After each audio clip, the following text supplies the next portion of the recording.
deficit now 21. The camera's on Rizwan.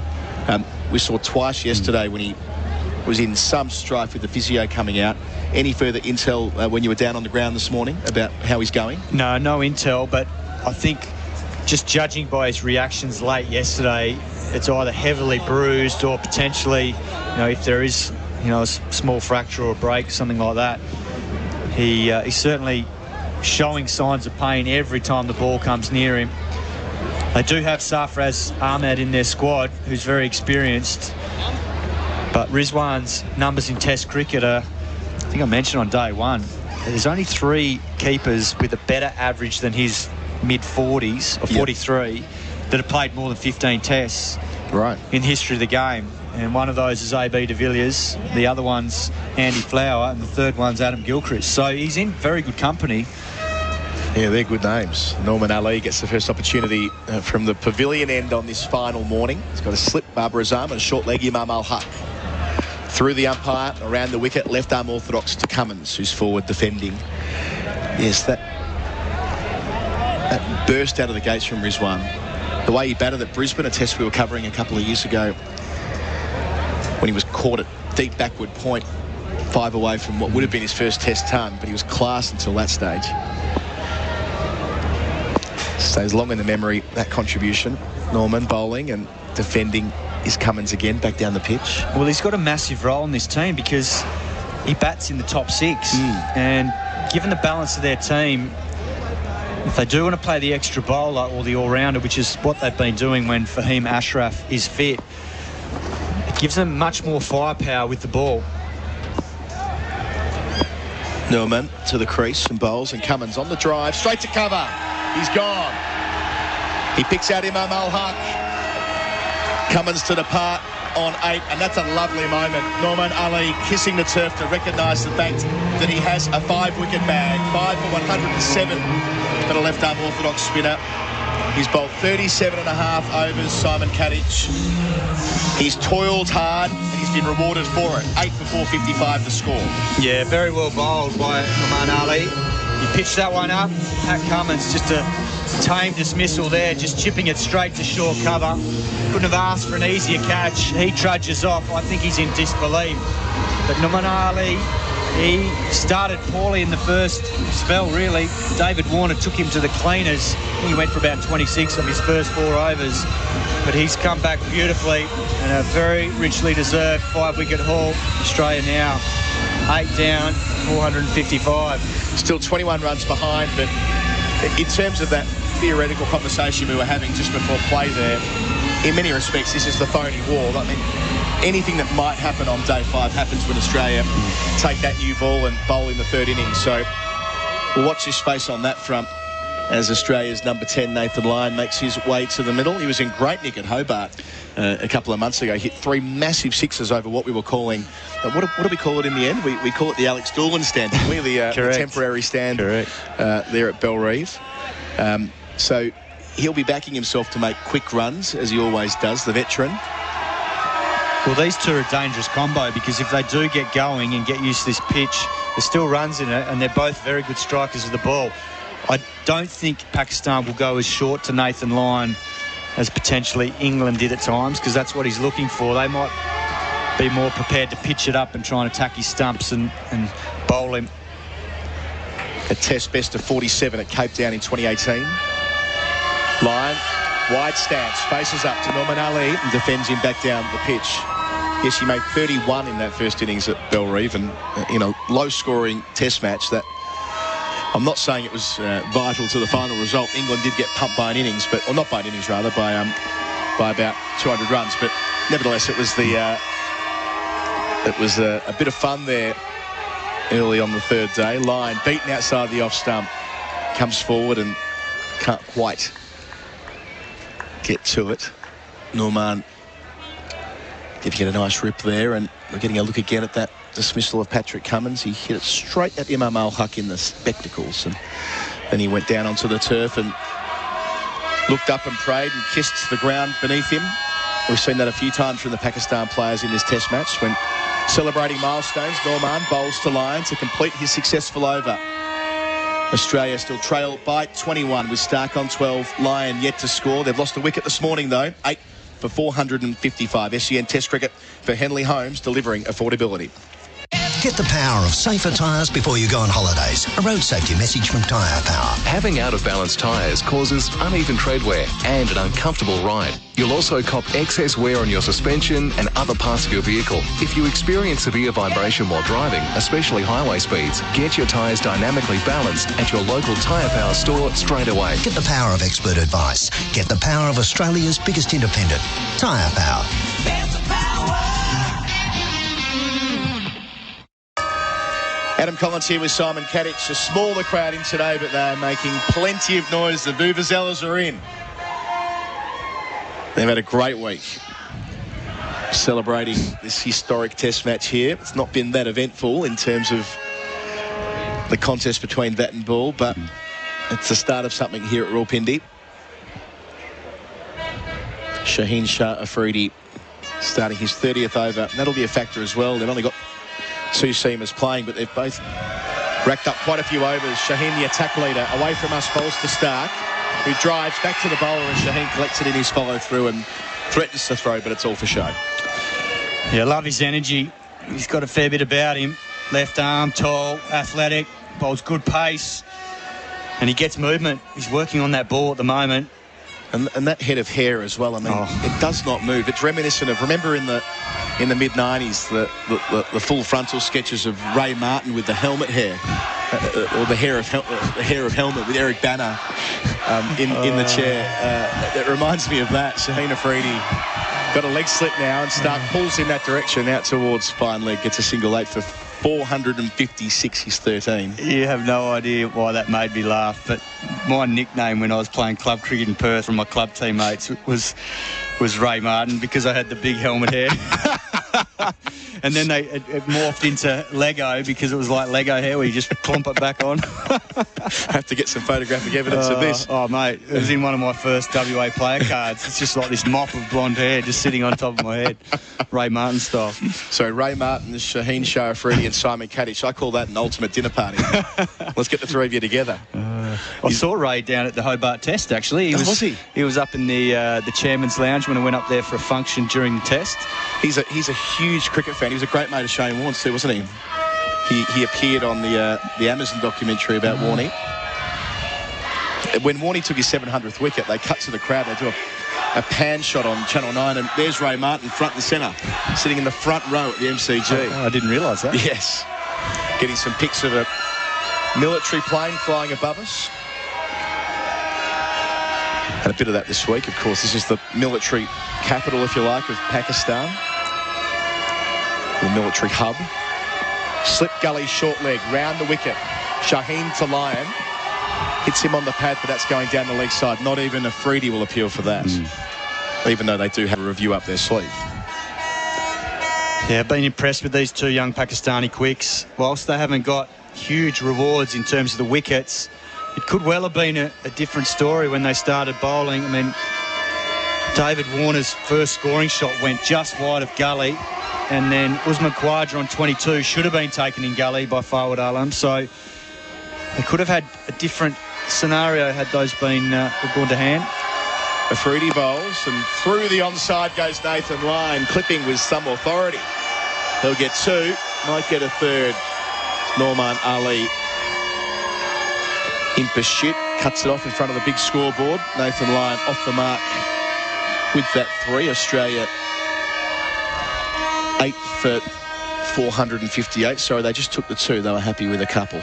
So they trail by 18. There would have been 3 there had they been committed to that, but just nudging through. And there was a nudge of Shaheen Afridi there too, wasn't there? Nathan Lyon ran into it. Yeah, he did. He just clipped him, and I think it just gave him a bit of a stinger on his left elbow, because he was shaking it out afterwards. Thought it might have been from the ball that he bowled. Yeah, dead arm. Bowls again to Lyon. It's a full toss, and again to mid-wicket. Doesn't beat Norman Ali diving to his right. They still get a single. Good bit of committed fielding from the veteran spinner. He's been busy with the ball in hand. His 3rd 5-wicket haul in Test cricket, and cutting off some runs there. 8 for 459, down to 17 in the red Australia. Yeah, brilliant bit of fielding there by Ali. just diving full stretch to his right. Looked like it was just going to get past him, but great desperation, appreciated by his teammates. I think that's Bubba Azam at mid-off, who went over and gave him a pat. There's probably a suggestion earlier that he could potentially be the man of the match, Ali, given how hard wickets have been to come by on this wicket. You've got 5 of them now. He could end up with a couple more. Shaheen Afridi's got a leg slip. Bowls here to Stark. That's a good shot for leg before. That is out. Hits him on the boots. No hesitation from Aleem Dar to give Mitchell Stark out leg before wicket for 13. He goes straight upstairs. Australia do have 3 reviews. I suppose he's hoping maybe, just maybe, he might have got a little bottom edge. I don't think it could possibly be trailing down the leg side. Your thoughts, Simon Katich? I mean, it looked really good live. I mean, we are on a slight angle here, but it potentially might be going down because he is wide of the crease.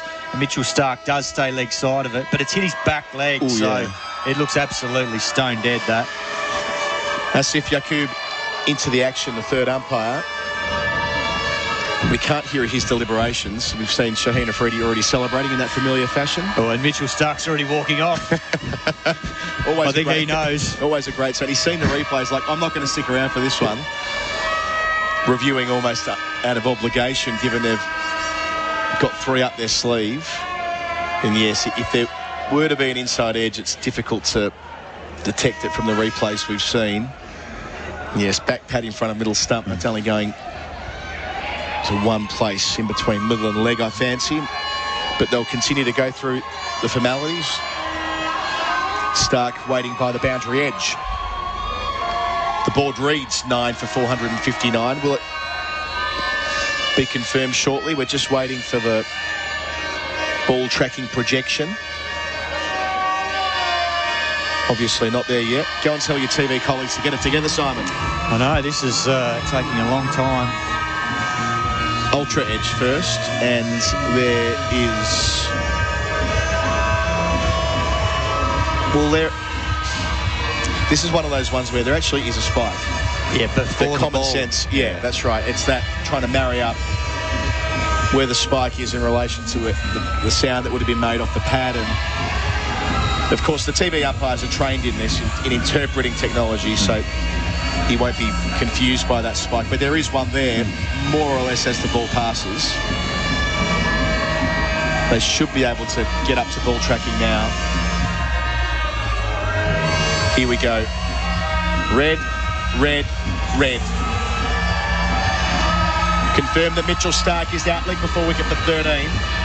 9 for 459. Australia 17 runs away from Pakistan's first innings tally of 4 for 476 declared, and we're not far away from seeing Stark and Cummins and Hazelwood get another opportunity with the ball, of course. Yeah, very well bowled by Shaheen Afridi. Gets another reward. He's got 2 now for the test. He's bowled better than that. 2 for 88 off 30 now. But this exciting young quick emerging for Pakistan. Still only a young man. Josh Hazelwood will have to face up if he gets through this over Nathan Lyon. So Hazelwood, Australia's number 11. Didn't have a lot of work to do in the Ashes at Brisbane. Australia batting only once. So much so I didn't even note how many runs he made in my notes. Usually I'd have that close to hand. He didn't make any. Didn't make any, right? Yeah. Okay. No runs, no average. One match. Has been useful as a test number 11 on a number of occasions. Remember that innings he played of 37 with Adam Voges, getting him to a 100 on test debut at Dominica in 2015, and runs on test debut himself at Brisbane back in 2014. He's down the non-striker's end. New over. Norman Ali bowls to line. Big shout for leg before and given as well. Hashan Raza puts up the finger. That looks good for a 6-wicket haul for Norman Ali. Lyon also reviews and also runs off.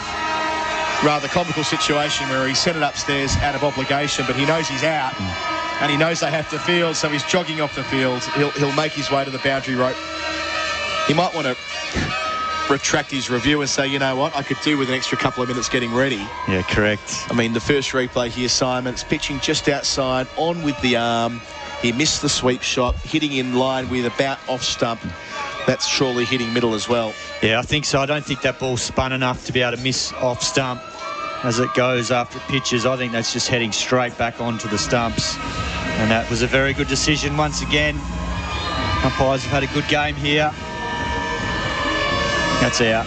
Yep, below the knee roll. And Lyon loves to sweep. It's his main shot, so no concerns with him playing it. They're going, again, to look at ultra edge, but there's no spike there. So the crowd get a chance to cheer again in a moment. It'll mean that Norman Ali finishes with 6 for 107.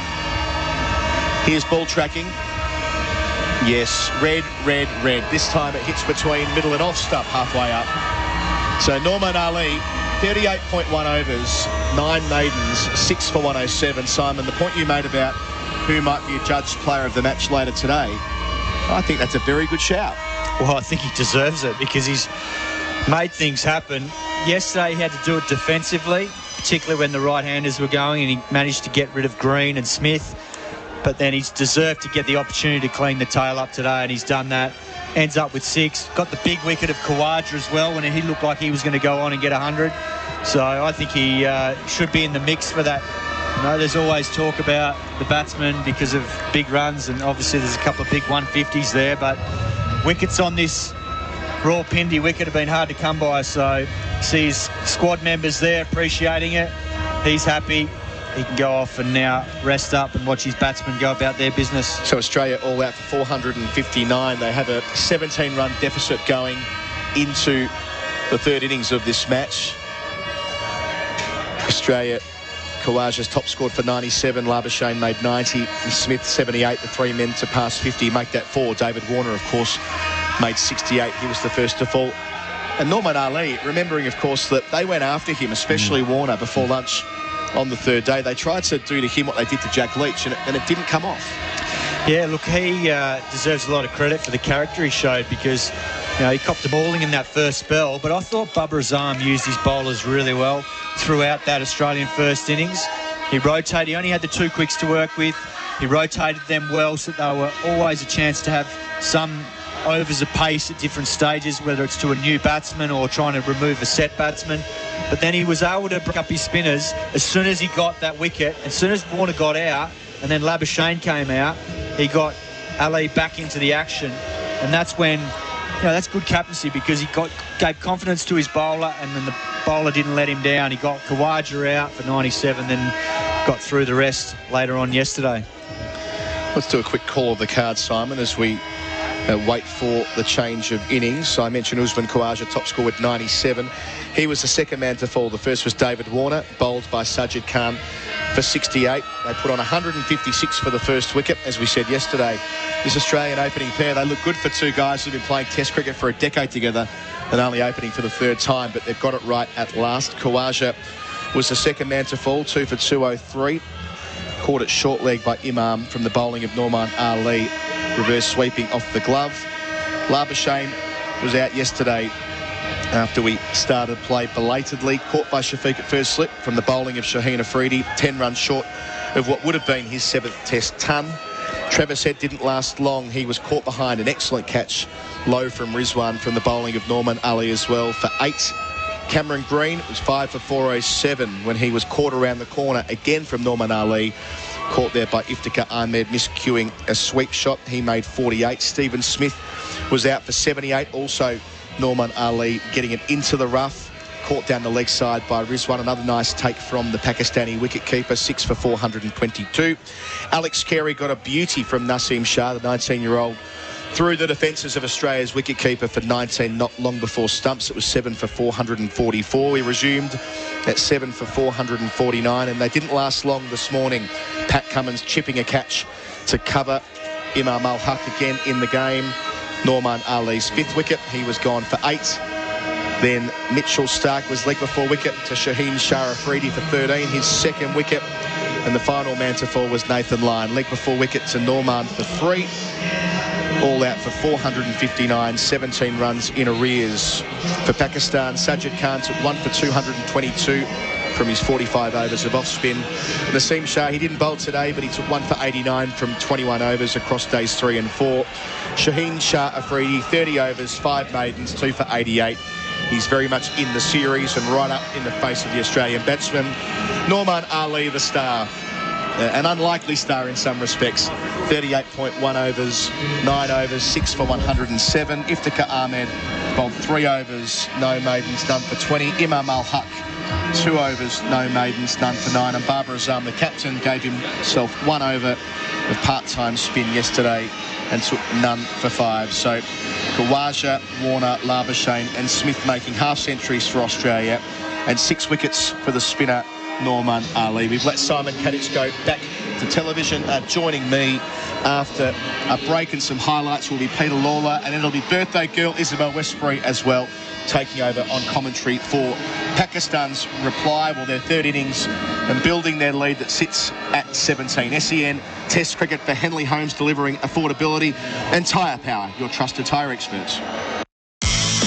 Real adventures with Patrick Dangerfield and Aaron Hapgood. Everything fishing, boating and outdoors. The friend's gone down to help out. They've all been caught in this rip and they've been out there for a while, and they jumped on either leg, and I started to sort of paddle lateral to the rip because you never paddle against the rip. And then all of a sudden the chopper was flying over the top. Okay, we don't need to get in. We just need to bide our time before the skidoos arrive.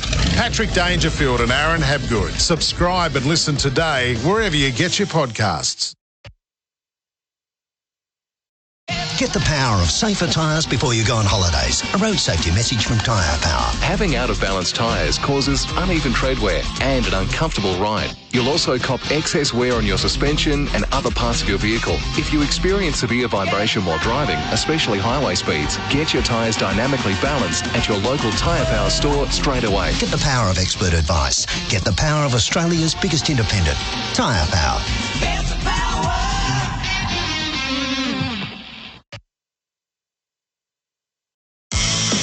Real adventures with Patrick Dangerfield and Aaron Hapgood. Everything fishing, boating and outdoors. The friend's gone down to help out, and they've all been caught in this rip and they've been out there for a while, and they jumped on either leg, and I started to sort of paddle lateral to the rip because you never paddle against the rip. And then all of a sudden the chopper was flying over the top. Okay, we don't need to get in. We just need to bide our time before the skidoos arrive. Patrick Dangerfield and Aaron Hapgood. Subscribe and listen today wherever you get your podcasts. As we enjoy the summer of sport, hear all the big moments on the SEN app. Cricket. And the first century of the series belongs to Travis Head. NBL. The pass, Golding, the take, the shoot, the three! Tennis. Serves up the middle and finishes with an ace. And season 6 of the AFLW. Quick snap off the right, she's got it through. Download the SEN app from your chosen app store. Also available on Apple CarPlay. All sports, anywhere, anytime. The SEN app. It's your home of sport. Newman to the crease and bowls, and Cummins on the drive, straight to cover. He's gone. He picks out Imam Al-Haq. Cummins to depart on 8, and that's a lovely moment. Norman Ali kissing the turf to recognise the fact that he has a 5-wicket bag, 5 for 107 for the left unorthodox spinner. Shaheen Afridi, he's got a leg slip, bowls here to start. That's a good shot for leg before, and that is out. Hits him on the boot. No hesitation from Aleem Dar. You over. Norman Ali bowls to line. Big shout for leg before and given as well. Ashan Raza puts up the finger. That looks good for a 6-wicket haul for Norman Ali.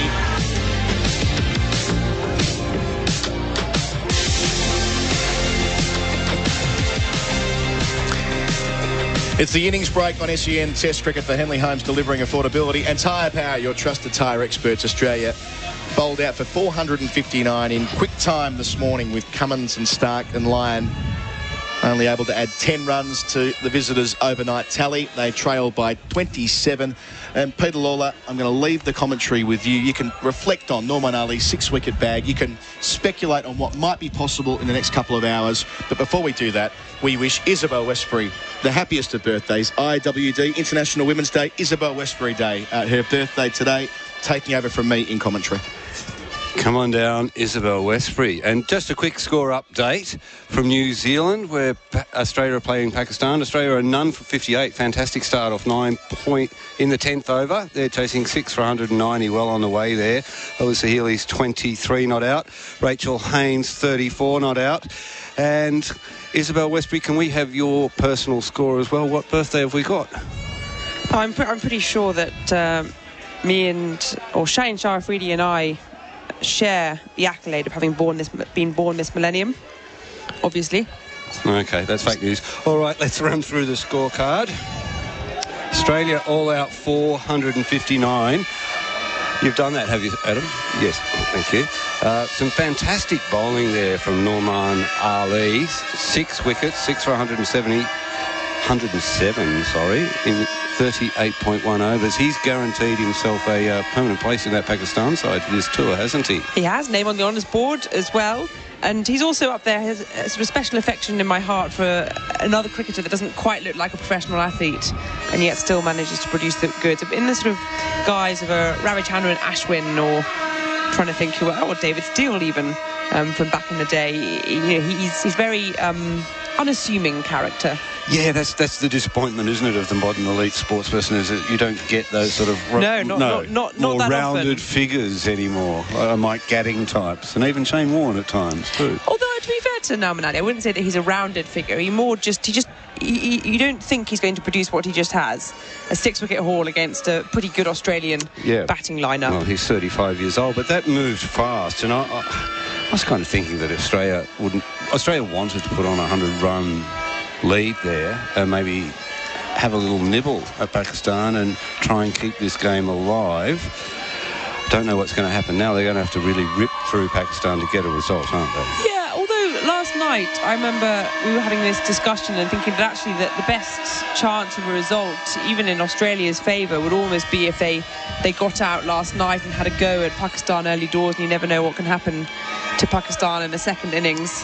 There's so many computations and permutations and combinations that my head hurts trying to think about it's that. It's true, but the one so thing... you're saying we could get a result? Gut feel is absolutely not on. It's still a possibility, and one lives in hope, and that's my birthday wish. I'll tell you who's living in hope. It would be the curators. They will be hoping that there's a few more wickets fall today, because it's kind of embarrassing, isn't it? I've been sort of walking around the elephant in the room here, but that's a chloroformed wicket. There's a dead man in that bed, frankly, as Nick Cave once sang. It's bad, and it's a disappointment. It's such a historic occasion to be played out on such a sort of miserable stage. It really is, and I think it's one of those that it almost took us until day 3 to realise how tepid the wicket was, because you have got the novelty of the history of the occasion. And I was talking to Taha Hashim, who's out here for Wisden Cricket Monthly, and he was saying, it sort of took me by surprise by the end of day 3, and he thought, actually, this is a pretty poor wicket for a pretty poor showing. It took almost 300 overs to get into double figures of wickets for the, not for one team, but for the whole game, and that was late into day 4. So it hasn't been particularly great for Test match cricket. Yeah, when it comes to reading wickets, I'm notoriously dyslexic, but got this one totally wrong. It still looks exactly the same as it did on the first morning. Right, Mitchell Starc, what can he do then? Bowling in from the pavilion end, and already he went up for an appeal.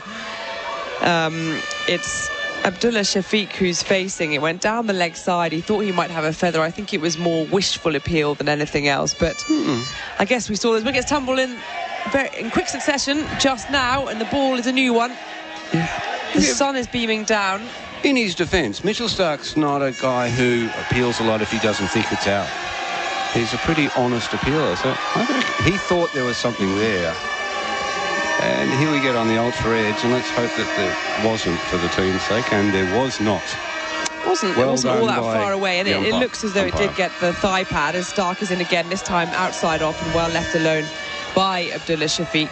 I think that a noise, he must have heard a noise, and it looks as though just wrapped him on the thigh pad as he Hey, wind back. You say you heard a noise. All I can hear is horns. I don't reckon you can hear anything out there. They're back with a vengeance. They sort of died down over the latter course of day 3 and day 4. The vuvuzelas, which I can never pronounce, to be honest. Horns. It's horns, not hard. yes. That's not very hard. Quite blaring things in my ear. They are back, so very much so.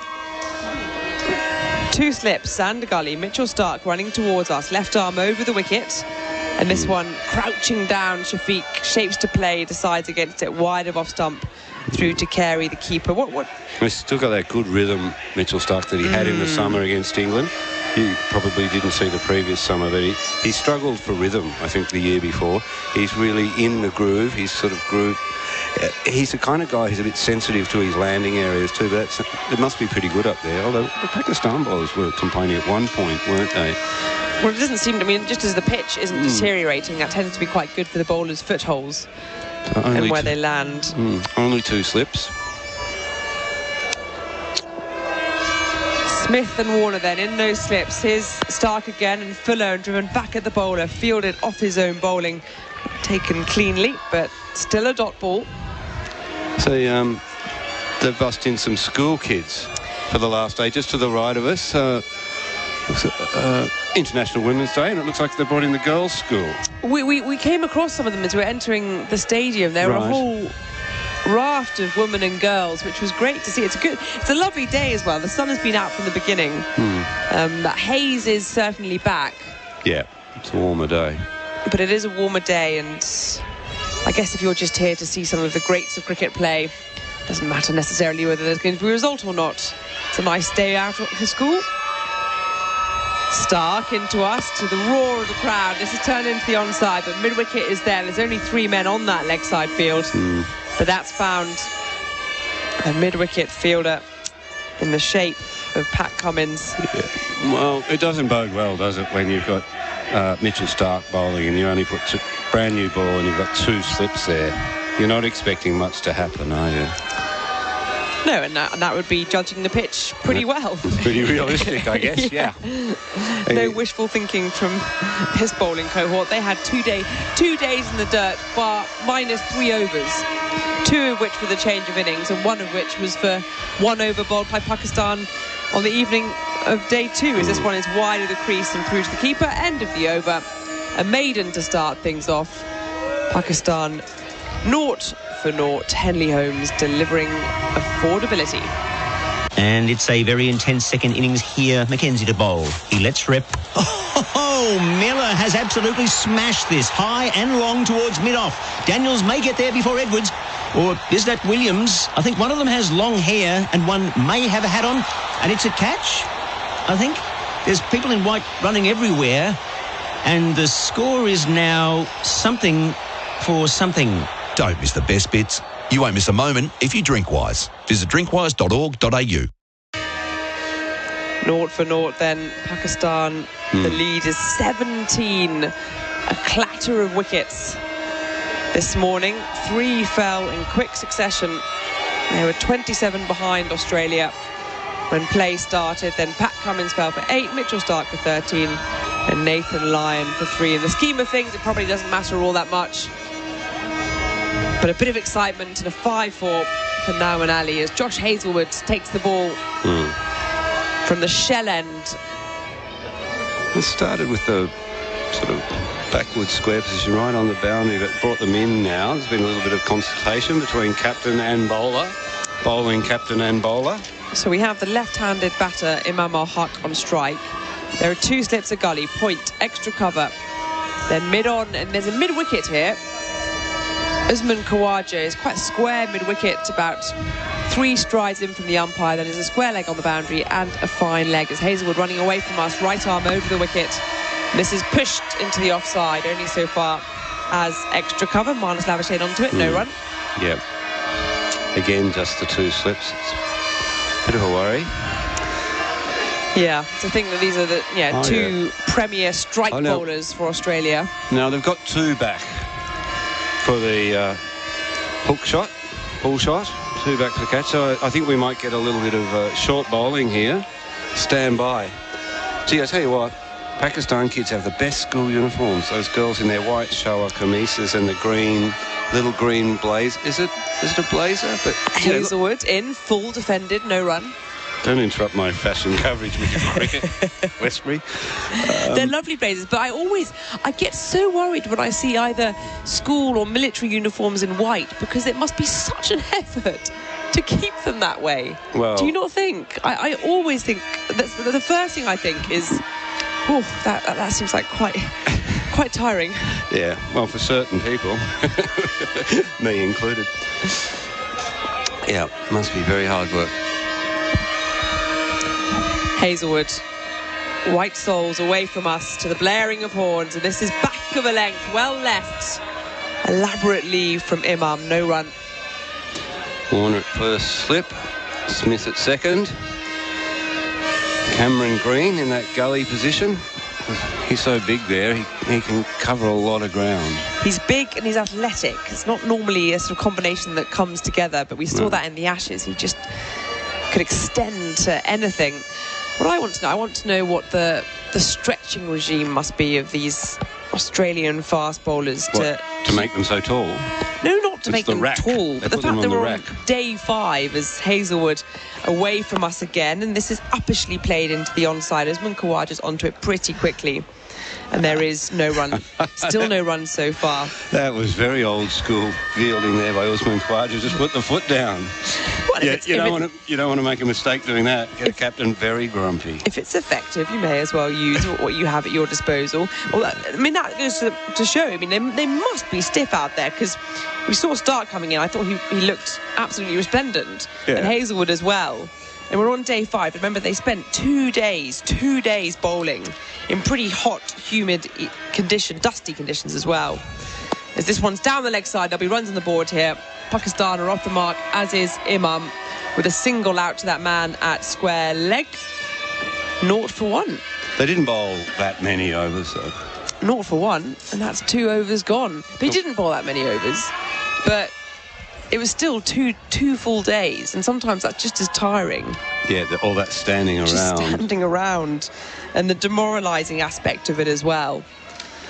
So they must have some kind of... we're not quite over. One more ball left of the over. England teams of the past, the fast bowlers used to run off and get a bit of physio, didn't they? Put their legs up, get the masseuse out.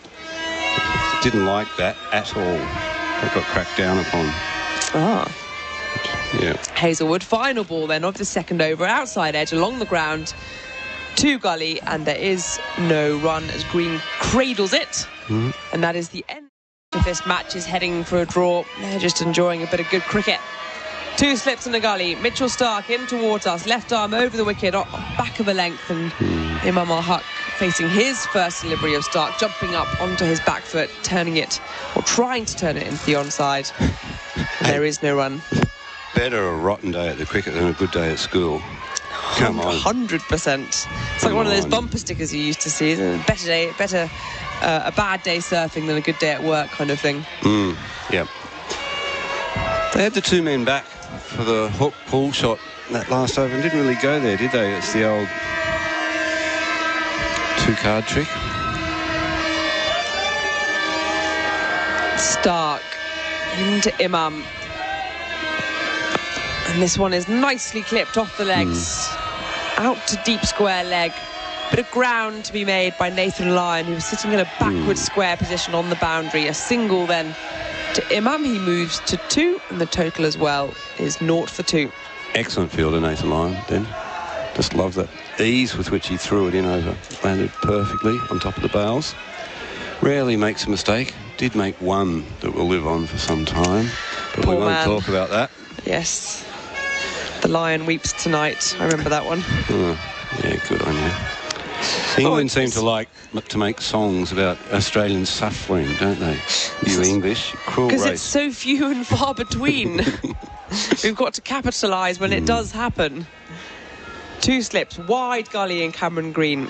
Mitchell Stark in, and this is, well, a lavish drive into the offside. Quite streaky in the end. Down to Lyon again, a backward square leg. Really probing at it there, Abdullah Shafiq. And he gets off the mark then with a single. Risky shot, 0 for 3. Yeah, he's thrown the hands at that and tried to play it through the cover region, but maybe he did turn on that and sort of drive it square a little bit. Maybe been a bit harsh on him, but a little bit of risk there. But if you're ever going to throw your hands at the ball on a pitch, you can trust this one, can't you? But, I think he's had 4 days to decide. The trains run on time out there, Isabel, I think. 2 slips in the gully now. Imam Al-Haq, the left-hander, is on strike, and this one's nicely defended into the offside. Quick single shot at the non-striker's end. And that might be 4 overthrows. Yeah, I think it will be a runaway. And to be fair from Marnus Labuschagne there, who was the culprit, I guess, the man with the throw, he had to have a go at it because it was pushed rather softly into the cover area. And it looked as though it was going to be tight. And the man backing up from mid-off couldn't quite get there in time to prevent the overthrow. So there are indeed, to add to the run, it'll be 5 in total. And it would have been reasonably close. Reasonably close. It was a wide throw. It was a wide throw. From a guy who's hit the stumps twice, including a run-out one in his test. But that's great running. And they were doing that in the first innings too, putting the pressure back on the fielders, taking the quick singles. Good cricket. Good intent, poor execution. Here's Stark, and this is wide outside off and left alone. Who was executed poorly? My whole cricket career. The next question. Yeah, you mean the fielding? Yes. Yeah. The backup. Who is that in a floppy hat who didn't quite get there? I'm just putting my glasses on them. Is that Carey? They shall remain anonymous until I can focus my binoculars or look at the TV screen, one or the other. 2 slips and a gully. As the horns continue, the noise, the cacophony of noise. Khawaja it was. Around the Rawalpindi Stadium. Stark into Shafiq, who avoids one back of a length, sways out of its way. And that is the end of the over. 3 overs gone, 0 for 8. Tyre Power, your trusted tyre experts. Real Adventures with Patrick Dangerfield and Aaron Hapgood. Everything fishing, boating and outdoors. The friend's gone down to help out, and they've all been caught in this rip, and they've been out there for a while, and they jumped on either leg, and I started to sort of paddle lateral to the rip because you never paddle against the riches. And then all of a sudden the shopper was flying over the top. Okay, we don't need to get in, we just need to bide our time before the skidoos arrive.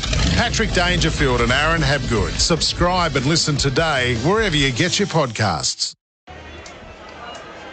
8 runs on the board then for Pakistan. They lead by 25. Josh Hazlewood continuing then from the shell end. And they've added another fielder into the onside. I'll bring you that field in a second as Hazlewood away from us. And this one's full and defended into mid-off. So on the onside, we've got fine leg down on the boundary. Deep square leg just over the left-hand shoulder of the umpire, Alim Dar. Then we have a conventional square leg who's just in front of the left shoulder, almost in line, actually, with that deep square leg. And then we have a mid-wicket who's about 4 pitches away from the one we're playing on. So standing and catching, actually, quite a wide catching position. And then a mid-on who's also reasonably wide as well in Pat Cummins. As this one is full and again defended to extra cover. So we haven't got a mid-off, just an extra cover. Point, gully and 2 slips. Unusual field, I quite like it. Yeah, it's good, isn't it? Just an over break. It's been... I've been trying to work out where those horns are coming from. I'm looking around the crowd. I can't see anyone with horns. Just over... See, we can see the girls there. There's another section right next to them that we can't see. Guess who are there? The band. The boys. The boys' school's there, and they've all got bloody horns. The Pindi boys. Now, I've been trying to work out what does the term Pindi boy mean? Where can we pin that to? As this is Hazlewood in, and the thick inside edge finds its way down to the square leg boundary. Abdullah Shafiq is called through for a single. 9 onto the total, so a Pindi boy. I think they're kind of the lads. The Pindi boys that fancy themselves as a little sharp. They brush up quite well, yeah, so they've got sort of quite slick hair. Yeah, they're kind of like, they're roosters. Tight jeans. A little bit like Colo. They got the tight jeans, the coiffured hair. They're pretty happy with themselves. Not that Colo is. No, not that Colo is. Well, in that restaurant last night, there was mention of Pindi boys, and there was a bit of uproar because they overheard from the next enclosure. We were being explained to what Pindi boys were, and then, pointed out what might be a Pindi boy, as Hazelwood is in and wraps Shafiq on the pads. It was a little bit high, it feels. I don't think Australia are going to have a look at this. No, I think they'll settle. It was a bit of bounce there. Tall man is Josh Hazelwood, just back of a length, but a lovely seam position and caught up with Shafiq. Yeah, that's actually got him up on the thigh padders. Yeah.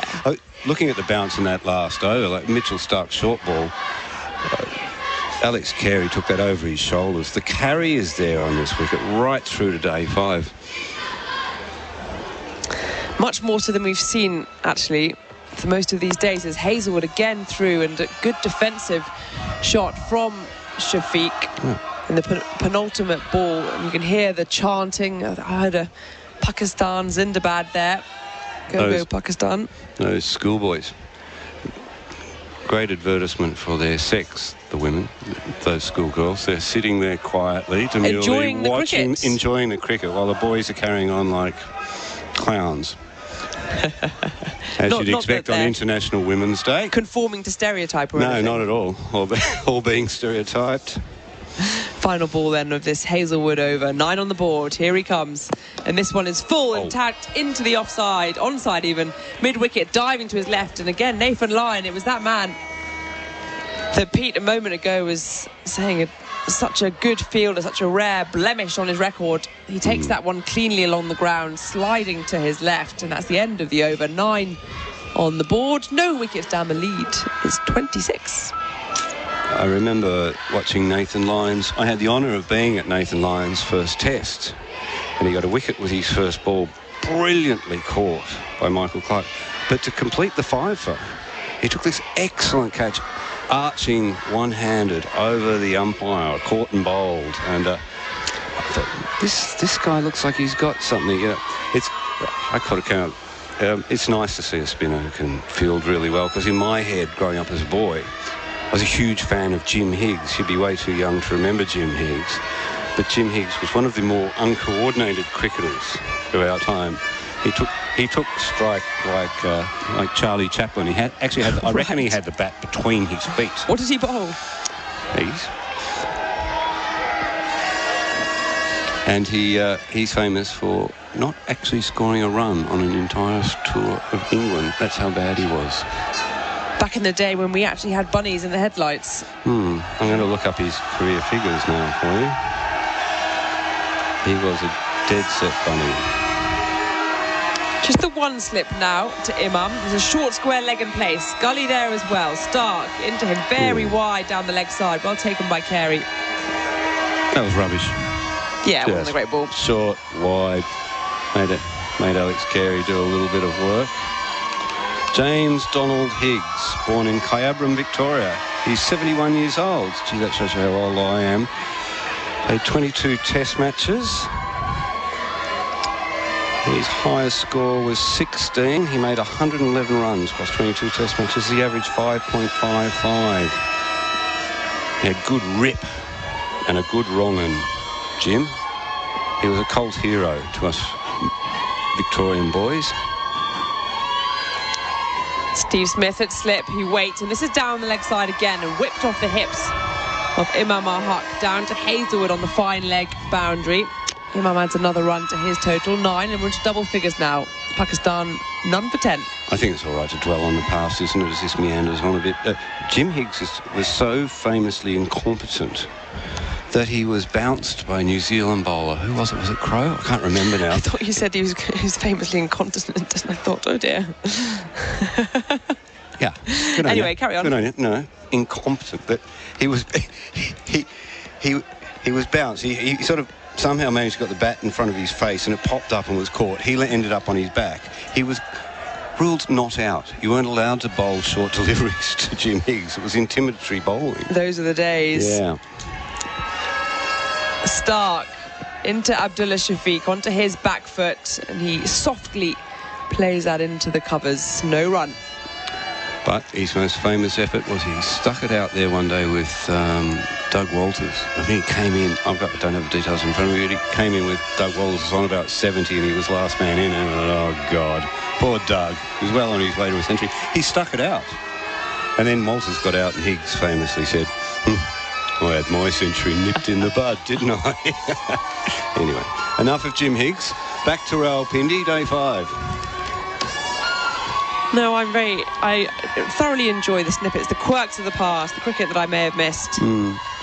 Stark in and Shafiq forward defending. There is no run. I went on the train. Oh, I'm going to keep going then. No, please do. The Bendigo boys loved Jim Higgs, so we caught the old train up to watch one of the tests at the MCG. Not so much the Pindley boys as the Bendigo boys. The Bendigo boys were far cooler Slightly than different. Actually, we weren't cool at all. Different vibe. No, I played cricket in Bendigo. Did you really? I played a bush round. Where'd you play? Queen Elizabeth Oval? QEO? Yes, it was lovely. It was good gorgeous. Spot up there, top of the hill. I think I scored some runs there. Yep, my dad played a lot of footy up there. With Jess Cameron? No, he didn't play footy with Jess Cameron. No, you did. I played cricket. Yeah. I've played cricket there too. Stark in. This is very wide and a big dab at that from Shafiq. And that's 4 runs because it's wide of Lyon coming in from quite a wide, fine leg on the boundary. It was a wide delivery from Mitchell Stark. It stayed low and it was almost a dab, a thrust of his bottom hand by Shafiq. And it ran along the ground to that third man boundary for 4 runs. Couple of loose deliveries from Stark. We talked him up in the first over. Maybe he's stiffened up after the first over. He sprayed one down the leg side a bit earlier. None for 14. Final ball left of this 5th over. The lead is 31. Stark into Shafiq, high back lift. And this one again is wide. It's slightly fuller, so he's driven it more square into the covers. And again, Lyon. There's a fair bit of work to do. They come back for 2, and that'll be the end of the over. 5 overs gone, none for 14. There'll be a change in commentary after this. Henley, build with confidence, henley.com.au. As a small to medium business owner, you need a vehicle fleet that is fit for purpose. The new Nissan Navara is the ultimate workhorse, built tough to handle the harshest conditions. Packed with the latest intelligent safety and driving assistance tech, the new Nissan Navara is the ideal addition to your fleet. Let your local Nissan fleet dealer tailor a vehicle solution that's right for you and your business needs. Visit your local Nissan dealer or search Nissan Fleet today. Adam Collins joining Peter Lalor. None for 16 Pakistan after 5 overs, which is fair to say the new ball has been dealt with now. We're seeing on our monitor, Pete, there are some Australian fans in there today. That is the famous Lukey Collins. Lukey Sparrow. Hello, don't tell Hello, Lukey. Adam Collins. Lukey Sparrow standing up there, and he's in his famous sort of colourful shirts, which he's got wearing in his head cut in a Pakistan shower kameez style, and the green jacket. One of Australia's most famous cricket fans, Lukey Sparrow. I'd say he was might at be every test for 15 years, I reckon. I think he might be the most famous Aussie cricket fan in terms of away from home. He always gets plenty of airtime.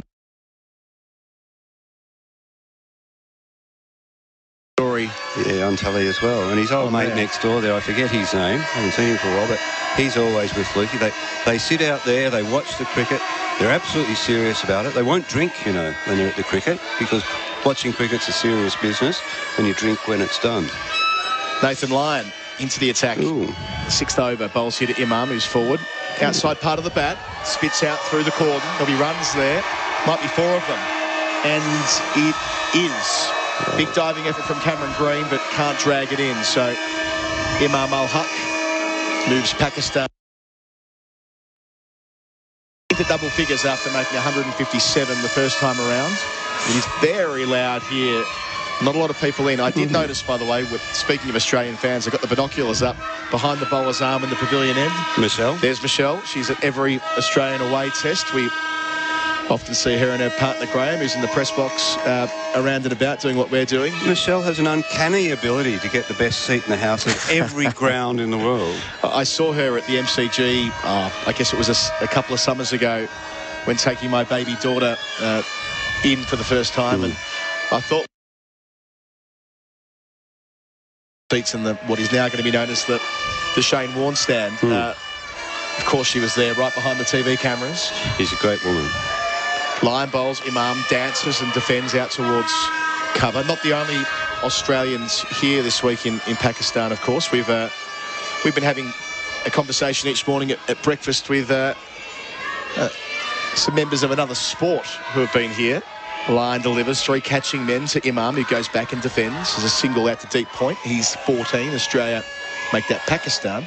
None for 21. John Blom. John Blom. I love that name, John Blom. Yes, the man who was the chair referee, or the chair umpire, sorry, for the Australian Open men's final at Melbourne Park last month, where Rafa Nadal won his 20th Grand Slam, was his 21st Grand Slam. Loose can after a while. Line delivers and well forward is Shafiq, defending into the onside. But yes, that thriller over 5.5 hours. He was the man in the chair. And why is he in Islamabad? He's been the referee for the Davis Cup tie between Pakistan and Lithuania. Yes, he has. And it's been a fascinating tie. It's worth going through. Line to the crease. Shafiq goes back. Bit of turn, but he keeps it out from the off stump. Pakistan beat Lithuania 3-2 in it. Yeah, and there was the chap Ahsan Qureshi. There's a couple of them. And I think Ahsan Qureshi is about 35 years old. He beat a 17-year-old kid, didn't he, in the finals? It's even better than that. Is He's it? Line delivering and Shafiq's forward. None for 21 at the end of the over. Shafiq 7, Imam Al-Haq 14, 38 is the lead. Akil Khan won on the opening day over a 17-year-old. Akil Khan is 42 years of age. His highest ranking, having been on the professional circuit for over 20 years, is 335. And I saw him in the hotel lobby the other night. Yeah. Gave the big thumbs up. Fantastic. And then he was part of the doubles win as well. And then they had to win one of the 2 reverse singles rubbers. And they did via the man you referred to, Azim Al-Haq Qureshi, who's 41 years of age. 41, sorry. So a 42-year-old and a 41-year-old who got the job done for Pakistan in the World Group, Pool A, I think 41. It's called. And John Blom, who's the great referee, who's around the world doing Davis Cup and Grand Slams in the main umpire's chair. He's been enjoying his time at the cricket, sitting up there as well behind the bowler with the other dignitaries and so forth. The Pakistan Cricket Board have been looking after him. And the Australian delegation up there this week, Nick Hockley, the CEO of Cricket Australia, he's off opening some blind women's tournament at a nearby game this morning. Oh, right. Yeah, they've put some money into that or something along those lines. It's been good having... Doing some diplomacy. Yeah, well, Nick Hockley being here as Chief Executive and Todd Greenberg, the boss of the ACA, I think that's been quite important, especially at the start of the trip, just to reinforce that this is a place that they deem safe for travel and they want to be here and they want to be part of the culture and the exchange of information between CA and the PCB. It's a sign of respect to the hosts that have been so wonderful to us, but also to the administrators. Mitchell Stark towards Imam, a gully and a leg slip, the 2 catching men, and a short leg. Travis heads there, and that's where Imam deflects off the front foot. He's on 14. It remains none for 21. Well, as Faisal Hasnain said on the first morning, pursuing a common objective with sincere intent. And Nick Hockley's done that. Yep. With Stuart Bailey, the security consultant from Cricket Australia, who did the advance tour with the ACA and with Ben Oliver, didn't he? With Ben Oliver and I forget the other person. But it's been fantastic that Australia got here and played this tour. Yeah, they've all got interesting backstories, these administrators, and get a chance to have a chat to them in places like this away from home. Stark bowls, Imam pulls out towards deep backward square. It's in the air, it's hanging, and bounces just before the rope. Nathan Lyon puts in the dive to try and cut off a boundary, but can't. I think he might have misjudged that in terms of the dive, and Imam Al-Haq moves to 18 with his 3rd boundary. None for 25 the score, the lead's 42. Well, Joshy Hazelwood, who's at the fine leg position, he couldn't pick that up at all. He was looking around for the ball, but it's landed perfectly between them. I don't think if either of them picked it up any earlier, they wouldn't have got there.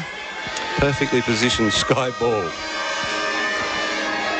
I don't think the Vuvuzelas have been more intense at any point during the Test match than today. It's those blinking schoolboys just around the corner that you can't see. Okay. What is it with schoolboys? That makes sense then. Yeah. Because they're probably a third full. Did they have to put them next to us?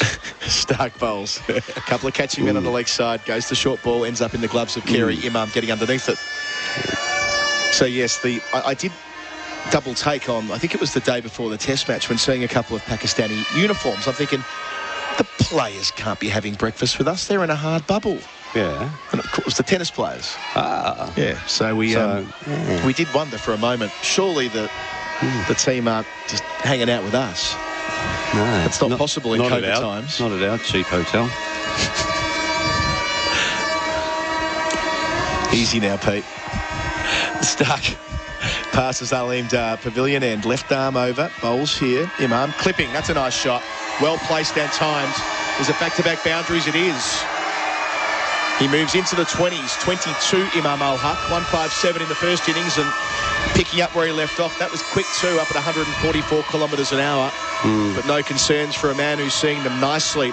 Returning to the test team and making a real statement. None for 29, Pakistan. They lead by 46. It's gone down to the boundary in front of the schoolgirls who've really enjoyed that shot. And the boys are making even more noise. If they keep that up, they can go back to class at lunchtime, frankly, Adam. I got some more information on what we saw when we were on the way in this morning as well. Peter Stark turns and runs in again. 2 balls left in his over. Bowls here. Imam ducks. The Aladdin marriage house that I saw and took a photo of and popped on Twitter before play. Yeah. It's next to are you thinking of getting married? Well, you know, if I don't think I should make a proposal to my partner in England via the radio in Pakistan. That might be a bit ambitious, but you know. Oh well, we could. She could phone in her response. Sorry, Adam. Yes, sir. Yeah. Nice offer and all. Not happening. Not happening. But no, the Aladdin marriage hall used to be known as the Aladdin Funhouse. It was a kids. Well, yes.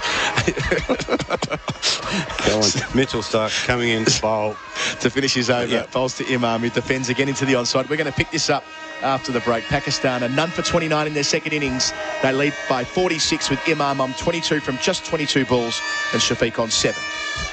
Download the SEN app from the Apple and Google app stores. Then get set for all your big moments in sports. Next to win, and he's done it! That is a remarkable save. Very elegant from instead of eyes. It's going to be the crowning moment. Listen to any SEN show from around Australia and New Zealand. Gary Lane and Tim Watson. This is Trackside. Tim Gossage. There's an Izzy for breakfast. Bensley. Plus, it's now available on Apple CarPlay. The SEN app, your home of sport, from wherever you are on the planet. Morning 5 on SEN Test Cricket at Rawalpindi for Henley Homes, delivering affordability and tyre power. Your trusted tyre experts. Nathan Lyon prepares to start his second over. And we're talking about the Aladdin marriage hall around the corner, which used to be known as the Aladdin Funhouse. And before I visited there in 1994. When last time I was here. A kids' arcade it was. It was great fun. Pinball. And all the rest of it. Mini golf. But it's next to a... you look more closely at the photo. It was Lion bowls to Shafiq. Passes umpire Raza. He's defended just down the pitch. No run. There's a solicitor's office. There's an old-fashioned Kodak shop where you develop your photos. What more do you need for a wedding? Fantastic. A solicitor to sign the paperwork and develop the photos there. Or if you change your mind soon after the ceremony, you can get the divorce. Get it annulled. Yeah. Here is Lion slipping a short leg to Shafiq, who's impressive. Ooh. I wasn't there, though. He tries to flick a ball from about the 5th stump line. He misses it, hits the pad and spits out towards where the silly point would be, and probably should be at this stage of the innings, but isn't. No run. I reckon Marnus Labuschagne thinks he's a chance here. If he gets an inside edge on that and it pops up. So Smith's at slip, Labuschagne's at short leg. Lion to the crease, getting good turn. Bowls here to Shafiq. He's forward, lunging. Getting it down next to Labuschagne's left hand, so they rotate through for a single. He's 8, Pakistan none for 30, the lead 47. It's been, I think the one regret we have from Rawalpindi is that because we're staying in Islamabad, we haven't actually spent any time here apart from the cricket ground. And we're off tomorrow first thing, but we've been able to sort of sample it on the way through. It's a lot different to Islamabad. It's sort of an organic town as opposed to Islamabad that's very much a planned capital city. Canberra. Exactly. Chandigarh. Slip, gully, short leg with Imam on strike. Lion bowls around the wicket, turned around to Mitchell Stark at backward square leg, no single. None for 30, still the score. They brought in that silly point that you were looking for. Would that be? Yeah, sort of. It's more. Look, it's a. I'd call Labuschagne a gully there. Travis Head. Oh, sorry. Lion bowls wide of the crease. There's the one you're talking about. Pete finds the inside edge, but Imam manages to shovel it out towards mid-wicket as opposed to short leg. Good cricket, this. I missed a single. I missed the fact that we've got a left-hand batter on now, so... That's why I think we love the fielding position changes when that happens, doesn't it? Yes, it does. Lion, last ball of his over. Imam goes back and defends again. End of the 8th over of Pakistan's second innings. They stay at none for 30. That leads up to 47. Any hopes that we might have had of Australia going bang, bang, bang or something like that with the new ball have faded, and in turn, any wild twist on the final day seems increasingly unlikely. SEN Test cricket for Henley Holmes, delivering affordability and tyre power, your trusted tyre experts. No, you can continue, Pete. No, add this over. Okay. I've got to work out that. You've got to get a bit of signal there. Well, they've got one more card to play. You've got Captain Pat Cummins. Perfect Pat. You never know what he might do. And guess what? He's about to bowl. So Pat Cummins will replace Mitchell Stark, who bowled 4 overs, none for 22 from the pavilion end. And the VVIP end. The VVPI end. And Cummins, who... the VVVIP. I'm not sure. You really need to... In order to get up there, you got to be... Because you're in the players' stand. Yeah. And they like to keep the punters and the players a long way from each other during COVID times. I'm not sure you or I would get a Guernsey over there if we were here as a punter. Well, I dressed up just in case I got the invite. Got a nice hat on. You do. The Chitrali on today, which we were gifted by the Pakistani press on day 3. Here's Cummins, his first ball into Shafiq down the leg side. Gets a bit on it, gets a lot on it actually. That's well placed. Very fine, gets a boundary. Shafiq's first. He's 12, none for 34, and the lead's 51. That's kind of reaching a bit for wickets, aren't they, the Australian quicks, particularly from that end. Stark went for a few runs, and Pat Cummins won't be happy with that start. Rare poor delivery from the captain. Who chides the captain when he doesn't bowl to plan? Self-flagellation at the top of his mark. Not really. Cummins is a bit too... Go home and give himself a good talking to. Even-tempered for that kind of thing. He'll bounce back here, I'm sure, to the crease and bowls, and nope, down the leg side again, and it's going to be 4 more. Yep. Well, there you go. How often do you see that? Pat Cummins bowling 2 balls on the hip to start a spell. Yeah. Down the fine leg 4-4. Shafiq gallops up to 16. He's hit 3 boundaries. The lead's up to 55, none for 38. Well, bit of T20 cricket here.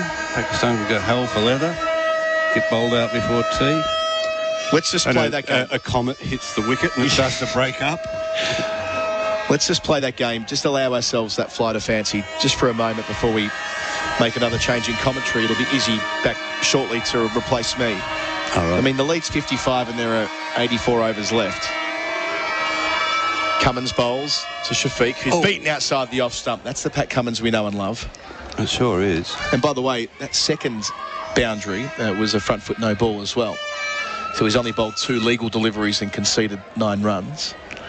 But that was a beauty. Pitching on off stump, playing from the crease, no footwork to speak of, and so close to that outside edge and into the gloves of Alex Carey. Yeah, that was an excellent delivery. If Pakistan wanted to go hog wild here. Hog wild, yep.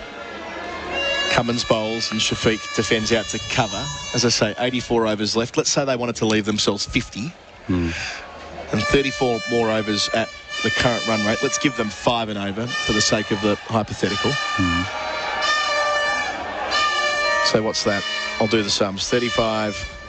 I can't do it in my head anymore. That shows how reliant we are on technology. Read it out to me. I've got 35 times 5. That's 150 and 5 to 25, 175. Very good. Thank you. That would give them a lead of 230 odd and 40 overs to bowl out Australia. No, 50 overs. No, they wouldn't do that. Cummins bowls and Shafiq turns it round the corner, gets another single.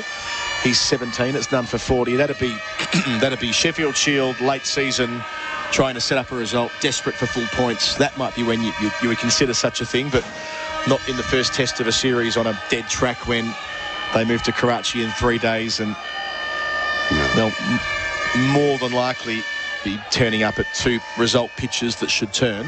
They'll be just happy to agree to the stalemate. Michael Clarke was a captain who was always willing to risk a loss to win, wasn't he? Yep. There was that test match at the Oval in 2013, that Ashes series where he gave England a fairly chaseable tally on the final day in an effort to win a test, and it didn't quite play off, but he was celebrated for that move, I reckon. Yeah, he played. I think it was a hint of the way that Shane Warne would have captained if he got the chance. Yeah, it's a sound observation that it's what Warne loved doing when playing county cricket at Hampshire, setting up games and giving themselves a chance to win on the final day. Just being held here, Pat Cummins. We've got 3 back on the boundary now, Adam, if I lean back behind the television to have a look at the cricket. Right they are. So fine leg deep backwards square and a man right on the square. One off stump here, edging to Cameron Green in the gully on the bounce. Didn't come close to carrying though, so no concerns for Imam Al-Haq. Good to get that outside edge. That's about 141 kilometres an hour, that delivery. Didn't quite carry, and it's hit Cameron Green in one of those sore spots. But, well, in order for Green, up on the I know top Green's of the thumb there, brilliant in the gully, but in order for him to actually be in the game there, he's going to have to come forward another 3 metres, and then it's almost dangerous. You need to be in a helmet and all the rest of it. When Cummins is bowling at this kind of pace, he bowls again to Imam. That's the bouncer underneath it, and that will be the end of the over. It'll prompt a double change in commentary with Isabel Westbury replacing me and Rob Key replacing you. You keep the cans on though, Pete. There's no ad here.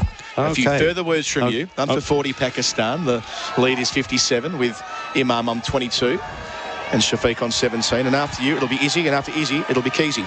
Well, this game's been moving quite quickly. I criticised Pakistan in the first innings for their languid approach, and I reckon they would regret that, because if they had got another 100 runs quickly in that last little spell before the declaration, they could have put some pressure on Australia. But they batted at the same tempo right through the game. But here we're seeing the kind of tempo that I would have liked to have seen from them at the back of the first innings. Yeah, it's difficult because part of me thinks, oh yes, if Pakistan had done this or done that, but at the end of the day, it's the pitch really, isn't it? Don't take this personally, Izzy, but I've got to go. Lyon is in, and this is a thick inside edge down to short square leg. Nice to see Lyon again. It was about half an hour into the first day's play that Lyon was introduced with a new ball. It's not so much that the new ball should be taken away from the fast bowler, but it has a bit of bounce, a bit of seam for the spinner so early on a pitch that well, it hasn't been offering too much for the seamer throughout this match as Lyon is in. This is flatter, and onto his back foot goes Shafiq. That's a nice looking shot out into covers. That might be 4. The chase is on by Cummins out to the boundary from mid-off, and he doesn't reach it. 4 runs, a really well-controlled shot from Shafiq. He moves at 21, and the total none for 44. The lead now is 61, and is it wishful thinking to think that Pakistan might, I don't know, gap away towards lunch? We've got an hour before lunch, and then make a bold declaration, Rocky. Yeah, I think that is. I mean, the problem with it, that was the thing. I wanted Australia actually to declare first thing this morning, even last night, because this is the problem.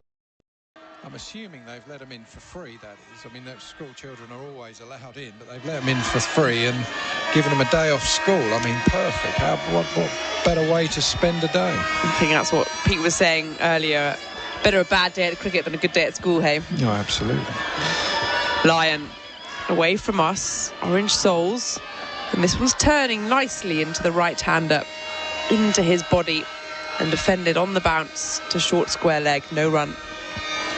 I'm enjoying Shafiq, actually. I enjoyed watching him play in the first innings. He's an opening batsman who has a bit of intent. He looks to go out there and hit the ball. If you bowl a bad ball, he looks to score, puts the bowlers under a bit of pressure. That's what you need. Comes out with a bit of flair. This is flatter and a bit of turn there from Lyon.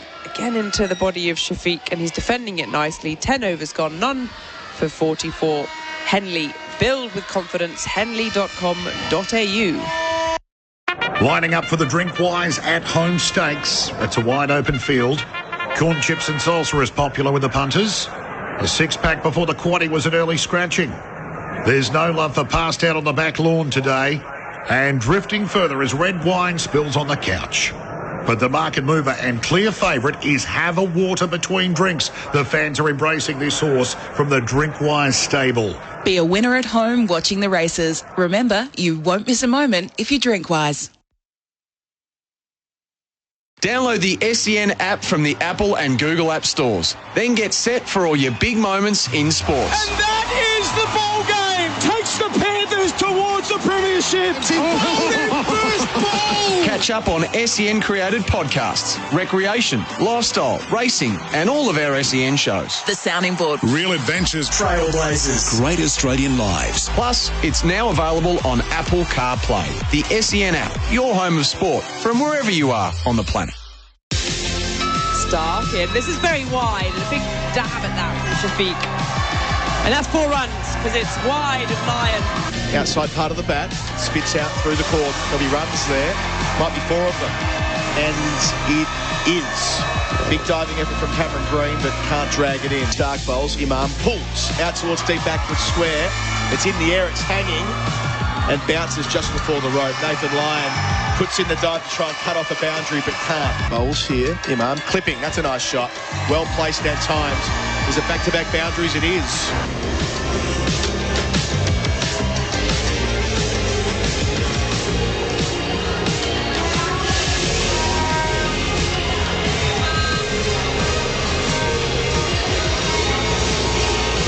So, drinks break then. The final day's play in this first test in Rawalpindi. Day 5, Pakistan, and none for 44. Australia were bowled out earlier today in flurry of wickets. 3 to end things. And they finished on 459 all out. 17 runs behind, losing 3 wickets but just 10 runs.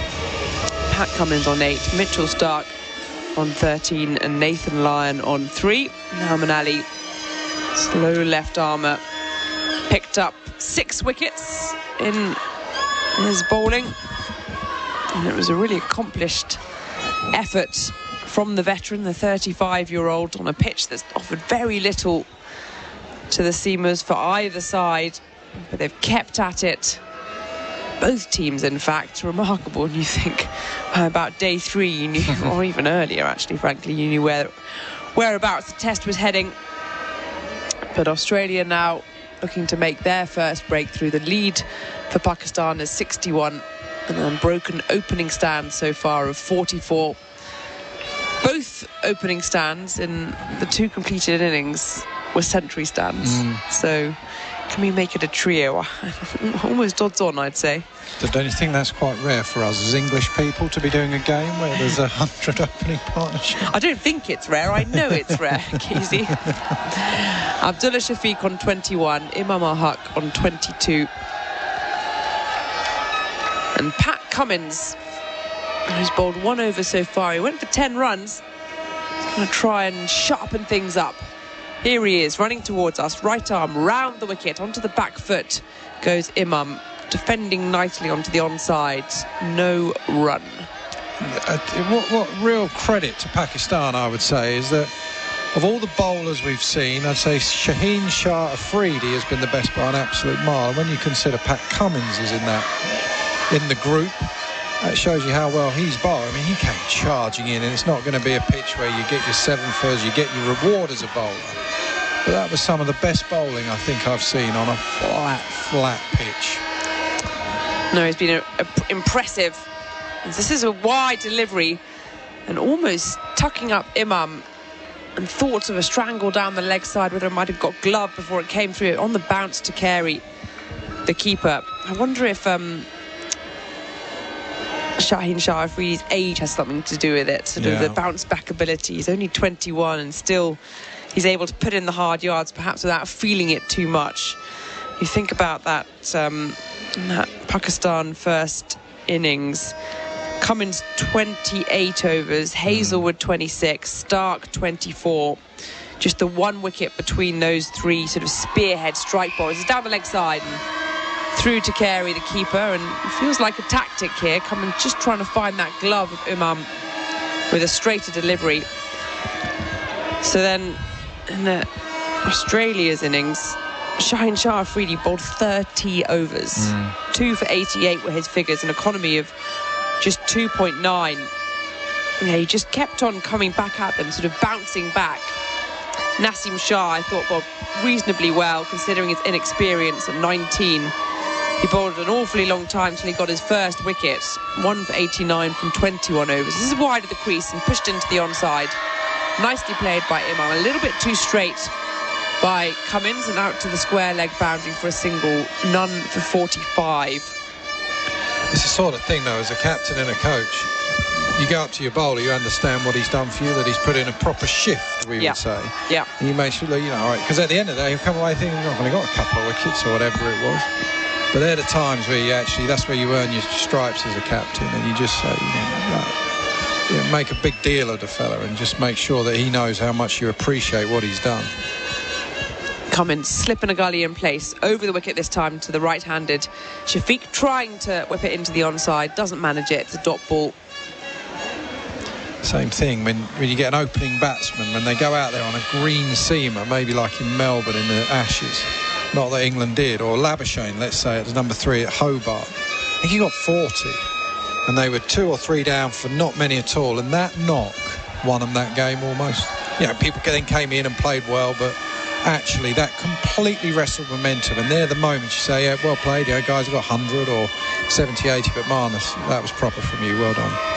Cummins' final ball, and this is down the leg side, taken by Carey, dot ball to end the over. 11 overs gone, none for 45. Henley Holmes delivering affordability. Real adventures with Patrick Dangerfield and Aaron Hapgood. Everything fishing, boating and outdoors. My friend's gone down to help out, and they've all been caught in this rip, and they've been out there for a while, and they jumped on either leg, and I started to sort of paddle lateral to the rip, because you never paddle against the rip. And then all of a sudden the chopper was flying over the top. Okay, we don't need to get in, we just need to bide our time before the skidoos arrive. Patrick Dangerfield and Aaron Hapgood. Subscribe and listen today wherever you get your podcasts. Australia really sharing the workload at the moment. Stark's bowled 4 overs, Hazelwood 2, Lyon 3, and Cummins now 2 as well. I guess it's it's injury avoidance and don't want anything to carry on into the next test, the second test in Karachi.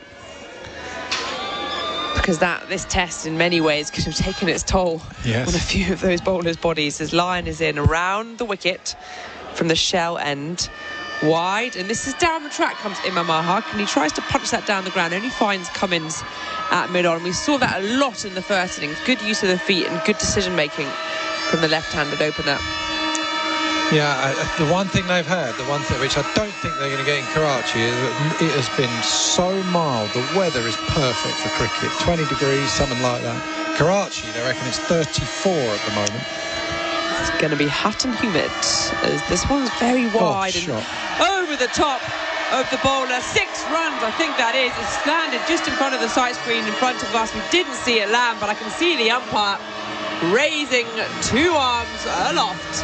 Imam Haq skipping down the track, as we're so used to him doing in this match so far, has come to the pitch of the ball, and it's the 50 partnership as well. 51 on the board. Imam moves to 29 with a lofted 6 over Lyon's head. Lyon again around the wicket, flatter, and this one's plugged very bottom-handed out to long off, where Hazelwood fields, and there's a single taken. I realise I said it was a lofted 6, and I wonder what kind of 6 is a lofted. Lofted drive, wasn't it? Is what I think you were looking for. Oh dear me, it's been a long 5 days. Just trying to find different ways of saying. I know how you can describe the same shot over in so many different ways. But that one we haven't seen all that often. Lyon over the wicket, and this one's forward defending, pushing it into the covers, but no run. Found that sometimes commentated on Chris Gale in T20. I mean, there's only so many ways you could describe a 6, as he just keeps, when he sort of block, and then he would start going, and you just think, another six. It's not easy. Tick, tick, boom. Absolutely is line. Flatter, turned into the onside by Shafiq. This time he's using his feet. That's the way they've been playing the spinners in this test. None for 53. So when Bumble, I think, one of the world T20s in India, or one, maybe not, but he basically had this view he was going to say wallop to every single six. So every time they hit a six, he said wallop. And you could tell by the second game, I think they'd obviously told him that he wasn't allowed to do that anymore, because all he called every six as just wallop, wallop. Around the wicket comes Lyon, and Flatter Fuller dug out by Imam Al-Haq. Top ball then to end the over. None for 53. 12 overs gone. The lead is 70. Henley. Build with confidence. henley.com.au. Tyre Power store-wide super sale gives you the power to save on a huge range of big brands like Kumho tyres. Right now at Tyre Power, you get the power to buy 3 and get 1 free on selected Kumho passenger car and SUV tyres. Plus many more super savings store-wide at Tyre Power. Cairnstar Blues Customer Satisfaction Award winner again. Tyre Power store-wide super sale is now on. Visit tyrepower.com.au or call 13 21 91 for your local owner-operator. Pakistan 70 runs ahead of Australia.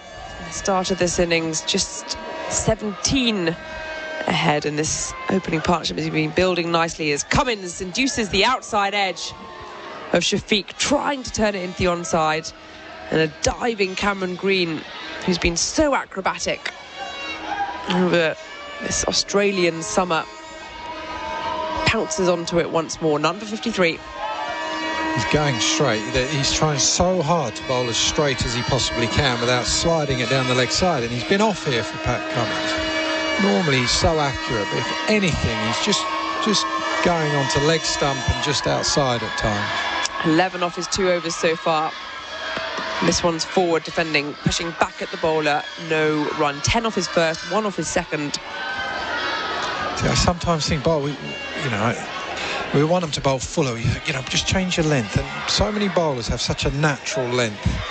And it's not quite as simple as saying, come on, get out there. Sometimes they just float it out. Andrew Katich, the England bowler, was like that. He had a great sort of back of what we'd say normally back of a good length, where he hit the pitch hard and it climbed and it bounces and it nipped away. But when he tried to get it fuller, he just floated at you a little bit and wasn't quite as daunting.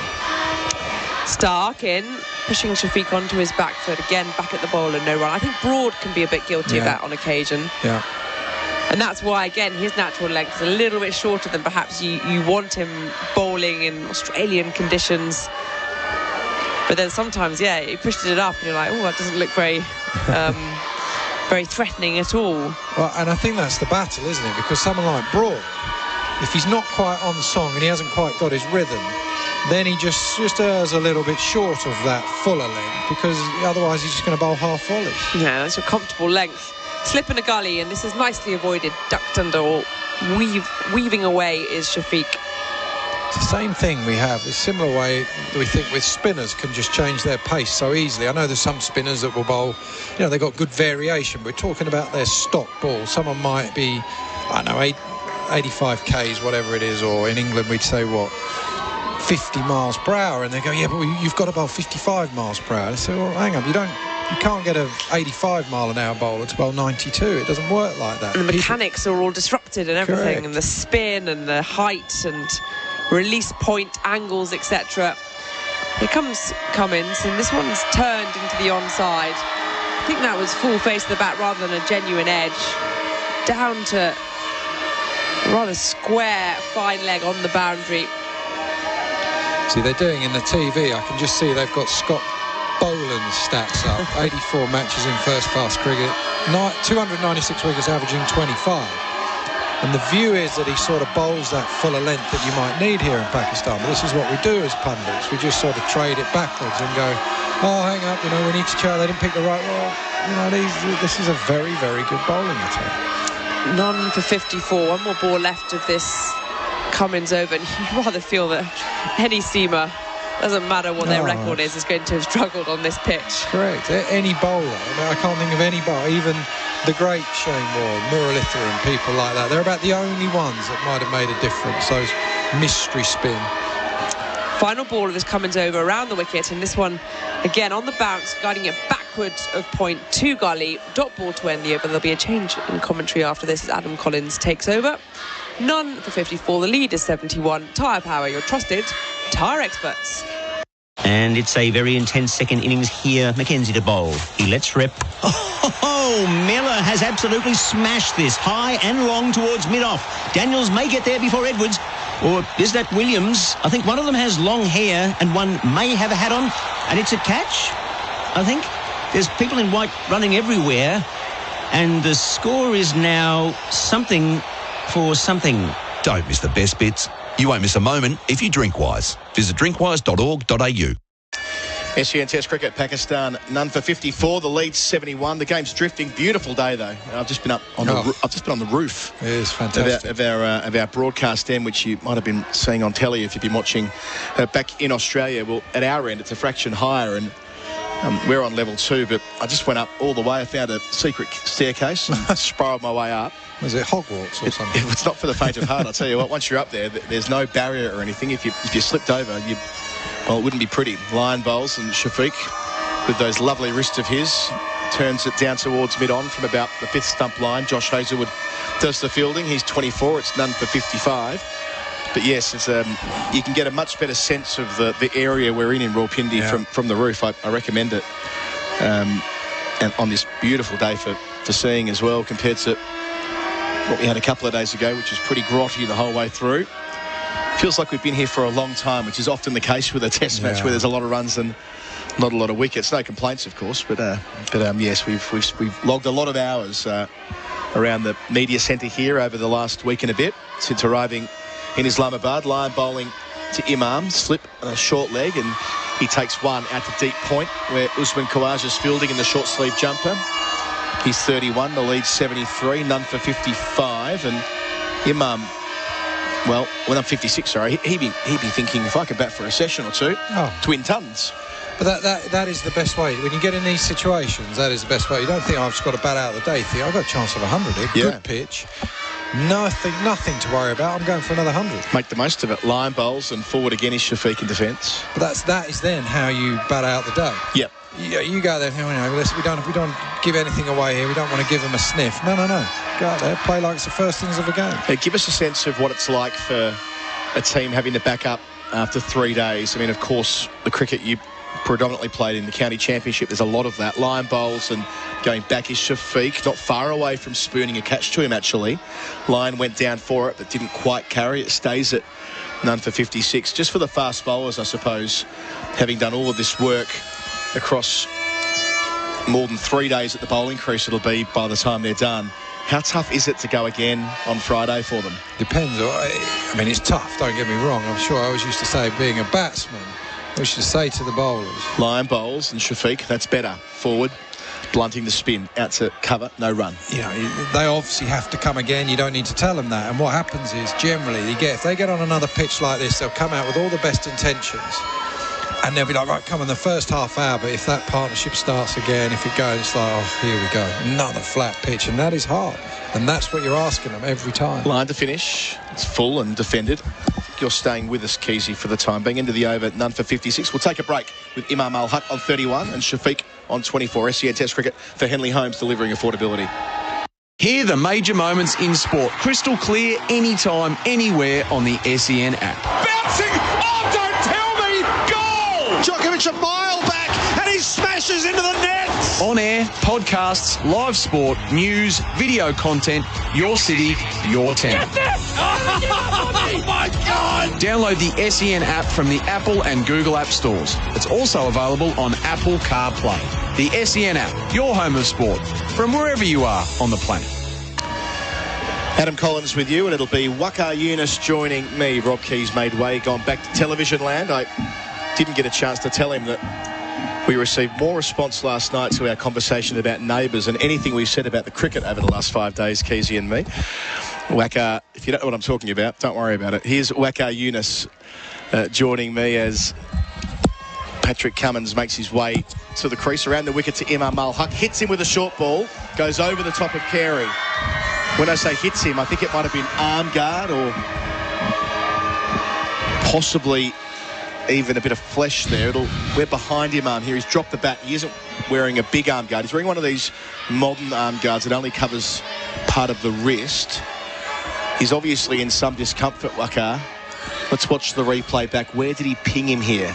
Yeah, crossing once again. That's why the odd time the ball keeps a little low. They hit him on the arm. He had few hits in this game.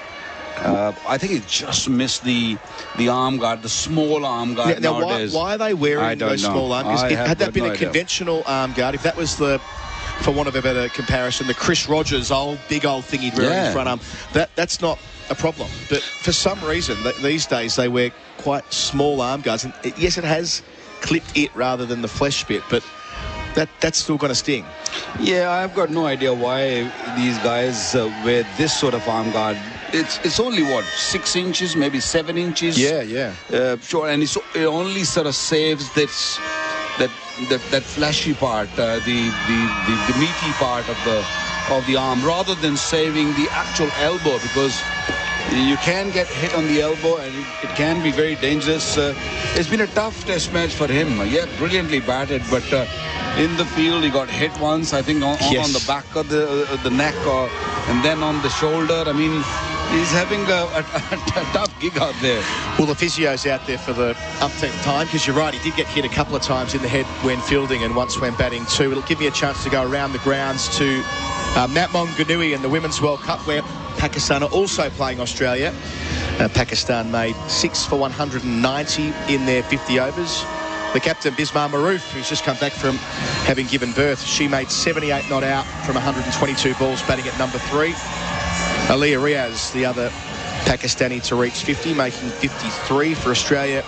Alana King, the leg spinner, 2 for 24 from her 9. And 1 wicket apiece for Megan Shute, Elise Perry, Amanda Jade Wellington and Nicola Carey. And in reply, Australia are cruising to victory. They're 3 for 155 from 28 overs. That victory target's 191, so they need 36 runs in 22 overs. And at the moment, it's Elise Perry in there on 10. She's just been joined by Beth Mooney at number 5 on 1. Elisa Healy made 72 at the top of the list from 79 balls. Rachel Haynes, after her century in the series opener, or the tournament opener, made a run of ball 34, and the captain made 35 off 37, Meg Lanning. So Australia in a good position to register their second victory of the tournament after beating England a couple of days ago. Now we're back live at Rawalpindi with the medical attention that Imam Ul Haq received after being whacked on the arm complete. And now Shafiq's on strike on 24. Pakistan none for 57. The lead 74. We reset. And Pat Cummins prepares to go again. He's got 1 slip. That's David Warner. In at about 2nd slip, nice and close. And Cameron Green in the gully. He bowls to Shafiq, who pulls hard to deep backward square. There's a sweeper in that direction. It's Ashton Agar, the sub-fielder, who's able to collect and throw. They only take a single, I think. That's very surprising. I mean, it was clearly they could have easily ran 2, but Imam Ul Haq straight away putting his hand up, saying, "I'm not running for the second." Abdullah Shafiq was coming hard. This was good timed shot. It went very quickly. It was a little bit to the left of the fielder. It was clearly 2 runs available. Not sure why he stopped them, and what they said about single, don't miss a single or don't miss 2. Yeah, there was 2 there clearly. So Shafiq's 25, none for 58. Pakistan leads 75. Cummins around the wicket to Imam. He stays full here and he's defended, and Cummins tries to kick it up to himself, as he so often does, and it very rarely ends up in his hands. There's the one thing that Cummins doesn't do well. A question for you on Abdullah Shafiq. We didn't get a chance to talk about him on morning 1 when he made a brisk 44. Just 22 years of age. He played 1 domestic game, got shuffled into the Pakistan A team, and 2 games later he was playing Test cricket. I mean, this guy at age 22, they clearly think he's a generational talent. Yeah, you can clearly tell the way he bats. He was picked very early. Cummins bowls, and Off the hip goes Imam down to deep backward square. One of 3 fielders in that direction. Nathan Lyon collects and throws. He's 32. The score's none for 59. The selectors really saw the talent, and he does look really good. He looks very compact. He scored 100 in grade 2, which was not first class, but jumping into first class, he scored, I think, 100, a big 100, and he looked really good, and everybody started admiring him. I'm not sure if he's going to go on and make it really big. The time will only tell, but by the look of it, he's got such a compact technique, and good for test match cricket. On strike here to Cummins. That looks good. Nice high elbow as he pushes out towards cover. There's no single, though. So he played 2 test matches against Bangladesh and made 52, 73 and 25 to start them. Not a great PSL for Lahore. Made 250 runs at 23. But, yeah, such a quick rise to first-class cricket. Averages 68 at the level below, which gives some sense of his emergence, his quick emergence to this test team. Last ball of Cummins' set. Drives and bowls, and pulling again is Shafiq out to Ashton Agar. Straight to him this time, so an easy single. He's 26, none for 60 at the end of the over, with Pakistan in the lead by 76. SEN Test Cricket's for Henley Holmes, delivering affordability and tyre power. Your trusted tyre experts. Tyre Power's store-wide super sale gives you the power to save on a huge range of big brands like Kumho tyres. Right now at Tyre Power, you get the power to buy 3 and get 1 free on selected Kumho passenger car and SUV tyres. Plus many more super savings store-wide at Tyre Power. CanStar Blues Customer Satisfaction Award winner again. Tyre Power store-wide super sale is now on. Visit tyrepower.com.au or call 13 21 91 for your local owner-operator. Adam Collins with Waqar Younis. The final day here at Pindi. The home side lead by 77. Gorgeous day. I was telling Keezy, I just went up to the roof here. Have you been up there on the on the roof. I've been to the media centre. Yeah, it's another level up. Okay. There's a set of sort of hidden stairs, a spiral staircase, and you get the full 360 panoramic view from up there, looking out towards Islamabad. Lion bowls, and off the inside edge of Shafiq down towards fine leg. Frustration from the veteran spinner as the ball trickles into the rope. That's a lovely flight of delivery. Jags back hard, might have found some rough, but it's 4 runs to Pakistan, none for 64 indeed.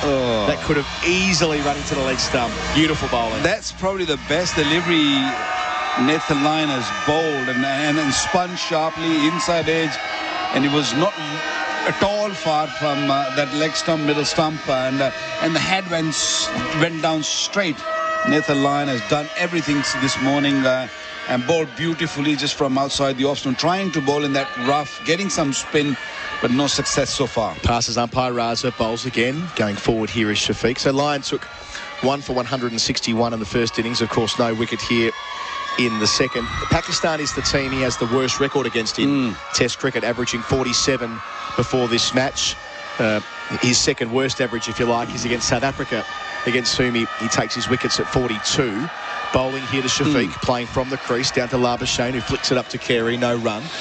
Well, last time he played against Pakistan in this part of the world was in UAE, yes, where you'll find a really slow pitches and spins a bit, but no real bounce in those pitches. That's the reason. Line bowls, and Shafiq again's able to play from the crease. He did not have a good time of it in the UAE. He took 15 wickets at 54 there across 2 tours in 2014 and 2018. He's a kind of bowler who because he bowls from the top, he's not he doesn't undercut the ball. He just bowls from the top. He needs a little bit extra bounce from the surface to trouble. Lion bowls, it's full and defended by Shafiq to mid-wicket. Yeah, we were talking about Shafiq just a little while earlier. He comes from Sialkot, which is central Punjab, more toward the border of India, and we have produced some really good top cricketers from that region. Line delivers, and forward comes Shafiq again to end the over. None for 64 is the score. Shafiq 30, Imam Al-Haq 32. The lead is 81. Well, in the likes of Zahir Abbas, Ijaz Ahmed, Shoaib Malik, some really quality cricketers, and they all talk, especially Shoaib Malik really rates him very high. Ijaz Ahmed rates him really high, that he's one for the future, only 22 years of age, and what we're seeing right now, the technique, and good for one-day cricket also, because he builds the innings nicely, and of course Test match we're seeing that is getting better and better. Of course, part of me did hope that Shoaib Malik might be part of this squad. I know he doesn't play Test cricket anymore, but he's retired, had a couple of different retirements at different points in time, but he's the one man left who played international cricket in the 90s. He made his one-day debut in 1999 and still going strong. He was part of the Pakistan team in the T20 World Cup last year, wasn't he? And they made it to the Final Four. Yeah, he's one of those fitness freak guy, and works really hard on his fitness. Played under me actually when I was captain Pakistan, and he was a young spinner. We brought him as an all-rounder. Came as an off spinner who bats at number 7, 8. But then he developed himself as a very fine batsman more than bowler, and then became a part-time bowler later on in his career. I remember getting I think he got 237 in UAE. Against England. Yeah. He batted quite nicely, but that was the time he decided I had enough. Speaking of part-time spinners, welcome to the bowling crease, Marnus Labuschagne. Around the wicket, 2 catching men in close. Bowls to Imam Al-Haq, who defends back down the pitch, no run. So a slip and a short leg. He's more than a part-timer, Yeah. He's not really, hardly bowls a bad ball, so he just puts it there. Maybe once he bowls longer spell, he might struggle, unlike other regular bowlers, but I feel that most of the deliveries are right.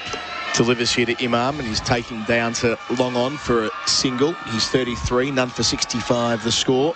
The lead up to 82. Yeah, I think there was a sense 4 years ago when Labuschagne started this Test career that he might be, as you say, more than a part-timer, but he doesn't get used an awful lot.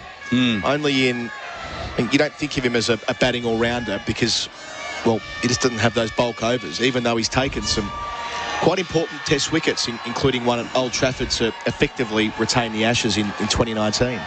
Being an all-rounder and batting at number 3, it is not easy, and because he spends probably long time to fix his batting and keep working on that and getting better and better, and he gets runs on a regular basis. He got 90 in the first inning, so to put in hard yard in the bowling, that takes a lot of energy, a lot of time.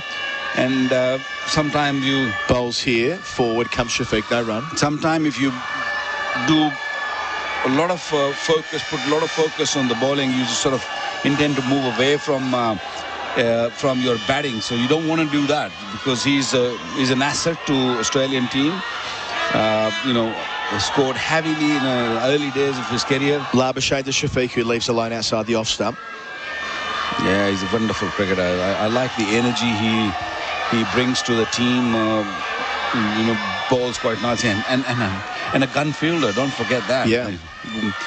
Got Babar Azam run out in the first inning. It's the complete package. Labuschagne bowling here. Shout for leg before. Drinkwise at home stakes. It's a wide open field. Corn chips and salsa is popular with the punters. The 6-pack before the quaddie was an early scratching. There's no love for passed out on the back lawn today. And drifting further as red wine spills on the couch. But the market mover and clear favourite is Have a Water Between Drinks. The fans are embracing this horse from the Drinkwise stable.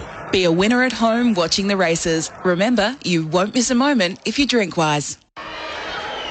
Pakistan, none for 66. This first wicket stand up at 83. It would be unusual for them not to get to century stand in this match, because that's the way it's gone. Waqar Younis here to my right, taking over Isabel Westbury here from Adam Collins. SEN Test Cricket. Nathan Lyon bowling from the shell end in front of us and pushing Abdullah Shafiq into his crease. He prods it out to point, and there is no run. Talk to me about the dinner last night. I was looking at the social media, and you guys went out, and the meal looked really good. The food looked really good. Well, it's quite funny as Lyon makes his way away from us. And this one's a nice sweep, an almost half sweep from Shafiq, finds the man at fine leg, no run.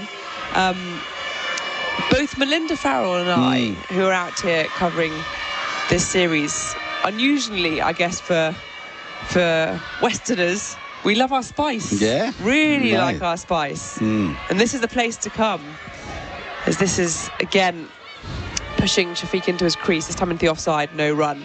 So we had... it was a proper sit-down on the floor kind of meal, which... There was a small video I saw, Poor Adam, I don't think that's too good for his back. He wasn't... It's difficult to get up at the end of the meal. We're all beyond 30 these days, so you feel it.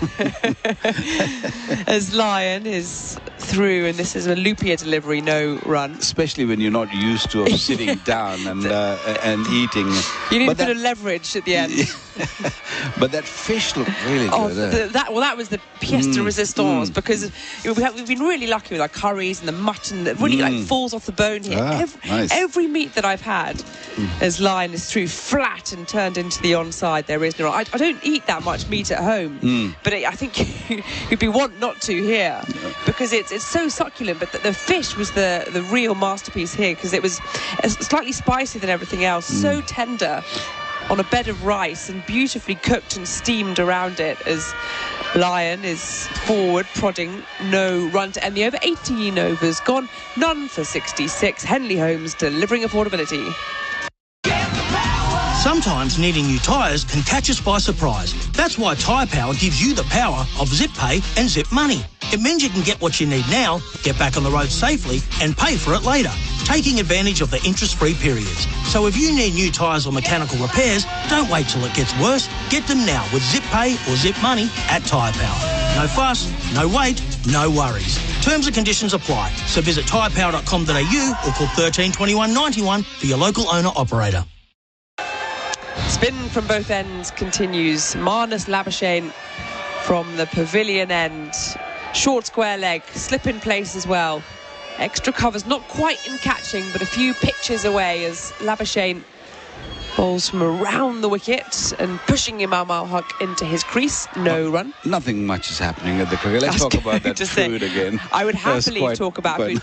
No, we were extremely lucky because we were taken out by some of the written press pack, the local press pack, for I guess a traditional Pakistani meal, as this is forward defending, which is difficult to say because depending on what region you are, the meals can change so quickly, whether you're up in sort of Pashtun or down in Sindh. And it was Neelam Arshad and a few other written press pack were very accommodating, as Marnus is through flatter, and this is whacked into the onside, but only to mid-wicket. It's shy at the stumps from mid-wicket, but I think actually it may have hit Imam rather than anything else. Steve Smith has his hands in the air, I think in jest more than anything else. It ricocheted into the stumps after the deflection.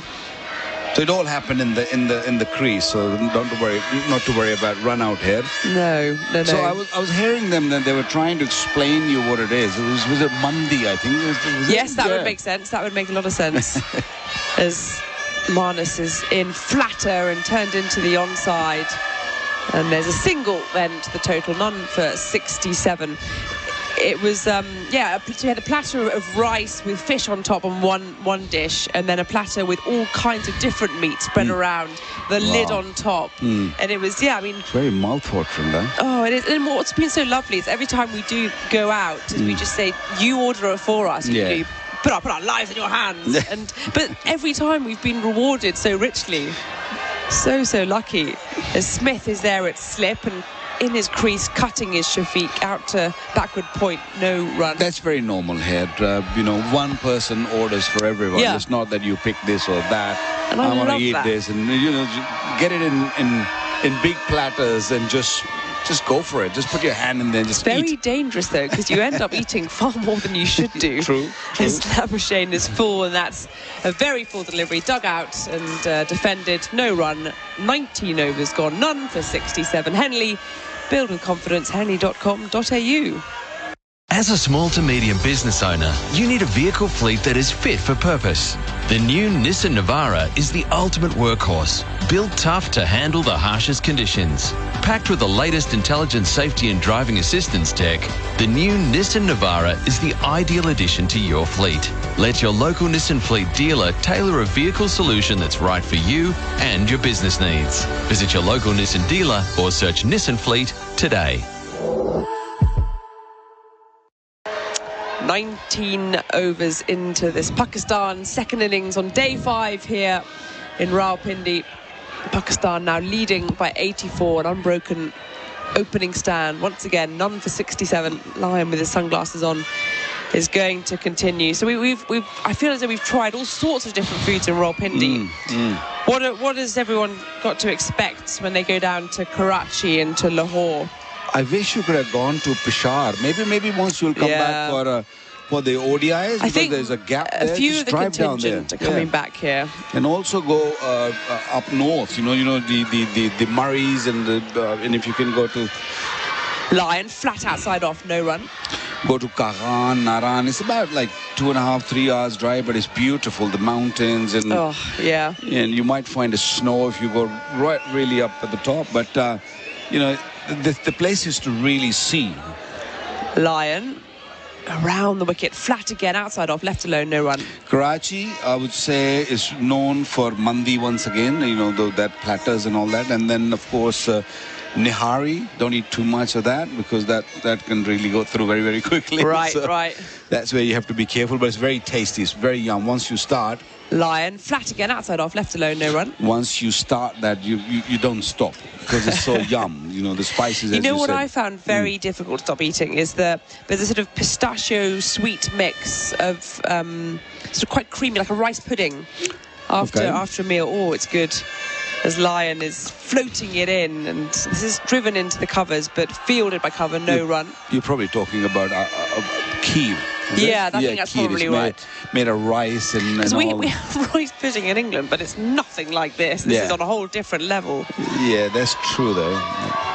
Lion dancing down. Here he comes. This is cut nicely, authoritatively, to backward point where Usman Khawaja fields, and they amble through for just the single, none for 68. So if you really want to eat a good meat, you go to up north, Peshawar. Right. They cook it in actually the lamb's fat. They don't put any oil or any of that. And put only a salt in it, and it's just so yum. And of course, Test cricket used to be played in Peshawar. Have they played there recently? No, it's been a while. Yeah. We will play first class. The cricket stadium is under renovation. Right. Probably next time. I hope it's early. You will see that the Pakistan will be playing there, and it will be beautiful. I mean, the stadium will be hopefully up to mark. Slip, short square leg to the right-handed Shafiq, who's turning this immediately down to fine leg. The tumbling Cameron Green pounces on the ball, but he can't restrict the single. They add one more to the total. 20 overs gone, none for 69. Tyre Power, get your free 5-minute safety check. For ultimate tyre safety this season, go and see Tyre Power during their store-wide super sale now on. Your #1 destination on Google Maps for safety, Tyre Power is ready to help your family drive safe on the roads. Next road trip, make Tyre Power your first stop and find out why Tyre Power is Australia's best. During the store-wide super sale on now, buy 3, get 1 free on selected Kumo passenger and SUV tyres. Each Tyre Power is 100% independent and locally owned. Find your Aussie local at tyrepower.com.au. Just under 10 minutes then until lunch on day 5 here in Rawalpindi, and the school children who've been bussed in are enjoying their day out at the cricket, even if Australia's fielders aren't. Slip in place as Labuschagne through. He's like a school kid in terms of his excitability. Yeah, he is. Talking about food, let's get to food again. I mean, I'm really enjoying it because that's what we are nearing lunch after all. Yeah, true. I'm getting hungry also. Labuschagne flat again and turned into the onside. Quick single. It's going to be shy at the keeper's end, but Shafiq, or Imam al-Haq actually, was running to the danger end. He was called through nicely, and they're there safely. None for 70. There's a restaurant in Karachi called Kolachi. I've heard about this one. Yeah, you must have. It's a very famous. It's a big restaurant. It's right on the waterfront. And the food is just yum. It's hard to get in because it's a long queue, but I'm sure that once you guys will call them up, and it shouldn't be an issue there. But the food is good. I must say that you should go there. And of course, there are big shopping malls there, and you can hang around and watch a bit of Karachi. It's a big city. Labuschagne around the wicket, very wide delivery point. And this is pushed into the onside, but there's mid-wicket there and Cummins, no run. I don't want to suggest too much of the curries for you guys. I know you're enjoying it, but you got to be careful with your stomachs and all that. Oh, yes. Well, we're lucky here. I've gone for a swim most days in the morning. Ah, nice. As Labuschagne floated, almost a full toss, pushed into the covers, no run. Once you get a hang of this food, you can't keep your hands off it. Yeah. No, not at all. I don't want you guys to get there. You'll be going back and then searching for it all over the place. Labuschagne, flatter and dancing down the track is Imam. And he pushes it back at the bowl. Labuschagne has a shy at the wicketkeeper's end. But I think more just the intent and the threat than anything else. Yes, we had dinner the other evening with some of the administrators here from Cricket Australia and the Australian Cricketers Association, and they'd all been out to get traditional shalwar kameez. Shalwar kameez. Yeah. And they were showing us that they're huge. The trousers, expandable waistbands. Yeah. As this is pushed into the onside end of the over. 21 overs gone, none for 70. The lead now is at 87. Henley Holmes delivering affordability. The Driver's Seat with Matt McKeldin and Stephen Johnson. This week, defending champion Shane Van Gisbergen joined us ahead of Supercars' return to Sydney. You know, this track didn't really suit us last year, so it would be great if we could only come here once. And we spoke to Scott McLaughlin in the US after his first win in IndyCar. I miss you all, but we'll be definitely catching up soon. I'll be throwing some chicken nuggets down your throat anyway when we're on the fifth back there anyway. That's this week on The Driver's Seat. None for 70. Abdullah Shafiq has 32. Imam al-Haq has 35. And yes, if you've got a shalwar kameez, I gather it's probably quite a good one to wear if you're having a big meal. Yeah. Expandable waistband as Lion is in to Abdullah Shafiq, who turns it round the corner to Cameron Green at that short, fine leg, no run. So where is cricket going now, this test match? Where is this test match going? Well, that's a very good question. Let's talk the possibilities all right. now. You know, what can happen. Lion. Loopy, slow delivery, weighted by Shafiq, turned again to Green, no run. Pakistan started off really well. They started off 4+ when you talk about the average run scored of every over. But it has come down. It's come down to 3.3. I guess they just want to go to lunch without losing any wicket. Flatter, nice spin there from Lion into the right-hander. 10 on the bounce to short square leg, dot ball. Shafiq played a poor shot in the first inning. I'm not sure why, and I'm 100% sure that he's going to be very careful, very watchful. He's not going to play that sort of shot now. Slip, short square leg, flatter from Lion, stays very low. Well watched by Shafiq. So Pakistan now 87 ahead with 2 sessions after this to go. How many overs? 71 overs remaining. If Pakistan bat another 30 overs, maybe give it a crack after tea, just for maybe 30 odd overs. If they get 200, 250 runs on the board. Flat, short, pushing Shafiq into his crease. Because they've got wickets in hand, and if they can play a really good session, the next one, and put up maybe 130 and 42, 50 in the last 30 overs, give it a little sniff. Why not? Final ball floated up, pushed into the offside, dot ball to end the over. A maiden over then by Nathan Lyon. 26 runs conceded from his 9 overs, none for 70. And I'll give you an update on the Women's World Cup, because Australia might be playing Pakistan out here, but They were also playing Pakistan over in New Zealand, at least the women's team were. And Australia have won. So comfortable victory for women. For Australia's women. They were chasing a total of 190 and they reached it with just over 15 overs to spare. Lisa Healy, top scorer, 72 in the chase. Of course, she was crowned the ODI Cricketer of the Year last year. While Nashra Sandhu for Pakistan took 1 for 30. Earlier in the day, the Pakistan captain Bisma Maroof made 78 off 122 balls as they reached 190 for 6, while for Australia, as Marnus Labuschagne is in wide of the crease and flat delivery to Imam Al-Haq dot ball. It was Alana King who was the pick of the bowlers with 2 for 24 of her 9 overs, so she picked up I think 3 wickets. Leg spinner for Australia, who's really come into her own since making her debut for Australia's women only this summer. This is dug out by Imam down to mid on, no run. So she's 5 wickets across 2 matches. She's done really well and really enjoying her craft, which feels like very poignant at the moment, in fact, considering the untimely death of Shane Warne, as Labuschagne is flat into his delivery stride. Another leggy on display here. Nathan Lyon at short fine leg has some ground to make. He does. They'll add a single to the total, none for 71. Imam moves to 36. Hands a strike to Abdullah Shafiq. So Australia at the moment, 2 from 2. They beat England reasonably comfortably, even though we saw a century from Nat Siver. Wonderful innings, but they fell short. And yes, Australia once again looking the team to beat in that World Cup. They're always good when it comes to World Cup. Doesn't matter if it's a men's World Cup or she says or grudgingly. World It's just not fair, is it? No. Labuschagne over the wicket to the right-handed Shafiq, who's onto his tiptoes, turning that into the onside, out to the quite a straight mid-wicket boundary fielder, just rotating the strike. Then Abdullah moves to 34, none for 72. This might be the last over before lunch, or we might sneak in one more. How many deliveries? 2 more deliveries to go. Pakistan once again, the 2 openers putting up a wonderful partnership, looking in control, no real issues there against the pace or even the spinners. Around the wicket again, very flighty from Marnus Labuschagne, and it snuck under the fielder and mid-off. He made his ground there, Mitchell Starc, but almost slid over the top of the ball.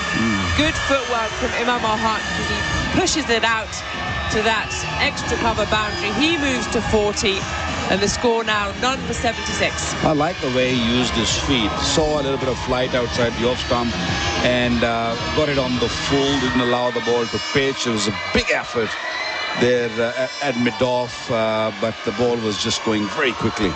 Final delivery then before lunch, and this one's full and prodded into mid-on, down the ground. No run to end the over, and that will be lunch. So Pakistan leave the field, the score none for 76. The lead is up there at 93. Abdullah Shafiq is not out on 33 from 78 deliveries. Imam Al-Haq is not out on 40 from 61.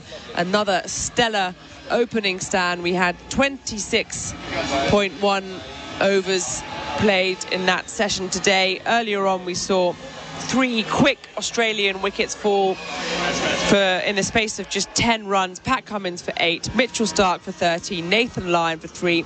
Australia started the day 27 runs behind. They then finished up on 459 all out, 17 runs behind Pakistan, but Pakistan have done really well to build that partnership and saw 86 runs ahead of Australia, 76. They ended up for no wicket, so they are a fair few ahead. And Mitchell Starc, he bowled 4 overs, no wickets, 22 runs. Hazelwood, 2 overs, no wickets, 2 runs against him. Lyon, 9 overs even, no wickets, 26 runs against him. And also a few overs to Marnus Labuschagne and Pat Cummins as well. So good morning for Pakistan. We'll join you again in about 4. Back to Rawalpindi, the final day here of the first test match between Pakistan and Australia. It's lunch, and the home side have made their way to none for 76 from 23 overs in their second innings. They lead by 93, with Imam Al-Haq, who made 100. The because it's the first time that Australia have come here in 24 years, and because I guess you want to give your home side as much of a chance as possible, and the great feared pace bowling attack of Australia was coming upon them. Australia sent a full strength side out as well, and that may well have had something to do with the way in which this pitch is played. But I hope that as a result of that, the series goes to Karachi and to Lahore, and we might find something a little bit more with an even keel. I think that the conversation's moved on a little bit in the last 24 hours to disappointment, to real frustration at the fact that there's two pitches over, the one directly in front of our commentary position at the northern end here at Pindi Stadium, which would have been a most suitable test wicket, and instead they went for one that was ready to go, 3 days before the first ball was bowled. It had the stench of death about it before we even got to the test starting, as it so often does when a pitch is over-prepared. So it's not as though we didn't see this coming. In turn, I wonder whether the ICC might have something to say. They don't take kindly to when the contest between bat and ball is this unbalanced.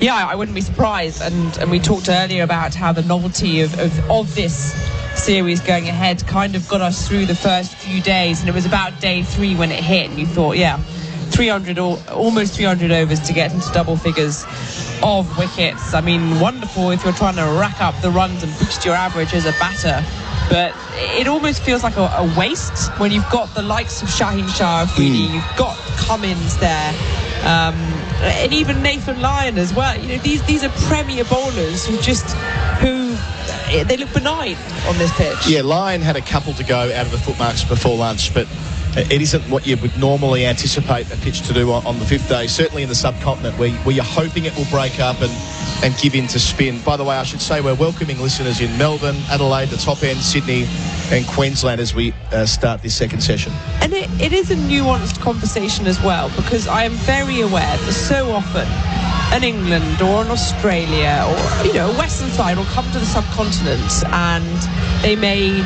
succumb very quickly, or it may be benign, and we're very quick to jump on the pitches and talk about that being the sort of the root of all ills. But I think we need to be aware of that history, but also I think it would be fair from somebody looking at it impartially, which in a way I've got that unique position. You could even argue that I'm looking for a Pakistan win to try and see this Australian side lose. I think it is fair from all accounts. We're seeing it from Pakistan journalists as well and Pakistan onlookers, that this is not the pitch that they would have wanted for a contest. Let's step back from the game immediately in front of us and the week that we've had here in Islamabad, Rawalpindi. Isabel, you go back to the UK tomorrow. Even though the test match has been a bit of a stinker, let's be honest, and we can be honest at this stage of proceedings, the week itself has felt special. The hospitality has been outstanding, but more generally, the advertisement for Test cricket in Pakistan and being a host, not just as a novelty item, but consistently having teams over here. Yeah, and that's it. I think this is two-pronged, the history and the relevance of this series. The first one is specifically Australia's men's test team in Pakistan and how long it's been between those visits and how wonderful it is to see that series resumed, not in the UAE but in Pakistan after 24 long years. And the other element is this setting the tone and a precedent to normalise the big test nations coming back to Pakistan and playing cricket here. We have seen test series in the last few years with South Africa, with Zimbabwe, with Bangladesh. West Indies, I think, came here. Yes. That was back when the PC had to pay teams to come here. It had that sense of novelty around it. The Pakistan Super League now being hosted here instead of the UAE. It's all part of this transition, this process. And we thought that when New Zealand left on the morning of their first white ball series, it was here in October, and then that meant that England didn't come in a few weeks later, and it kind of felt as though that normalisation, that bringing back of mainstream cricket, international cricket to Pakistan was set back almost it felt like it could be a year, and there was a feeling that maybe Australia on the back of those withdrawals wouldn't then come. But I think that the inverse happened. It strengthened the resolve of Australia to show that they could be that. They had that opportunity to be that first big three nation to come back to play Test cricket. And in a way, it's played into their hands. Australia looked very good. as do their Players Association. And I think that's important, is that the players, there was a bit of trepidation. There were many questions asked, but that turned from trepidation to a comfortability, to the point that we got a full test team, to then an inquisitiveness. And that's what we saw from Marnus Labuschagne and co before the series. These are alien conditions. I've never been here before. Nobody in the generation before me has been here before. What's it going to offer up? How can I combat it? How can it challenge me? And that's what we're seeing as a sign. And even I think Pat Cummins was talking about the first day's play on a Friday, was that he hadn't realised, for example, that the morning prayers would mean that it was going to be an extended lunch break for an hour instead of 40 minutes. And it's all about learning, about adjusting. And these players, they're not sort of shirking their shoulders and going, oh, this is, not what I aim to train here, or not what I'm used to. They've gone, all right, how interesting, let's go along with this. And we've been playing to the backdrop of the Imam calling out the afternoon prayers, the morning prayers, all through these matches. The crowds have been slow to get it in the morning because of morning prayers. It's all part of the atmosphere and the experience, and that's dual-pronged again, because it's about experiencing it as a touring side, but also the challenge of playing cricket in an alien condition. So I think this has been really good for both Australia versus Pakistan, and for hopefully setting the tone. And I leave tomorrow, as you say, back to the UK. It's been a luxury for me to be here to tag along to the Australian press pack. But it means that hopefully there'll be a return in December when England's men finally come back here to play Test cricket. Yeah, and let's go to that. So you're right on so many levels there, and I feel for the Pakistan players as well. Take someone like Azhar Ali. He made his Test debut alongside Steve Smith at Lord's in 2010, just after Pakistan went into international exile, effectively after the tragedy of 2009 with the Sri Lanka team. He didn't get to play at home for the first 9 years of his international journey. His home ground was effectively Dubai, which is a 3-hour flight from here. It's not his home ground. Playing in front of empty stadiums, no fans, no family, all the rest of it. To now have this opportunity late in his career, of course, he made a magnificent 185 in the first innings of this game. He'll probably be named player of the match. So there's that generation of players. And now they will look to England. England, who pulled out on spurious grounds last year that had nothing to do with security. It was all to do with lethargy.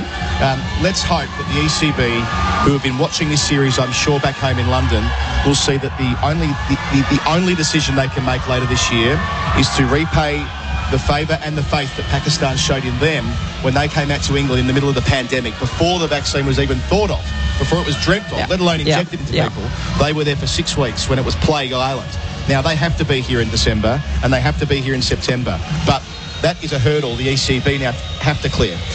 And listen, I don't want to indulge in schadenfreude, but I do think, I am happy in a way to see that the ECB, the PCA, English cricket has come away quite scarred from the way in which they handle it. They know now that it was the wrong decision.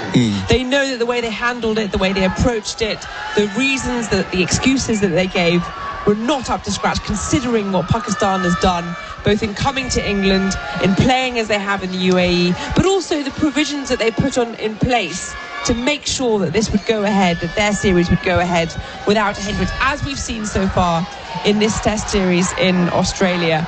And I think from a personal perspective, the thing that really upset me about England not coming when I was supposed to come out is that that once you get here, the hospitality, the people, the cricket, the atmosphere, the culture, the food is going to be second to none. And my expectations, even knowing that, to be exceeded. Izzy, thank you for your contributions through the lunch break. Can you give Simon Katich a tap on the shoulder and send him my way? He's probably indulging in the Pakistani cuisine. Indeed, as we did with the birthday cake we had for you at lunch upstairs. Happy birthday, Izzy. We'll hear from you in about 20 minutes. The players are making their way back out to the middle now. This partnership between Imam Al-Haq and Abdullah Shafiq is already worth 76 in just 23 overs, so going at a good clip. The home side lead by 93 runs. They'll resume at none for 76 after bowling out Australia for 459 about quarter of an hour into this fifth morning. It was Stark and Cummins and Lyon, the three men, out before they got a chance with the ball. Norman Ali took 6 for 107 for Pakistan.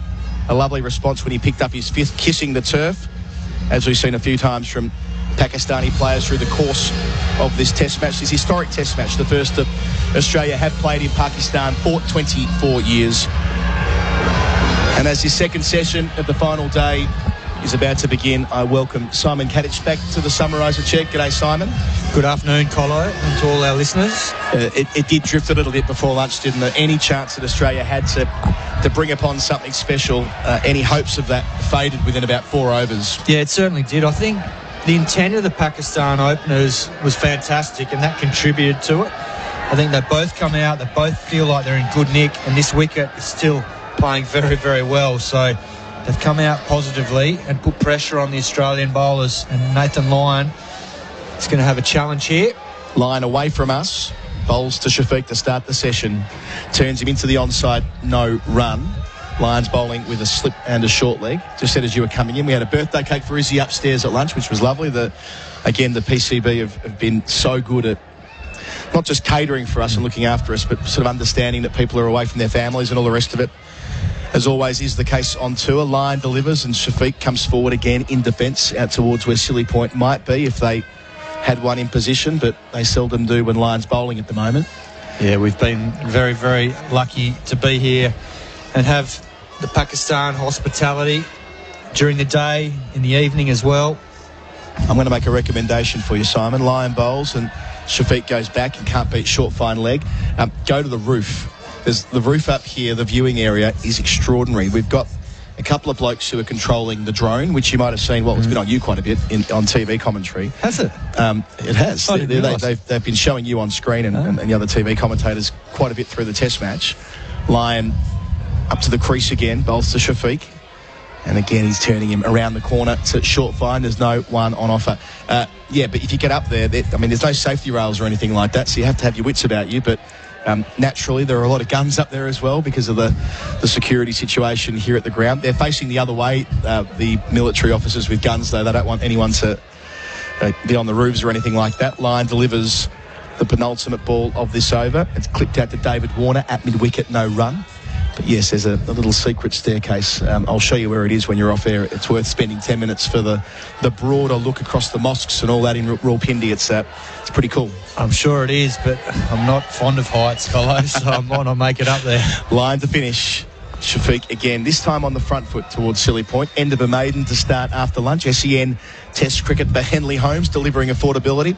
And tyre power, 25% off Kumo tyres. It's none for 76 after 24 overs. That leads 93 with Imam on 40 and Shafiq on 33. For International Women's Day, SEN honour the great moments by Australian women in sport. Ariane Titmus, Tokyo 2021. Ariane's haul of medals in Tokyo places her in the top echelon of Australian swimmers and became only the third Aussie to win both the 200 and 400 metre freestyle double. Who could forget her stirring win against the legendary Ledecky in the 400 metre final? That put the entire swimming world on notice. SEN, your home of sport, proudly supporting the achievements of women in Australian sporting history. SEN Test Cricket with Adam Collins and Simon Katich. Mitchell Stark will get the first opportunity from the pavilion end for this session. He bowled 4 overs before lunch, 1 maiden, none for 22 after taking the new ball. But this pitch really gave him nothing, and the deeper we get into this final day, the clearer it becomes to me that the ICC are going to have a word to say. I think I just can't imagine. I mean, had it spun today, had it ragged on afternoon 5, they might have got away with it, but I don't think they will. Yeah, I think you're right, Colo. I think it'll be hard to see how they get away with the fact that this wicket hasn't really deteriorated. There hasn't been much there for the Quicks. I mean, both teams have played some good cricket and both teams have batted well, but that's a byproduct of this being a very good surface, very true surface, very easy pace surface. That's probably been the key to it. Stark up to the crease here. Just one catching man, Stephen Smith at second slip. Bowls to Imam, the left-hander. Clips him out to mid-wicket. No run to Marnus Labuschagne. Yeah, the other point here is that about half of Test matches played in Pakistan are draws over history. But that's changed in recent times. Since they came back into the fold playing Test cricket here in 2019, Pakistan have been able to generate results on their terms, and they've got a brilliant group of fast bowlers at the moment, 2 of which we're seeing this week, but also Hassan Ali, who took 41 wickets at 16 last year, 10 at this round against South Africa as the match winner. Harris Rauf, who we'll probably see at Karachi next week. Stark bowls and Imam defends. It doesn't feel like we're in an era where the Pakistan team are grinding out hard draws like it might have been in the 90s, where we're in a different phase where they do play aggressive cricket, but this pitch never gave them the chance to play aggressive cricket at home. No, that's true. And I think also from a development point of view, you don't want to have a situation where potentially your batsmen are getting runs comfortably on flat tracks at home, and then you go abroad and you play on stuff that's got life in it with grass and movement. You're setting your young batsman or batsman, whatever age, up for failure. Stark passes umpire Aleem Dar.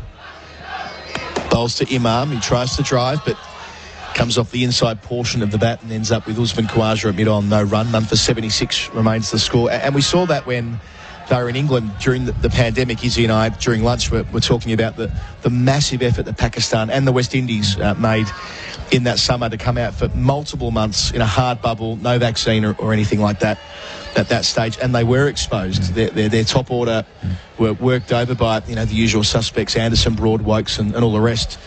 Yes, English conditions, but they never looked comfortable against the moving ball. Crowder involved. And Stark bowls to Imam on leg stump, gets his first run of the session down to Josh Hazlewood beneath us at fine leg, none for 76, and Imam is on 41, leads 94. I think there's no issue with teams having a home ground advantage. That's part of playing international cricket. Every country's entitled to play on surfaces and conditions that suit. But in terms of being able to develop a strong team for both home and away conditions, which is what the World Test Championship revolves around, you need to be able to have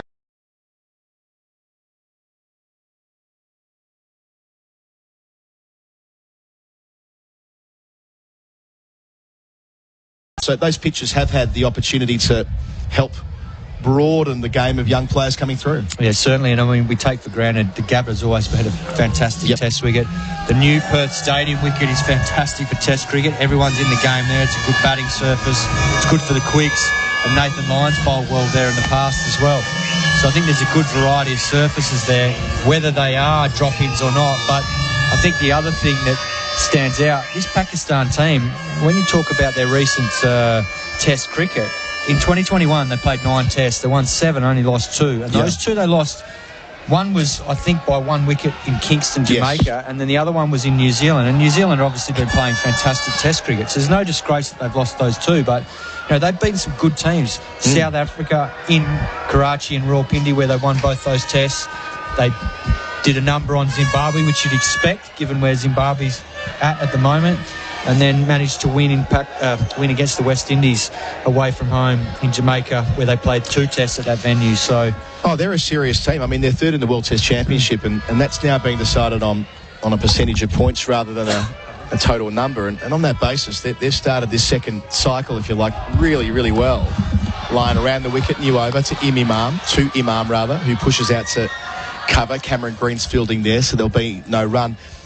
They're every chance of reaching the top 2 of that competition and making the final. Well, they're sitting second now because Sri Lanka lost to India the other day at Mohali. So, but you were right. They were sitting third. We were sitting second prior to this Test match starting. Line again. Bowls it on the back foot. Carving away as Imam. There's a sweeper there. Usman Khawaja in front of the Shower Bakhtar enclosure. They come back for 2. Good running from Imam. He's 43. The score, none for 77. The lead, 80. Make that the lead 96. And the reason I raise that is that the incentive is no longer really there to draw Test matches at home. Because of the percentage system, you are obliged to try and win tests where you can, otherwise your percentage drops. Like your match ratio might be the better way of describing it. Line bowls, and on the back foot again goes Imam, picking out Khawaja, this time just for a single. He's 44, none for 80. Pakistan leading by 97. And given they're into second position, I think that when we get to Karachi and Lahore, that'll have to be an input to their thinking. They want to beat Australia 2-0. It's not enough to sort of eke out 2 draws and try and snatch one at the end, as was the custom in the 90s, the way Pakistan used to do it. Yeah, it's a good point. I think what probably happened here is that when you look at this surface, the wicket a couple of blocks over, or a couple of wickets over, is quite heavily grassed. That would have been perfect. Line here, slip and a short leg, bowls to Shafiq. He pushes him to mid-on, no run to Cameron Green. Yeah, it would have been, but then you also look at what Australia have been playing on in the last 6 months, and those, well, even shorter than that, last 3 months, and the grassy wickets during the Ashes series certainly suited the Australian attack. Line to Shafiq, defending to short leg, Labuschagne collects it. So that was probably the only thing that might have entered into the thinking about the preparation of the wicket here. Just that thought in the back of the mind, could the Pakistan top 6, and because of the injuries to Ashraf and Hassan Ali, it just changed the balance of their team a little bit. They've had to bring in Iftikhar to bat at 7, didn't have the extra seamer. Last ball of lines over to Shafiq, it's Fuller, and defended back down the pitch. None for 80s the score here at Rawalpindi.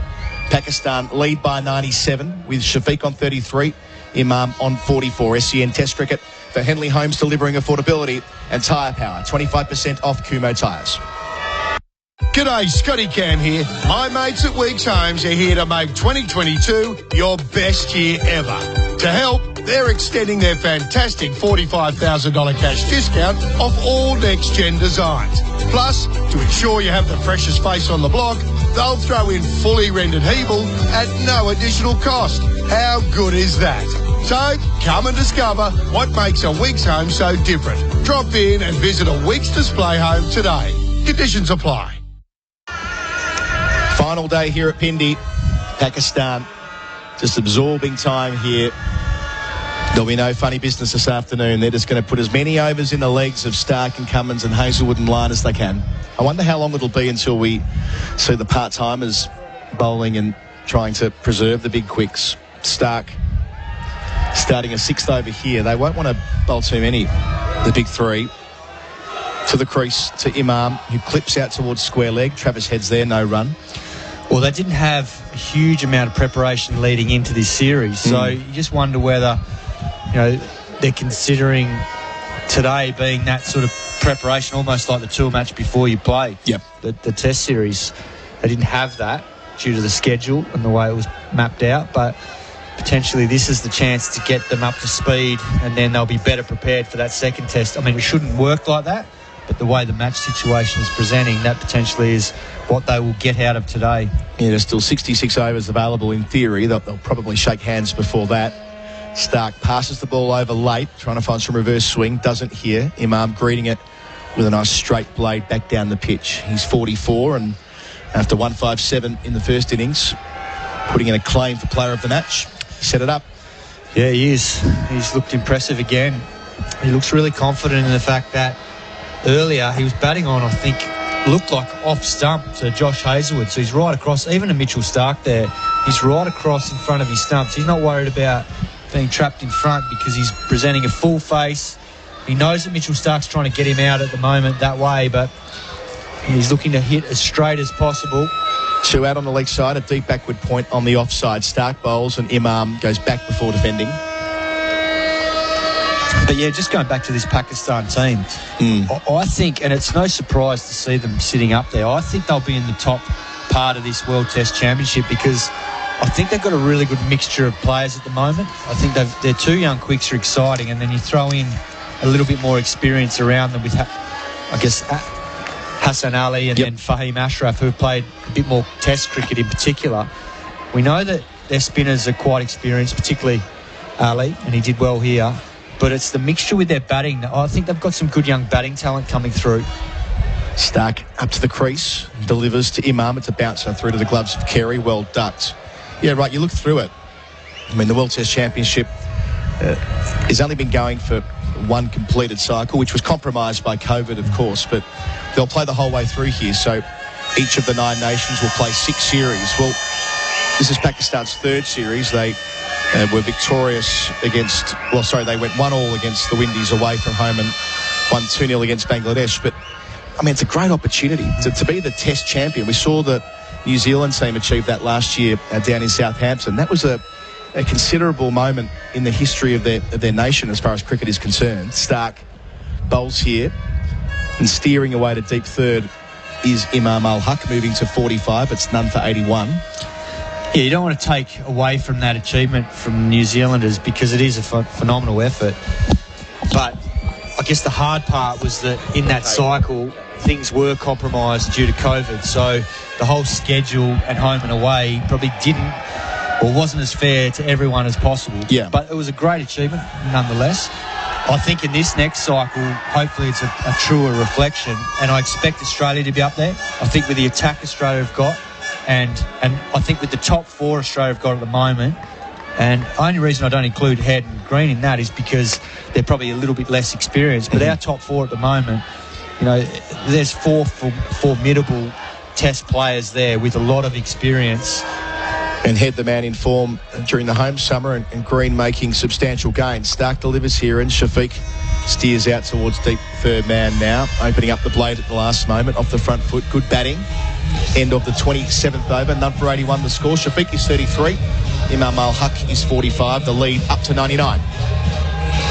When gambling becomes overbearing in your life, one phone call can change all that. Gamblers Helpline, 1-800-858-858. When gambling becomes an issue, there's always 24/7 support on the Gamblers Helpline. Phone 1-800-858-858. MTX Club at Adelaide Oval is the place to do business in Adelaide. From the first bounce to the final siren, MTX Club is the perfect place to entertain, dine and network. Become an MTX Club member today. AdelaideOval.com.au.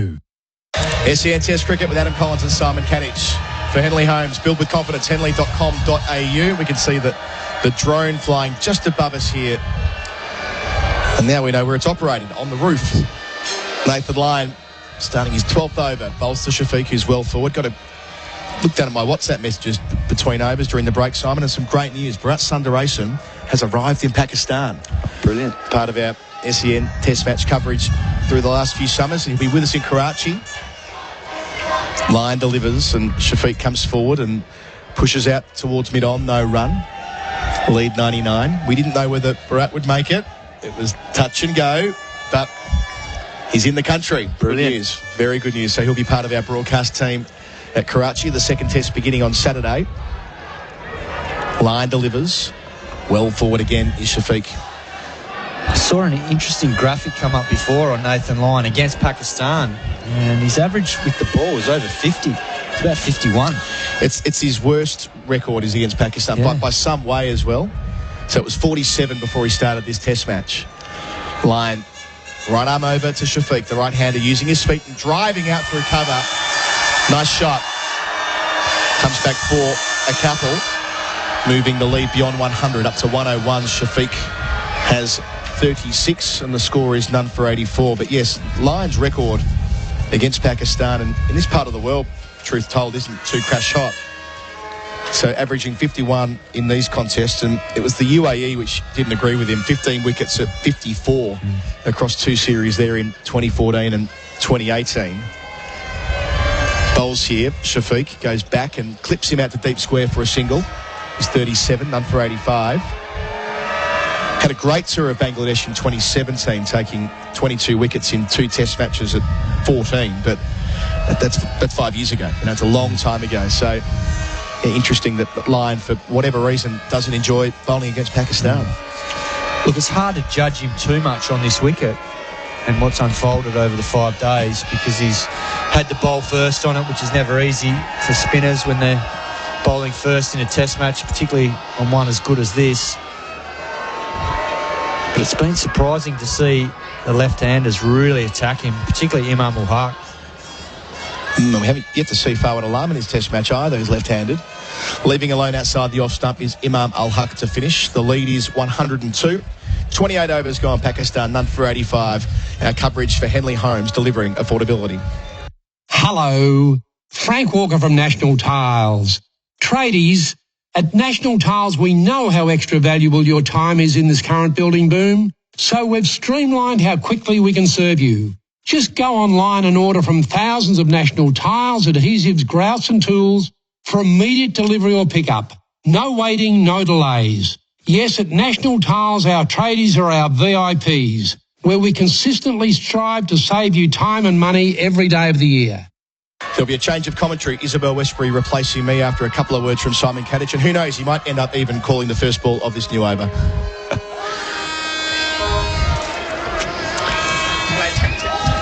Well, Mitchell Starc shining that ball, having a little bit of a chat with his skipper, Pat Cummins. Good mates. Talking about the field. Deep point goes out. Nathan Lyon just behind point.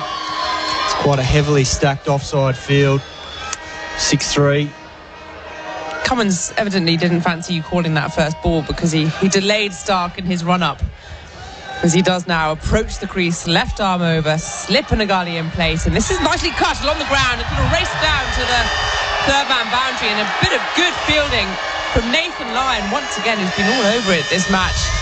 In the field with the ball, and he slides to his left, saves the boundary. That was well played by Shafiq, very late, just wide of gully on the bounce, and he moves to 39, none for 87. Another opening century stand. Now, I have some breaking news, some exciting news, at least from a statistical standpoint, considering that the match itself isn't all that exciting. Jeff Lemon and I were sat in the back of the box a moment ago, crunching the numbers. It suddenly occurred to us, as Starc aborts his run-up, somebody's not quite ready in the field, and Abdullah Shafiq just walks away. We reckon that this is the first time that there have been 3 consecutive century opening stands in consecutive innings. So the first, second and third innings, the openers have made a 100-run partnership. As Starc, left arm over, bears down upon us. And this one's, flighted! Thick outside edge. Gully diving high to his right. Couldn't get to it. It was David Warner. He's athletic in the field. Grow a few inches, possibly, because that was certainly a genuine outside edge, a probing delivery from Mitchell Starc, and a risky shot from Shafiq. Yeah, just wide of David Warner. Great piece of fielding from Nathan Lyon. Down quite a wide third man. You're tempting fate there, is he? They're not quite there. No.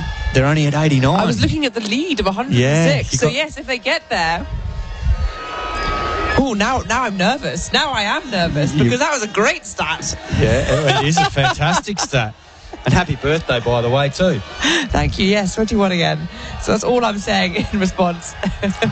89, my goodness me. So a nervous 11 runs to achieve this great statistical feat. Mitchell Starc is in and pushing Shafiq onto his back foot and to extra cover, and there is no runs. The lead is beyond 100. That's the number that I've been eyeing up. 106. Now ahead, 41 to Abdullah Shafiq, Imam al-Haq on 45. But these two together, just 89 at this stage. I can sense you willing it on now. You and Jeffy. I'll be so disappointed. Fingers, toes crossed. I mean, that's what we're here for. These little moments of magic in a game that has gone on rather too long. It's a great stat. And Jeff informs me this was really good. He looked it up, and there have been 3 century opening stands in a match, but they weren't in consecutive innings. So in 1947, in an Ashes match, a draw in Adelaide, there was a century stand in the first and third innings, which was by Washbrook and Husson for England, and then one in the Australia's fourth, but not in the second. Chance would be a fine thing. Mitchell Starc towards us, left arm over. This is down the leg side, through to Carey, the keeper, and there is no run. Well, if this was a timeless test, you'd get pretty good odds on there being 4 consecutive opening 100-run partnerships in a test. Wasn't it famously an Ashes timeless test where England almost missed their boat home? Or South Africa, there you go. But as Jeff says, to our left, he's standing watching proceedings and is both as nervous as I am. But, I mean, despite Australia still having another 2 tests of this series, I'd be worried about them missing their plane home if this was a timeless test. Mitchell Starc, here he comes once again. Penultimate delivery, driven nicely, only so far There's extra cover and there is no run. I feel like Shafiq is starting to open up, and this is about the time that he was dismissed in the first innings. He was dismissed on 44, having faced 105 deliveries. He's now on 41, having faced 100 deliveries. And it was Nathan Lyon bowling. It was a mistimed shot to mid-on where he was really opening the shoulders, and the score then was an 105. So it's very similar scenario as Mitchell Stark, final ball then of his over, the 29th of this innings, and Shafiq bows out the way. It's a dot ball, a short one, and 29 overs gone. None for 89 on the board. Henley Holmes delivering affordability. When you call the Gambling Helpline, life-changing advice and guidance is there for you. 1-800-858-858 is the number to call. Support for anyone affected by gambling is available. Private and confidential. Make the call today. The Gambling Helpline. Phone 1-800-858-858. At Underworks, we're experts in socks. We test our all-day socks so they stay up all day. Test Underworks all-day socks for yourself. We're number one down under for socks. None for 89. The lead 106. Nathan Lyon is going to bowl his 13th over of this innings as the Imam away to our left starts the afternoon prayers. It's approaching 1:10 in the afternoon in Rawalpindi. 32 runs conceded from Lyon's 12 overs so far. 3 maidens, sunglasses on, as he runs away from us, around the wicket, turning away from the left-handed Imam al-Haq on 45. Geoff, like the look of Shafiq. He looks like a good young player, well organised, looks quite aggressive as well. Lyon flatter and pushing Imam onto his back foot, trying to carve it through the covers, doesn't beat the fielder at cover. Yeah, he was good to watch, wasn't he, in that first innings before we realised quite how dead this pitch was going to be. Imam again on strike. He waits, thinks about using his feet, but decides to defend a big stride forward instead. And there is no run. Yes, Abdullah Shafiq has only played 2 tests before this one, both against Bangladesh last year. He made 150 runs at an average of 50, a highest score of 73 in that first test. So yet to make 100 in Test cricket. This one's outside off, nice and flat, left alone, no run. So you'd argue it's good an opportunity as any in this one. I think he's got a pretty solid first-class average as well. I think he's in the 60s from memory. And that would make a lot of sense, as this one is turning sharply away from the left-handed Imam al-Haq, no run. Plays for Lahore Qalandars in the PSL.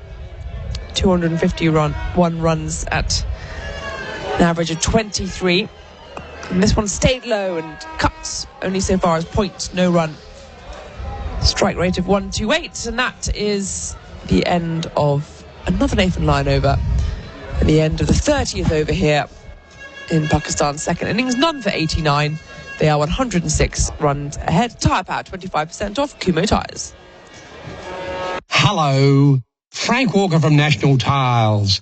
Tradies, at National Tiles we know how extra valuable your time is in this current building boom, so we've streamlined how quickly we can serve you. Just go online and order from thousands of National Tiles, adhesives, grouts and tools for immediate delivery or pickup. No waiting, no delays. Yes, at National Tiles, our tradies are our VIPs, where we consistently strive to save you time and money every day of the year. None for 89. Abdullah Shafiq has 41. Imam al-Haq has 45. Simon Katich has departed. And another brilliant batter, I'm sure. I've never watched him play, actually. Pete Lalor joins me at the crease. Just to be clear, Simon's left the commentary box, and I was an opening. I was an opening bowler, and I'm sorry about this unfortunate occurrence on your birthday, Isabel. But it doesn't look like Australia are going going to lose, as you wished for. I know. And as you admitted, as you cut the cake in front of a sea of Pakistani scribes. Yes, I made the error of saying that I wasn't really here for anything other than to see Australia lose once, at least in this Australian summer, so to speak, as Hazelwood is going to start from the pavilion end. And this is driven nicely down the ground by Abdullah Shafiq. He moves to 42, none for 90. Yes, my birthday wish is rapidly receding into the distance.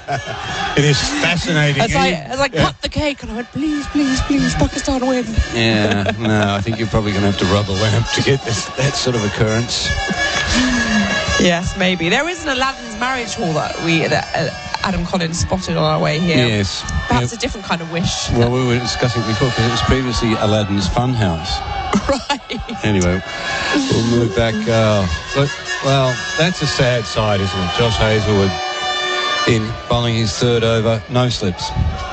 Just the gully in Cameron Green. Yeah, it's there's no point really. In this delicately poised contest on the fifth day, could go one way.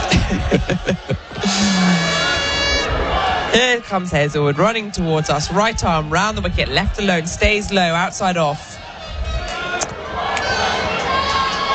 No, I was out the back before, but we're on the verge of history here. Have we discussed that? Well, before I come in? Now that we're... And I'm not talking about your birthday. Well, it's always a historic moment. Yeah. Now that there is probably, certainly one result left in this match, we're looking at all the smaller bits and the statistical quirks. Yeah. And Jeff Lemon was on the tools earlier today doing his magic as Hazelwood approaches past the umpire, around the wicket and defending. If these two make a century stand once more, that'll be about 10 more runs. That'll be 10 more runs. Because they're none for 90. He's good. He went to maths class at least. It'll be 3 consecutive innings of century stands in one match. And we don't think that's happened before. We don't think, or we don't know? Okay, we don't know. No. Jeff Lemon is absolutely certain. So there has been one test match, where there have been 3 century opening stands, but they weren't in consecutive innings. Hazelwood around the wicket and forward inside edge from Imam Al-Haq as he leant into a defensive stroke. And Hazelwood almost snuck through, didn't quite. So 10 more runs away from history being made. Well, there is that. But it's been an historic test, and it's been an enjoyable experience for us here. Yeah, that got us through about the first 2.5 days. And there was some fun batting on those first couple of days. Yes. And, unfortunately, these schoolgirls have given up and gone home. Oh, they were great fun. They were really good. Really good supporters. Yeah. Hazelwood stays low, kept out by Imam Al-Haq, trying to tuck it into the onside. Only finds mid-wicket, no run. And an even more depressing development, the boys have stayed. The Hindi boys are still here. The schoolboys with their horns in that little corner there. Yes, the raucous racket. A few flags still flying. I feel as though this crowd must be a new crowd, because if they'd been here for 4 days of this test, I don't think they'd be making so much noise. Look, when you haven't seen an Australian team play for 28 years, you can keep your enthusiasm up across 5 days, I'm sure. Okay. Yeah. I'll take your word for it. You'll have to. Hazelwood, final ball of his over, around the wickets, into Imam Al-Haq, nicely left, outside of off, angling away, end of the over. 31 overs gone, none for 90. Henley Holmes delivering affordability. If you have a family member that is currently troubled by or addicted to gambling, there is help for you. Call the Gambling Helpline on 1800 858 858. Life-changing strategies to support your loved one are available. Find out more at thegamblinghhelpline.org.au. What could you do with $5,000? Thanks to My Money House, you could win $5,000 cash. For details or your chance to win, visit iCanWin.com.au. My Money House, empowering people to live life on their terms. None for 90. Abdullah Shafiq on 42. Imam Al-Haq on 45.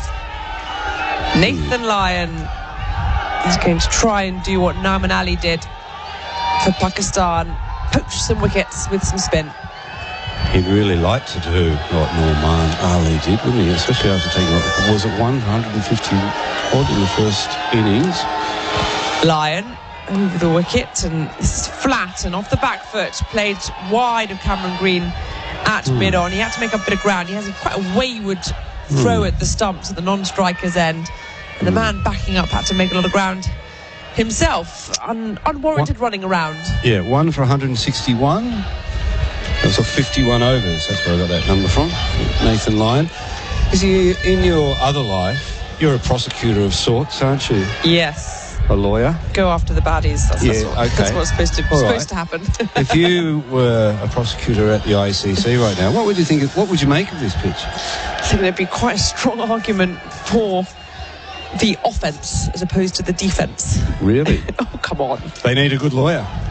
They probably do. Better get a lawyer. The curator here probably does, yes. Better get a lawyer, son. Is that famous? Cruel Seas, yeah? Cruel Sea song. There you go. Better get a lawyer, son. Better get a real good one. Yes, I rather feel for the curator at this point. Lyon over the wicket and down the track, dancing comes Imam Haq, pushing it to mid-wicket, no run. Well, I'm a bleeding heart Liberal and I would not sanction them. Look, there's been a bit of turn. It's a big event. How could you be such a wet blanket as to send them a fine in the mail? Yeah, and I think there's probably also a sense of this Australian pace attack and trying to give something to the spinner instead. Lyon flat down the leg side, and you can argue that we've seen a 5-foot. Yeah, well, we've seen a 6-foot. Yeah. So argue that if Australia had spinners of the quality of Norman Ali. So here we're hearing the arguments and mitigation. This is good. We are. It's all part of building the defence. Okay, that's good. I don't know what that word means, but that's good. Yeah, I'm defending the wicket. So. Floaty down the leg side. Oh, well down the leg side. There is no run. Well, we was saw discussing this tactic from Pakistan, didn't we? And that's what dismissed Steve Smith. Trying to swipe it. A very vertical sweep shot.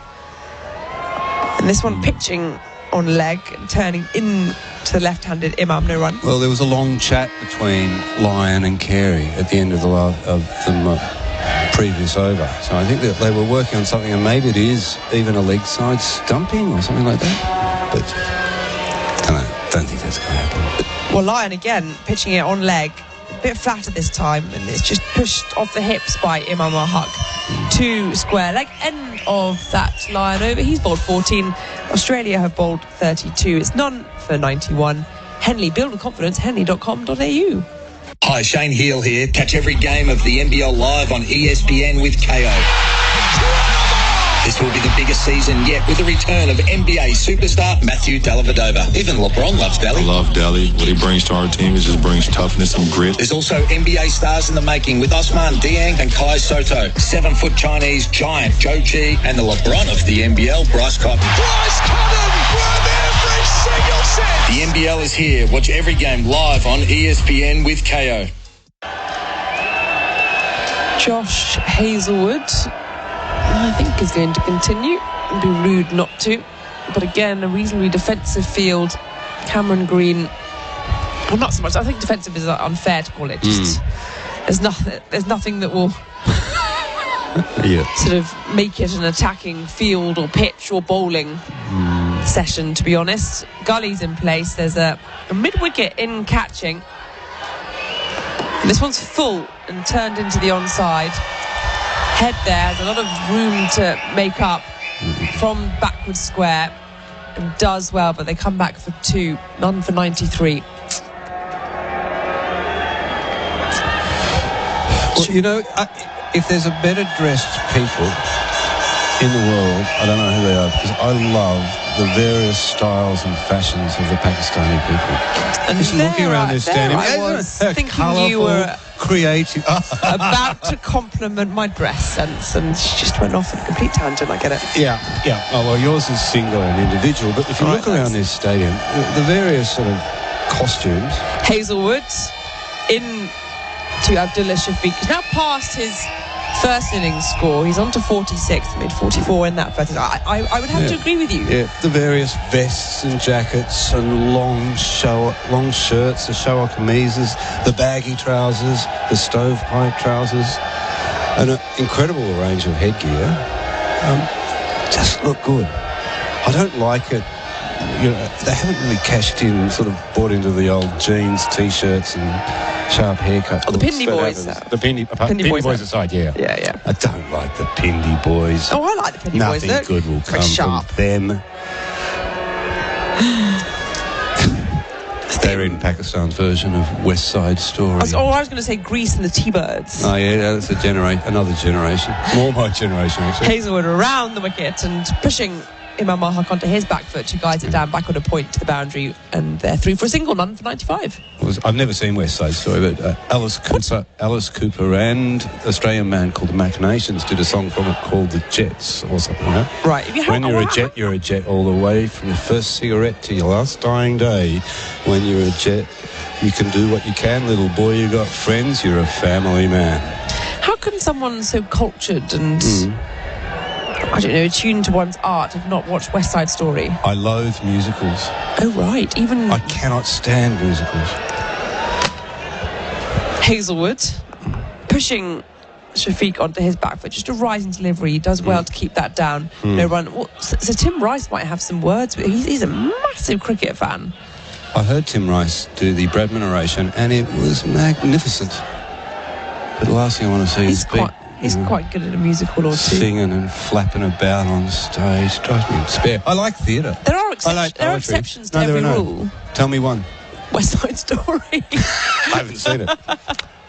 I saw that one with set in North England, around in the mining towns. Billy Elliot. Yeah, I saw that and I didn't mind that, I've got to say. I took the kids to see that. I mean, I took the kids to see that. I'm with you. I'm not necessarily a musical person, but there are some brilliant ones. Hazelwood, forward comes Shafiq, defending back at the bowl and no run. Everyone carries on about this Hamilton thing. I mean, get out. Did Tupac die? So that everyone Rent. How can you not like Rent? It's iconic of its age, its era. What was that one? 1980s of the AIDS pandemic raging through New York and the rest of the world, frankly, in the they sang about it, did they? They sang about AIDS in New York. But gee, that'd be a lot of fun. I'm not selling it. Get me some popcorn. Maybe a milkshake. Let's go back to the cricket. Hazelwood pushing Shafiq again into his crease. Dot ball to end the over. 93 overs gone. There's going to be a change in commentary. I wonder if Adam Collins can wax lyrical, literally, about the grandeur of the musicals. But I'm going to depart. None for 95. Tyre Power, 25% off Kumo tyres. When gambling becomes overbearing in your life, one phone call can change all that. Gamblers Helpline, 1-800-858-858. When gambling becomes an issue, there's always 24/7 support on the Gamblers Helpline. Phone 1-800-858-858. MTX Club at Adelaide Oval is the place to do business in Adelaide. From the first bounce to the final siren, MTX Club is the perfect place to entertain, dine and network. Become an MTX Club member today. AdelaideOval.com.au. SEN Test Cricket for Henley Homes, delivering affordability and tyre power, 25% off Kumo tyres. Adam Collins replacing Isabel Westbury in the commentary chair alongside Peter Lalor at Rawalpindi. Final day of this first Test match between Pakistan and Australia. The home side in the lead by 112 runs. They haven't lost a wicket in their second innings. None for 95 with Imam Al-Haq and Abdullah Shafiq, both on 46. Imam having made 157 the first time around. Nathan Lyon prepares to go again from our broadcast end. He's taken none for 33 from 14 so far. G'day, Pete. G'day, Adam. Well, the game might be meandering along, but I wouldn't want to be anywhere else in the world, and neither would this crowd. And we're still having great fun. Yeah, the students to our right have been giving it big all day. They're gone. Oh, they've home, have they? Or back to school? Well, back to do lines. Not a bad field trip, that. Right out lines. So Lyon's going to have a slip, a silly point at Smith and Head respectively. Also a short leg, Marnus Labuschagne. Yeah. Deep backwards square sweeping. He's the only man out. Lyon on the way here. Passes umpire Raza, bowls into the rough, and Imam turns him around the corner to Cameron Green, no single to short fine leg. I think it might be important for Nathan Lyon here to try and get a couple of scalps. He's a confidence bowler, isn't he? And if he loses his confidence, seems to lose his way a bit. And here's Lyon bowling to Imam, who dances and defends back into the onside no run. And, you know, when somebody on the other side, like our old mate Norman, gets 6 wickets and you've only got 1 in the bag, you start to doubt yourself a bit, wouldn't you? Yeah, Simon and I were touching on this before, that he hasn't got a great record against Pakistan, far from it. Lyon, wider of the crease, bowls again into the rough, and that's well played by Imam on the deflection to short leg, where Marnus Labuschagne tidies up, averaging 51 in these contests over a pretty significant sample size now. It's his 3rd tour away from home against Pakistan, a couple in the UAE. Lyon bouncing to the crease, bowls here forward. This time is Imam. He's blunting the spin well. What is there of it, given the pitch has not deteriorated? It's extraordinary that a bowler of the ability and of Nathan Lyon can lose confidence at stages, but he does. Here's Lyon. Reverse sweep from Imam. And it goes through point. He'll get himself a half century. Perfectly executed. Imam moves along to 50 from 109 deliveries. Sorry, make that from 96 deliveries to go with his 157 from the first innings. And that was decided upon late. He was well in his stance, and at the last moment he thought, I'll go the reverse, and nails it. Really well played. Yeah. Almost certainly the player of the match. Yeah. Well, that quite square, didn't he? A fair bit of it. Well done to Imam Ul-Haq. So 5 fours and a 6 out of his 50. You're giving him player of the match with 157 in the first innings, because probably Azhar Ali won't have a chance to wrest it from him in all likelihood. Line again to Imam, who goes back and takes it out to mid-wicket, where there won't be a single. End of the over. None for 99, Pakistan. A lead of 116 with Imam on an even 50. And Abdullah, 46. Hello. Frank Walker from National Tiles. Tradies, at National Tiles, we know how extra valuable your time is in this current building boom, so we've streamlined how quickly we can serve you. Just go online and order from thousands of National Tiles, adhesives, grouts and tools for immediate delivery or pickup. No waiting, no delays. Yes, at National Tiles, our tradies are our VIPs, where we consistently strive to save you time and money every day of the year. SEN Test Cricket for Tyre Power. Save $100 on Cooper 4-wheel drive tyres. Josh Hazlewood only had to bowl 4 overs in this second innings, which is probably a good thing. He'll have work to do in Karachi on Saturday. About damage limitation here for Australia in terms of the overs that'll be put into their fast bowlers. Has a gully and a catching mid-wicket. Steve Smith there. Shafiq on strike, goes back and defends out towards cover. Marnus Labuschagne does the fielding, no run. That was Scugney, yes. Adam, you're wearing a new jacket. We're doing a bit of a fashion thing here since when you were out. Izzy and I were discussing the fashions in the crowd. Where's this one come from? I've had a costume change. Yeah, I've become pally with the scorer upstairs, the official scorer through the week. That's not like you. Zafar Yassir. Make friends everywhere you go, don't you? Yeah, well, Zafar's a lovely fella, and he offered me his jacket. It's got a lovely badge on the front reading Domestic Pakistan Cricket. Yeah. Here's Hazlewood delivering to Shafiq, who wants one to mid-wicket but won't get one. I found a picture of Paul Newman this morning. I thought it reminded me of you. Paul Newman staring at things. It's a Twitter account. You look quite like you. Okay, that's generous. Good-looking rooster. He probably makes better pasta sauce than I do. It's in a bottle. It sits around the shelf for a while. Yeah, but they're not a sponsor of SEN, are they? Probably not. No, this jacket, though, this is sort of up. What is that jacket? Yeah, it's like an 80s-style zip-up. Yeah. I reckon it's got a hoodie on the back. Yeah, it's the finest quality synthetic. Yeah, blue and gold all over. So, yeah, I'll be wearing it plenty, I suspect, all around the world. Great hospitality here. Hazlewood close to the stumps, bowls to Shafiq, who defends out to mid-on again, no run. So he's on 46. Did the guy just look at you and take pity on you because of your standard garb, or What brought that about that he would gift you a jacket? Oh, look, there was a bit of a negotiation. Right. I did say to him a number of times how much I liked his jacket. I might have prevailed upon him to give it to me being day 5. The truth comes out. So Paul Guy's up there shivering now because you've taken his jacket. Don't think it's quite to that extent. Anyway. My sense was that he could get another one quite easily, so everything works out well. But yes, we're going to go home with heavier suitcases than what we arrived with. Hazelwood closer again to the stumps. Shafiq driving to mid-on. Quick single, but not collected cleanly by the captain Cummins. Had he picked it up and thrown in one motion, Shafiq might have been in some strife at the non-striker's end, but it wasn't to be. And the 100 partnership is raised. And there it is. None for 100. That's a historic moment. It is. The 12th time in Test cricket where the same pair have added 100 runs for the first wicket in both the first and second innings. And as I think Izzy relayed to you before, yes, 2 of those 12 have included Abdullah Shafiq, and he's only playing his 3rd Test match, remarkably. And as Jeff Lemon relayed to me after that, it's the first time in history, we think, that there's been 3 consecutive 100-run opening partnerships in a Test match. No. Yes. That's never happened. Yeah. I'm surprised to hear that. Aren't you glad you're here for it? And aren't you glad that we got to call that to the people at home? Hazelwood bowls and Imam comes forward to defend again. The game just drifting along here on the final day. Normally this would be the point, Pete. Yeah. Maybe I'll wait till after tea. Right. Normally what Jared likes to do in the final session is to ask the summarisers to call a few deliveries or call an over. That's just to make Jared look good. And I can tell you what, if you ask me to do that, you'll look a hell of a lot. Your reputation will be further enhanced. No, I like the job swap. I think Chris Rogers is quite good at it. Yep. Which won't surprise you. I think Simon Katich has done it a couple of times as well. So yeah, and there's a bit difference between Chris Rogers, Simon Katich and me, mate. That is true. Last ball of the over. Hazelwood to Imam. He chops down hard, comes off the bottom edge, spills out into the offside. End of the over. 35 gone.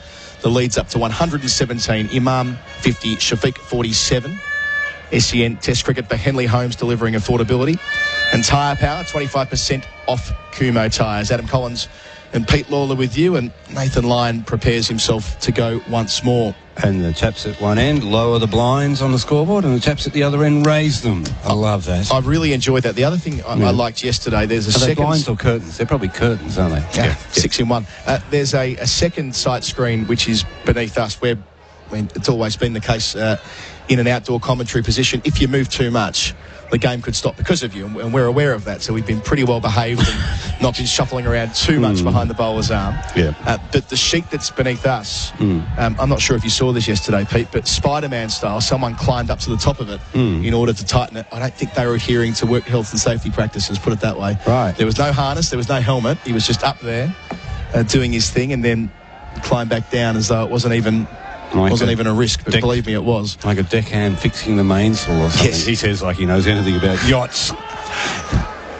Our second nautical reference this week. We did watch a bit of boating in the back of the car, a little boating video, didn't we? When driving through Islamabad last night. I should be clear, this is a television scene, nothing untoward, but how could there be anything untoward about what I just said then? Just because you're so ambiguous with what you say. Line bowls again, slipping a short leg to Shafiq. He goes back and defends. Yes, we were introducing Isabel Westbury, who of course did not grow up in Australia, to the series Blue Murder. Yeah. And the original the one made by the ABC. Yeah, I was in the front seat, so I could only hear it, and God, it was chilling to hear that dialogue again. Watching Izzy's face as she was seeing it for the first time. Trying to explain the backstory to her. Yeah. His line, bowls to Shafiq, goes back to cut and does it so well. Earns himself a half century as well. Just carving that through the gap. Getting all of it. He moves to 51 from 114 deliveries. Pakistan, none for 104. You can see why they backed this young man. 22 years of age. He was parachuted into the Test team after just a couple of first-class games. And he looks like he's going to be around for a long time. Abdullah Shafiq, 51 not out. Just set himself up beautifully, didn't he, for that late-ish cut shot. Nathan Lyon wasn't very impressed by that. Lyon, fuller this time to Shafiq. He comes on the front foot before defending. So this partnership's up to 104. That's going to be a bother. That'll be a big part of their planning between Rawalpindi and Karachi. How can they get into Pakistan early because they've laid a big foundation in both innings here. Lyon delivers, and Shafiq again gets forward. Well, traditionally, Rawalpindi is the pitch where the seamers prosper the most. They have the lowest average. I think it's around 29. But Karachi, that's the place where it spins, isn't it, Adam? Yeah, it does, and Lahore likewise. But the difference this time that might even make it better for spin is the PSL that's just finished. Lyon bowls. And going back this time is Shafiq, getting it just behind the square leg umpire, enough time to rotate for a single. Shafiq moves up to 52. It's none for 105. Well, so if my research can be trusted. They're all used. What I'm going to say to finish, they're all used pitches, which means that they're not going to have a fresh pitch to play on like they did here. Oh, right, yeah. But even before that, it's where the spinners get the wickets at the lowest average in the three major venues. So you think it'll be even better for spin. So does that mean Australia are going to use 2 specialist spinners down there, across there? You've been watching Mitch Wepson after play with me each night as well, and he looks like a guy who's ready for Test cricket. I mean, he's looked that way for a couple of years. He had a fabulous Shield season in 2020-21. Here's Lyon off the outside edge of Imam from over the wicket, spilling away for more runs, and Lyon's got his hands on his head and puts his arms in the air as though, what can I do here? They take a third. He'll retain the strike, Imam. Lyon, another wicketless over. None for 108 is the score. And that body language from Lyon said it all. We'll take a break on SEN Test Cricket for Henley Holmes, delivering affordability and tyre power. 25% off Kumo tyres. Lining up for the Drinkwise at-home stakes. It's a wide-open field. Corn chips and salsa is popular with the punters. A 6-pack before the quaddie was an early scratching. There's no love for passed out on the back lawn today. And drifting further as red wine spills on the couch. But the market mover and clear favourite is Have a Water Between Drinks. The fans are embracing this horse from the Drinkwise stable. Be a winner at home watching the races. Remember, you won't miss a moment if you drink wise. Marnus Labuschagne, is it going to be? Yes, it is. He bowled a spell before lunch from the pavilion end, and he'll get another one here with Shafiq on 52, Imam on 53.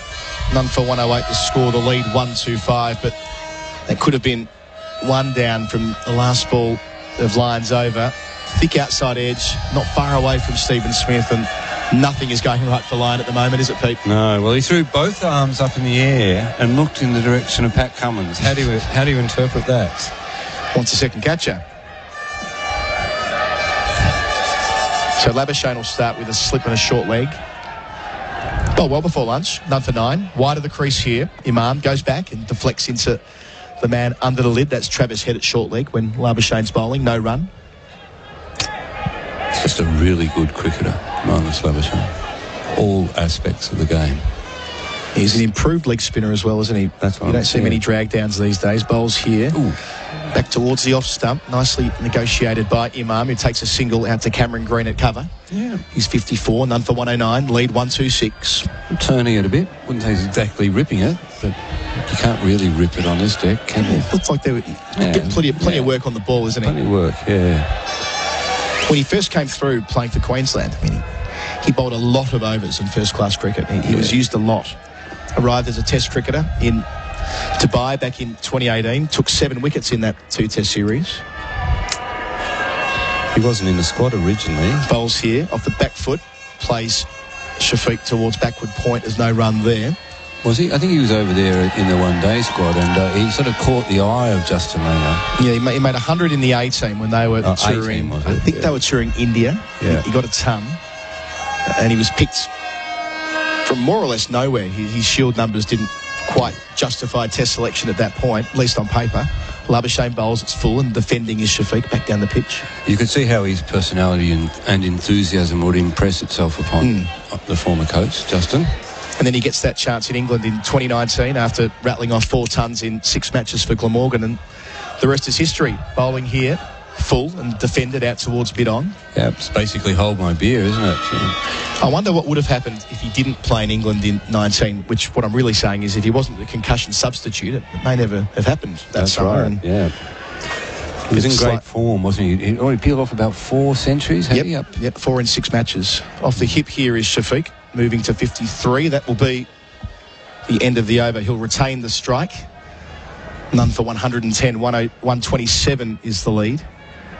But yes, the probability of him playing in that series, I think, would have been quite low, because the one change they did make structurally was to give Marcus Harris a chance when they parted ways with Cameron Bancroft, and for the final and that wouldn't have been Labuschagne's natural fit opening the batting, given he batted 5 in his first Test series. And then when they made a change at number 6, it was for a bowler, Mitchell Marsh. Well, I say a bowler, they wanted an all-rounder for the Oval Test match, and that worked pretty well with Marsh taking a 5-wicket bag, so it's unlikely he would have filled that vacancy either. So it would have been at least another 6 months, let's say, before he would have been in the mixer for another Test match. So yeah, it's an interesting sort of sliding doors moment, if you like. Yeah, the what ifs. But anyway, opportunity presented itself, a slim, just a little bit, and he grabbed it with both hands, didn't he? And he hasn't let it go since. He's been so impressive. Impossible to forget that first over against Jofra Archer when he hit him on the grill and he fell to the turf. His bum hit the ground and he jumped back up like a boxer. Yeah. And that got him going. Lyon's going to bowl with a leg slip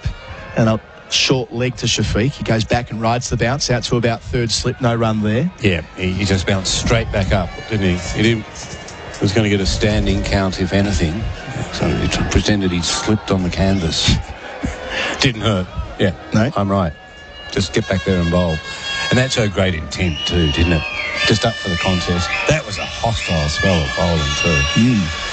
2 early wickets that was there. Lyon delivers, and coming forward is Shafiq defending. Yeah, that's right. He gets... It was Warner and Khawaja in quick succession, and out walks a guy who wouldn't have thought when he woke up that morning that he'd be a Test cricketer. And suddenly into that, it was gloomy. They were a big sniff of winning that Test, England, after Stokes made that exhilarating 100 in the third innings of the match. Lyon again away from us towards Shafiq. That's better. Forward in defence. Right up there with one of the more hostile spells I've ever seen in my life. Now, you'd be able to run through a few of them, but a couple come to mind. Morné Morkel to Michael Clark. Yeah. And then there was Dale Steyn to the War Twins at the SCG one year, late. Lyon bowls, and forward is Shafiq. Gets a single to mid-on, moves to 54. None for 1-1-1. That might be Alan Donald rather than Steyn. Yep, wrong paceman, right team. Yep, well done. Yeah, that was brutal. Donald around the wicket, hitting Mark Waugh repeatedly. Yeah, bit of fun. He got through it, got 100. We saw one in the World Cup. Was it Riyadh? Yes. Wahab Riaz to Shane Watson at Adelaide Oval, the quarter-final of that tournament. That's right, but that's not Test cricket, so we can't talk about that in this context. Yeah, that Morné Morkel spell definitely stands out. He literally broke Michael Clark's shoulder. We didn't know till after the Test, of course. And finger, I think. So Shafiq and Imam are both on 54 now. That was one of the bravest innings I've ever witnessed, to be honest with you. Michael Clark refused to give in. It hurt to watch that innings. Lyon back over the wicket to the left-handed Imam, but it's flat and defended. Yeah, there were 2 Cape Town masterpieces from Clark, the one in 2011 and the second in 2014. Both brilliant innings in such challenging circumstances, and the second gave them that series-defining victory. Lyon to finish his over. It's Fuller. Imam off the hip. No single around the corner. There'll be a change in commentary after the break. Pakistan are leading by 128. It's none for 1-1-1. SEN Test cricket for Henley Homes, delivering affordability. And for Tyre Power, 25% off Kumo tyres. Isabel Westbury to replace me. When you call the Gambling Helpline, life-changing advice and guidance is there for you. 1-800-858-858 is the number to call. Support for anyone affected by gambling is available. Private and confidential. Make the call today. The Gambling Helpline. Phone 1-800-858-858. I like to keep my garden looking its best. The Nilex retractable hose makes it easy to water the furthest corner, and it keeps my yard tidy. Retract like a Nile expert, water like a Nile expert. Nilex retractable hose reels. Available at Bunnings.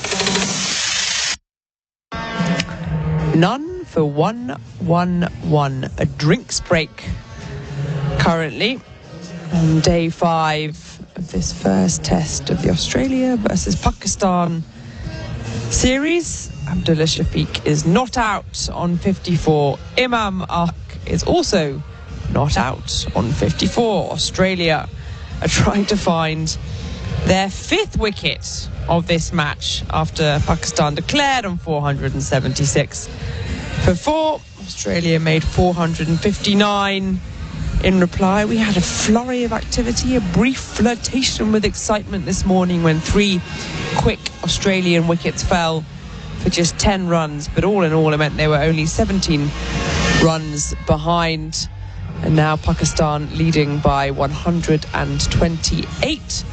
I'm Isabel Westbury. Rob Key with a lovely pocket handkerchief has just joined me to compliment his lovely tailor-made Pakistan suit in the commentary box. A suit made in a day. Not even in a day. A suit made, the measurements were taken. So you flew in. Measurements done? No, flew in.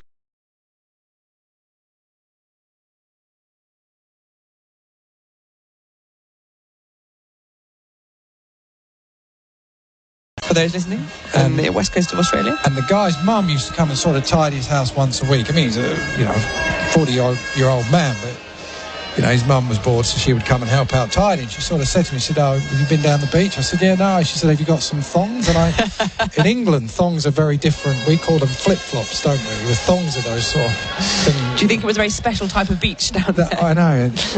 I don't quite know how to describe what we think a thong is. You might do better at that. I think most Australians probably know where the lost in translation happens. Okay. So when some sort of 70-year-old woman's asking about thongs, I thought it was completely out of character. Yes, I can quite imagine. Anyway, back to the cricket, which is not perhaps quite as exciting as thongs, but hey, we'll try our best. We'll try our best on this 5th day afternoon session of the first test between Australia's men and Pakistan in this historic test series. 111 on the board. No wickets down, Pakistan. It is extraordinary to think about how many English wickets fell over the Australian summer, that they haven't managed 5 yet in this match. Oh, allow me this little moment of glee from an English voice as Marnus Labuschagne is into the attack, and that's a flighted delivery, a full toss that's poked into the covers. No run, dot ball. The thing that worries me is where we're going to Karachi for the next test match, and you speak to Waqar Younis and he says about the one thing they don't want to give this Australian attack is any bounce in a surface. Right.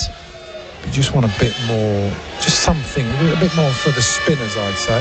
One slip in place, Labuschagne in, and this is dug out to extra cover. Diving is Pat Cummins, still up and about. The energy of some of these men is admirable. I'd be so bored out there by now. If I was fielding for this long, I'd have played 58 I'd have designed 4 golf courses in my head, I think. Labuschagne. Short, and this is cut finally beyond Mitchell Stark at short third man, and that'll be 4 runs. So Abdullah Shafiq moves ahead of the little race between these two openers as he careers to 58. Imam Haq, he's leaving behind in his wake on 54, none for 150. What you can tell us about your tactics you use to pass the time in a long old day in the field. As Marnus Labuschagne once more, right arm over. This is dragged down a little bit, but defended, no run. We used to sort of just muck around with Joe Denley. Australian listeners might remember Joe Denley played in the home series against Australia, not just recently, and he hated fielding just as much as I did. This is loopy. Again, a full toss, but poked into the onside dot ball. Used to enjoy trying to make the fielders think that you weren't watching when they sort of passed the ball round the field, and they'd throw it to you and you'd try and get them to scream Keezy, just thinking it was going to hit you. That was one thing. Labuschagne, flighted delivery and dug out full. Shafiq wanted the run. Imam Haq said no. And that is the end of the over. It is. It's caught me by surprise. 39 overs gone, none for 115. Henley, build with confidence. Henley.com.au. At Dometic, there's always time to escape to the outdoors, especially with the amazing 480ml Dometic Thermo bottle. This little beauty can go far and wide, any environment, any climate. Convenient to clean, comfortable to use, hot or cold drinks. When you have a thirst for adventure, Dometic Drinkware is designed tough to go anywhere with you. Dometic Outdoor. Go further, stay longer. Explore the full Dometic Drinkware range at Dometic.com.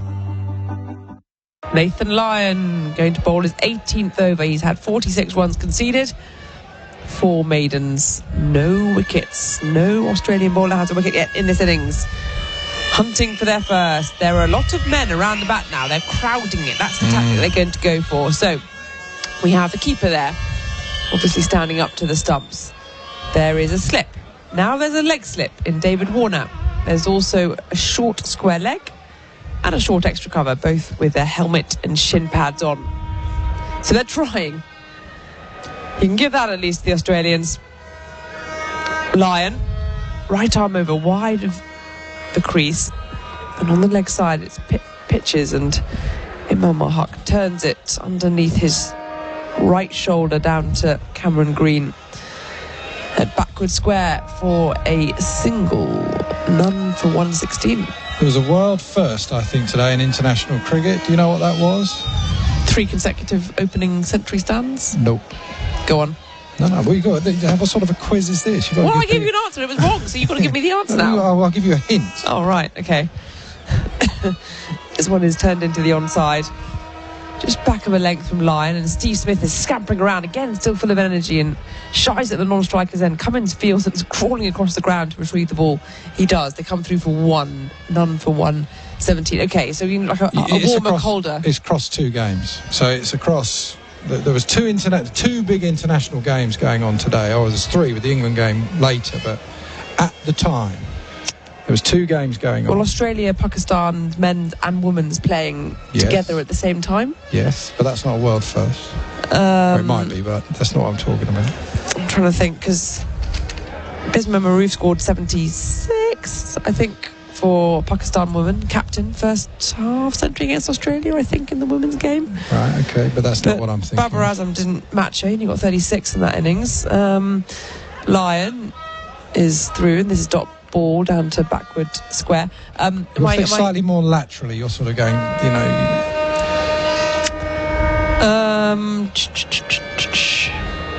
I don't know where to go from here. It involves 2 players.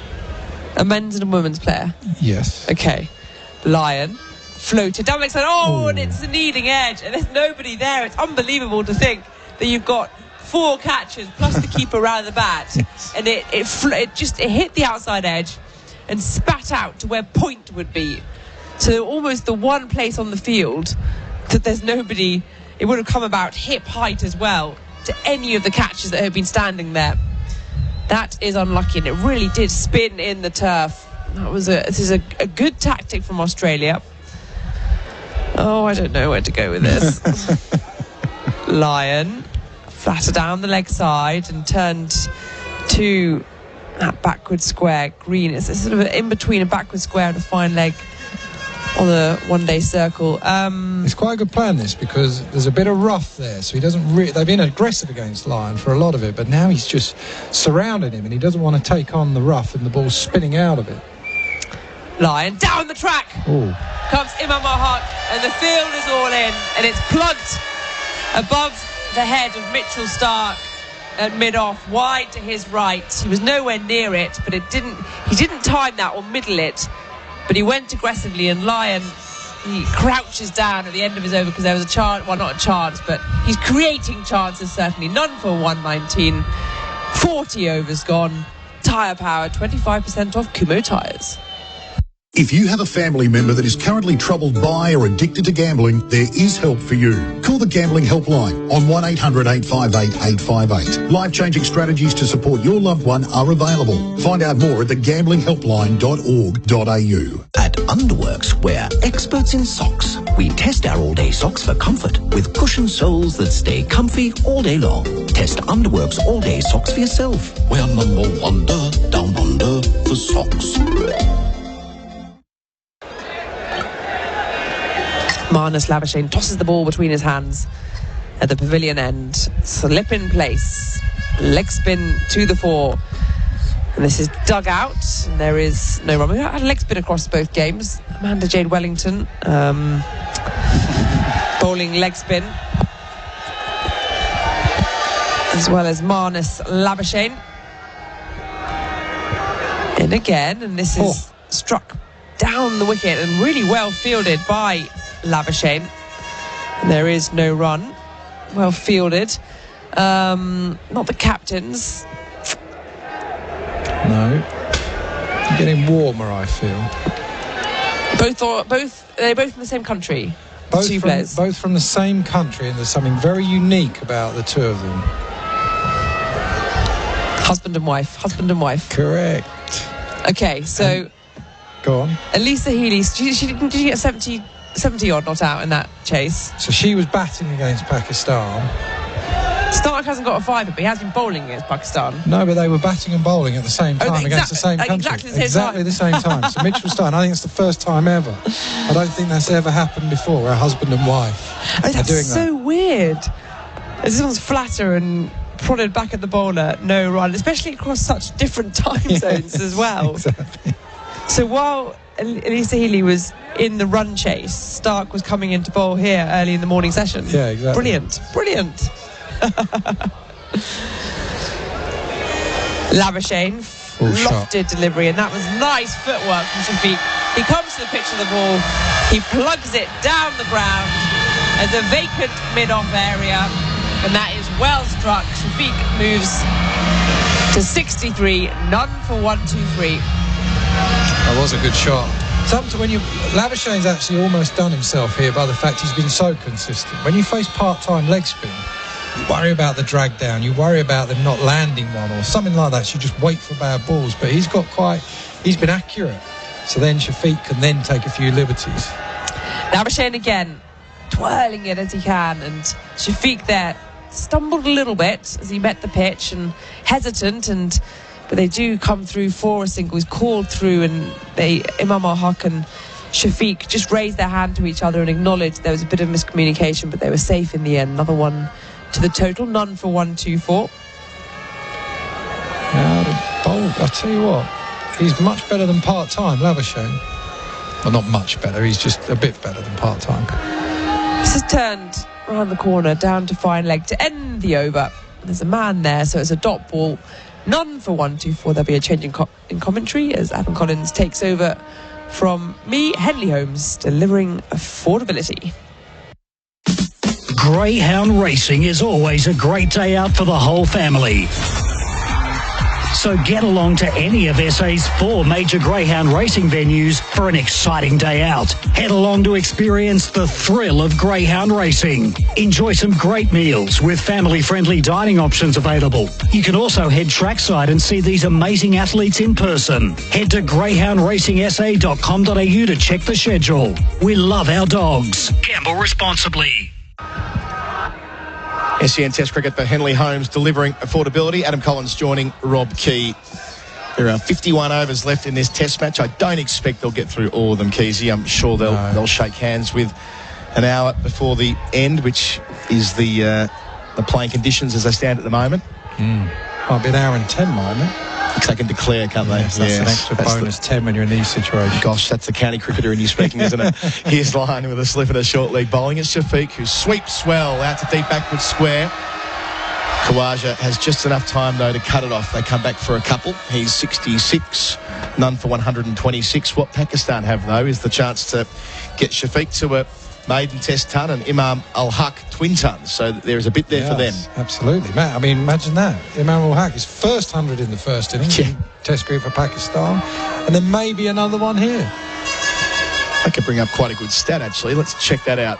Line bowls and Shafiq turns around the corner. How many players in Test cricket have made their first ton and their second ton in the same game? No, I'm not the person to know that, I'll tell you. Truth is, I probably am, but I don't off the top of my head.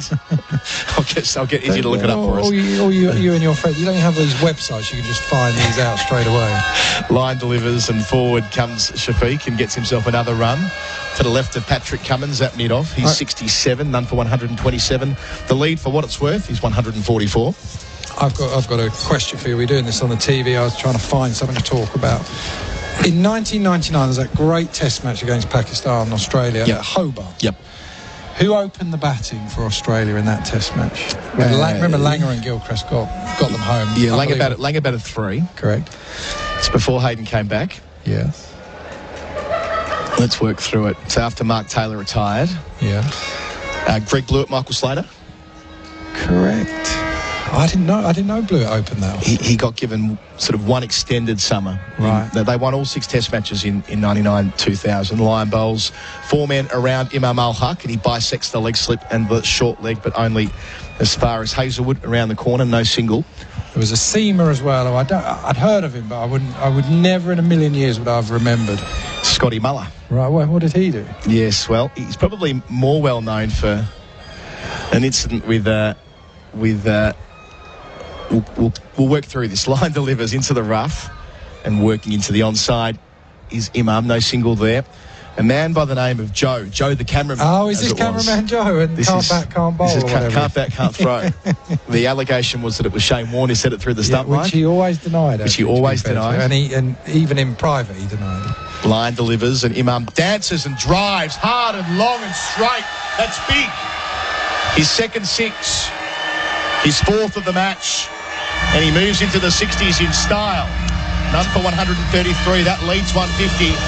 And Imam is on 63, well on the way to another century. That was struck with authority.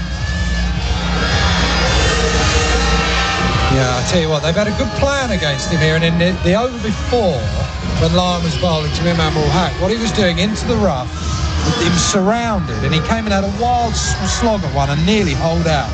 Just like chipped one over extra cover. That time, he came down and he hit it out of the rough, dead straight, and he smoked it. I mean, that was hit hard. That was a proper shot out of the rough. That wasn't easy either, the way that he did it. That's a tough option. Yeah, that's what we see from Imam a lot in white ball cricket. He's got 7 one-day hundreds and plays so well down the ground against spin. Happy to use his feet. He's really put the pressure back on Nathan Lyon in both innings. Yeah. Labuschagne to start his 8th over. He's been the more economical of the Australian spinners used. None for 20 from 7 so far. Yeah, so the Hobart Test match, a lot hinged on that, remembering that Australia won at the Gabba, but Pakistan, of course, should win. They're defending 660 odd or whatever it was. Suckling Mushtaq was playing people like that. Suckling took 6 in the first innings, and a couple of them with Dooseras to die for. Yeah. Made Damien Fleming look silly. He's probably listening, Flem. I'm sure he'd agree. And then, yes, the whole game hinged on a caught-behind decision. Right. Where Justin Langer... Oh, then recently, yes, go on. Justin Langer edged behind, and we know that because he's now acknowledged as much, but at the time he didn't walk, and why should he? Yeah, correct. Absolutely right. Yeah, well, you get good decisions and bad decisions. Yeah, the umpire's there to do a job. And Wasim Akram was in dismay at what was going on. Oh, right. And of course, Langer goes on to make a defining century in his career, joined by Adam Gilchrist, who made 149 not out. Yeah. In just his second test match, and they went on to sweep the series. They won the Waqar the following week, and then they swept India 3-0 as well. Yeah. Blewett was at the top of the list for all of those test matches, but didn't push his career much further than that. Greg Blewett. And Ponting was at 6, and you did that. That's what you used to do, wasn't it? You bring in the young player at 6, and then he'd move up to 3 when he'd earned his stripes. Yeah, it was the same for Ponting, and then for Damien Martin when he got back into the test team in 2000. It was at number 6, and had to wait it out. I think he made a couple of hundreds in that 01 Ashes series and elevated up the order soon enough. But, you had to wait between 1994 and 2001 to get another test match, Damien Martin. Is that right? Yeah, 7 years in the wilderness after getting out. Didn't he play a cut shot or something and cost the game and then got dropped for that? That was my memory. Yeah, so 94, South Africa, the Sydney test match. Australia were chasing, let's call it 110, 120. Yeah. Travis Head, his first opportunity in the second innings at Shafiq. Takes 1 to long on. He's 68. None for 134. And they were edging closer and closer. McDermott was batting with Martin, and then Martin played a sort of relatively lavish shot through the covers and was caught at extra cover. Right. With 7 runs to win, I think it was, and that was the margin they lost by. And yes, it's fair to say that the young man, Martin, was punished accordingly. And he got back on a weight of runs playing in white ball cricket and of course for WA, and when he returned to the test team in 01, he was a permanent fixture for the next 5 years and really made his second bite of the cherry count. He got out as well. Say again, sorry? Damien Martin got a wicket. Well, he might have got more than that, but I certainly know who one of those wickets was. Do you know why? This was at the Waqar, wasn't it? Here comes Travis Head bowling and through the covers. Imam Al-Haq has shifted gears. That's a lovely shot. He moves to 67. Yeah, it might have been a half volley, but not a lot of room to work with between extra cover and conventional cover. Gets a nice stride in, just out of the rough. Classy batting. None for 138, the lead 155. Imam, to think that a couple of weeks ago he was miles away from this Test 11. Well, and just to think, I mean, if you ever wanted 100, if there's ever 100 laid out in front of you and someone saying, here's the red carpet, I mean, this is it. He's got Travis Head bowling on a pitch that's not turning, not doing anything. There is no one now around the bat. If you want 100, you've got 100. Go for it. Long off goes back, and leaving alone is Imam outside the off stump. Was this when Damien Martin might have picked up an English batsman in 0203? Can you talk us through it? If I recall correctly, it's towards the end of a session. Carving off the back foot is Imam. There's a deep point. They might have time to come back for two, taking on Cameron Green. They're happy with just one. So Imam pulls level with Shafiq on 68, none for 139, halfway through this 43rd over. So most listeners probably don't even realise I used to play, but I went on the 2002-3 Ashes tour. And in Perth, I was top scorer. And just over before tea, Steve Orr turns to Damien Martin and says, have a go, Martin. I've been peppered by Brett Lee. Head bowls, Shafiq defends. I've had McGrath doesn't give you a run. I've got Warney spinning, and it's like, oh, God. And Damien Martin comes on. I'm thinking, oh my God, this is just, this is like Christmas. I don't care if it's 40. I'm going to run down. I'm going to try and hit this over for 20. Just got to go. Last ball of the over. We'll come back to this story after the break with Head defended into the offside by Shafiq. Both he and Imam Al-Haq are 68. The lead's 156. Pakistan in their second innings, none for 139. When gambling becomes overbearing in your life, one phone call can change all that. Gamblers Helpline, 1-800-858-858. When gambling becomes an issue, there's always 24/7 support on the Gamblers Helpline. Phone 1-800-858-858. MTX Club at Adelaide Oval is the place to do business in Adelaide. From the first bounce to the final siren, MTX Club is the perfect place to entertain, dine and network. Become an MTX Club member today. AdelaideOval.com.au. Adam Collins with Rob Key for Henley Homes, delivering affordability and tyre power. 25% off Kumo tyres. Labuschagne to go again, and we're back in Perth in 2002. Damien Martin's bowling to Rob Key just before tea. And I'm trying to smack him for everywhere anyway. So as he comes in, you have these plans. It's like Mike Tyson. Everyone's got a plan until you get punched in the nose. And as I'm thinking, run at him, I bottle it completely, and I play this sort of half dry, because then I suddenly had this, things go through your mind so quickly, and I thought, Nasser's going to tell me off. Labuschagne, you over, wide of the crease to the left-handed Imam, who takes the easiest of singles to deep backward square. He's 69, none for 140. The score, the lead 157. So then I got bowled, ended up getting out, and then for about however many years, when Twitter first came about and I first came out, he used to tweet me on the day. It was like the birthday of Damien Martin, thanks Keezy or whatever. Seriously.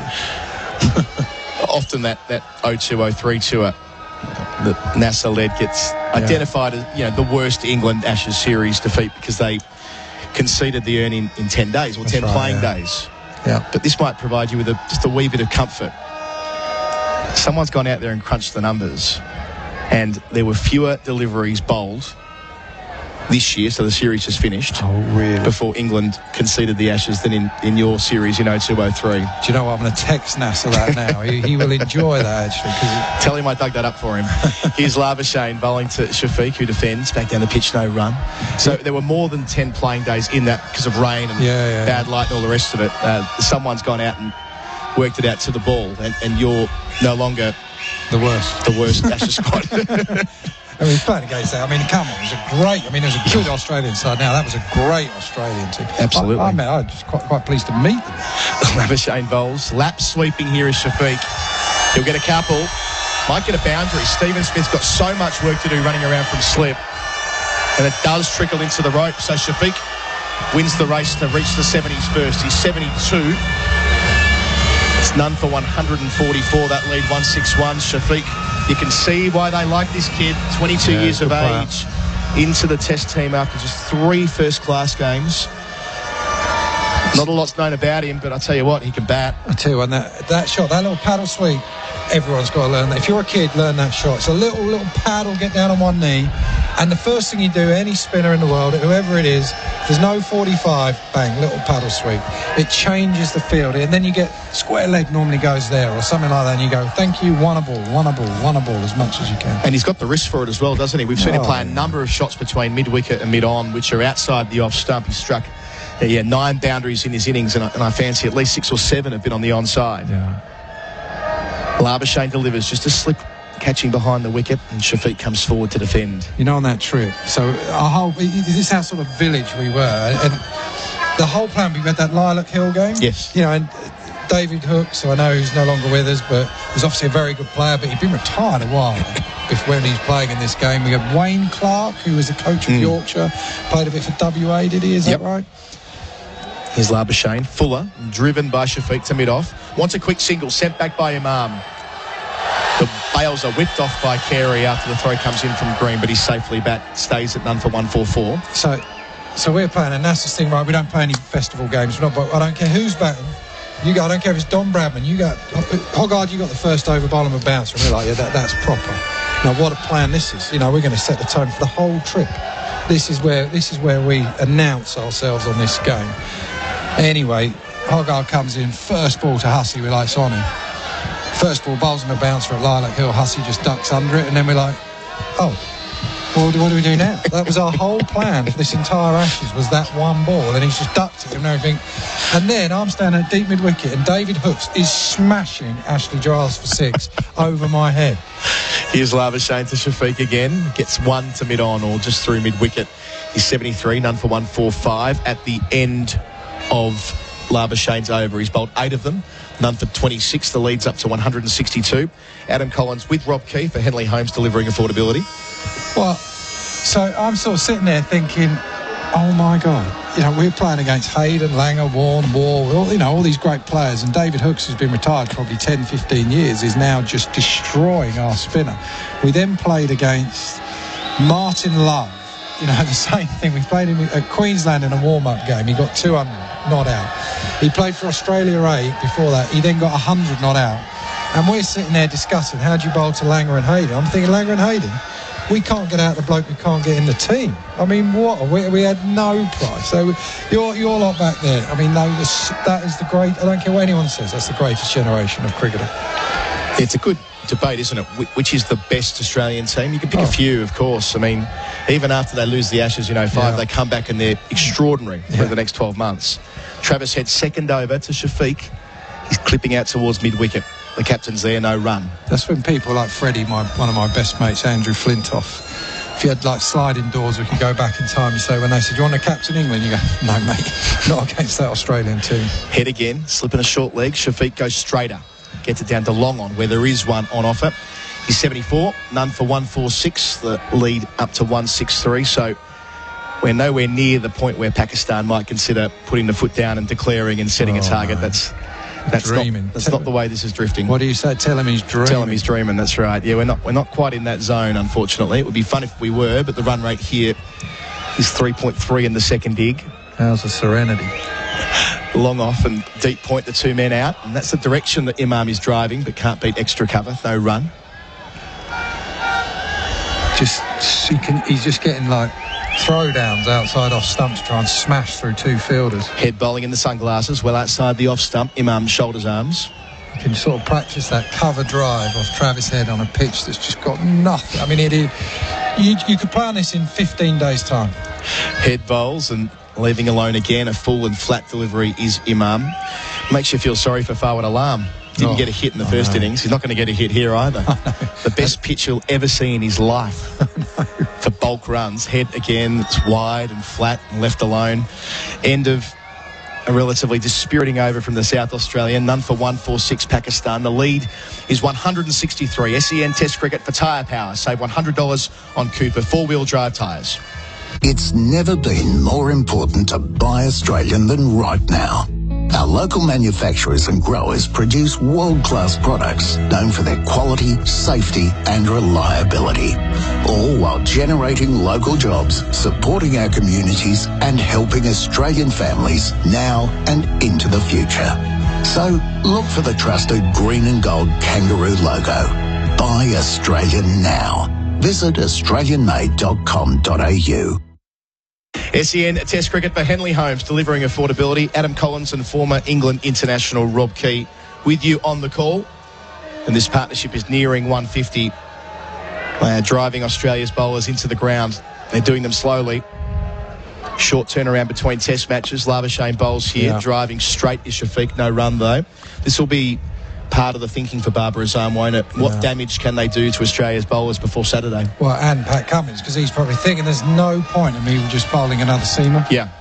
So you're going to end up with even Nathan Lyon to some degree. I mean, well, looking through it, Stark's bowled 7, Hazelwood's bowled 5, Cummins has bowled 4. Yeah. Why would you bowl them for another one? No, I agree. I agree. I think you're just going to end up with this is the time you love as a batsman sometimes. You can't bowl because there's every chance you're going to get a go at some point. And Nathan Lyon's bowled 19 overs, 4 maidens, none for 59. He could do with a wicket or two to sort of get him into the series after only getting 1 the first time around. He's well documented, poor record against Pakistan. But even there, I mean, Lyon's going to have a power of work to do in Karachi over the weekend. We've been talking about this on the TV. People say about record in the second innings, all that type of stuff, record in Pakistan. I mean, this is the flattest pitch I've ever seen. Even the great Shane Warne, Muralitha and people like that, they would have struggled getting loads of wickets on this. I mean, they're about the only ones actually who might have done well on it. Labuschagne now around the wicket to Shafiq. It's a drag down, pulled hard towards deep mid-wicket, gets himself another boundary. Huge gap there. Help yourself stuff. Shafiq's batting nicely. He's up to 78. And the 150 partnership is raised. None for 150. The lead 167. This is becoming a problem for Australia. Pakistan have found an opening partnership. Yes, the conditions are great, but they're in control. There's a moment out there, a deep square legs, and the man on the sweep, I can't quite see who it is, but that ball got pulled the long one. And he didn't see it out of the crowd, and he was just standing. If that had gone straight down his throat, it would have hit him straight in the face. Yeah, Mitch Swepson out there as a sub-fielder. Again, around the wicket, Labuschagne goes, that's better, it's fuller. Shafiq plays it with respect into the offside. But this is the point, where, people forget this. They say, Lyon's bowling right. He's not bowling bad, it's a flat pitch. He held an end up, did his job on the first innings. Who's better than Lyon in the Australian setup? Oh, it's in the country. There is no better spinner, no doubt about that. Around his legs nearly, Labuschagne. Gosh, that did hit the rough. And Shafiq went the sweep. And that was close to getting all the way around behind the front pad. We're going to let Rob Key go back to television. You might want to tap Waqar Younis on the shoulder for me, mate, when you're in there. 2 balls left, and this is the 47th over. The lead up to 167. Leg slip and a slip. Into the rough again, but that's shorter. So Shafiq is able to just turn it into the onside. No run to Usman Khawaja fielding on the 45. That previous delivery from Labuschagne, watching it back on the screen, wasn't more than a ball width away from running into the leg stump. That would have been quite the moment for the part-time leggy. He finishes off here. It's full and straight and driven down to mid-on where Mitchell Stark is fielding. No single there. The lead is 167. Pakistan none for 150. Shafiq 78. Imam Al-Haq 69. Our coverage for Henley Homes. Build with confidence. Henley.com.au. Moving house? Use the team that's easy and affordable. Budget Car and Truck Rental. SA family owned and operated, 20 locations across SA, plus the largest variety of vehicles for hire. Whatever your household size, you're kicking goals from small cars to courier vans and furniture removal vans. And you only need your car licence. Winning. Move your possessions the smart way with Budget Car and Truck Rental. Call Budget now on 13 27 27. Travis Head has none for 7 from his 2 overs so far, bowling in tandem with Marnus Labuschagne. So the 4 frontline Australian bowlers all having a breather on this final day, conserving energy for next week. Head bowls to Imam, who drives down to long off and moves into the 70s, joining Shafiq there. None for 151. That lead up to 168. He's just finishing telly. Might bring Izzy in to join me. Why not? She's about to take over commentary, but while Waqar Younis is still on TV, we have this opportunity to call together, which has been rare this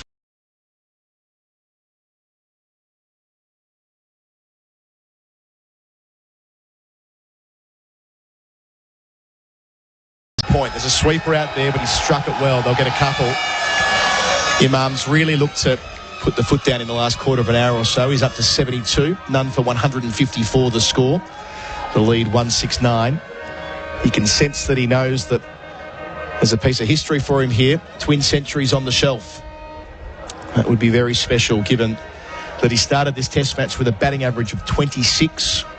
Been out of the team for 2.5 years. What a proud return it's been. Head delivers and Imam's able to shoulder arms through to the gloves of Carey. Yes, you've only been here for the one test, Izzy, but you'll have some great stories to tell. It's been an extraordinary week, really. Oh, yes. Everything bar the cricket.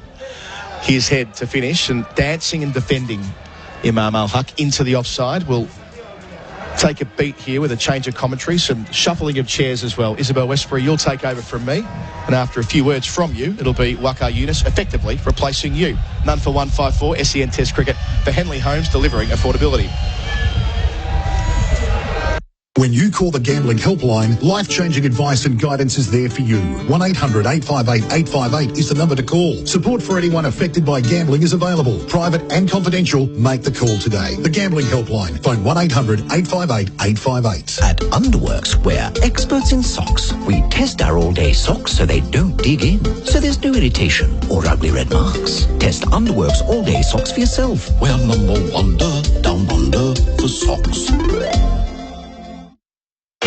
The art of the chair shuffle. Just about managed it. Waqar Younis is joining me, Isabel Westbury, here on commentary. None for 154.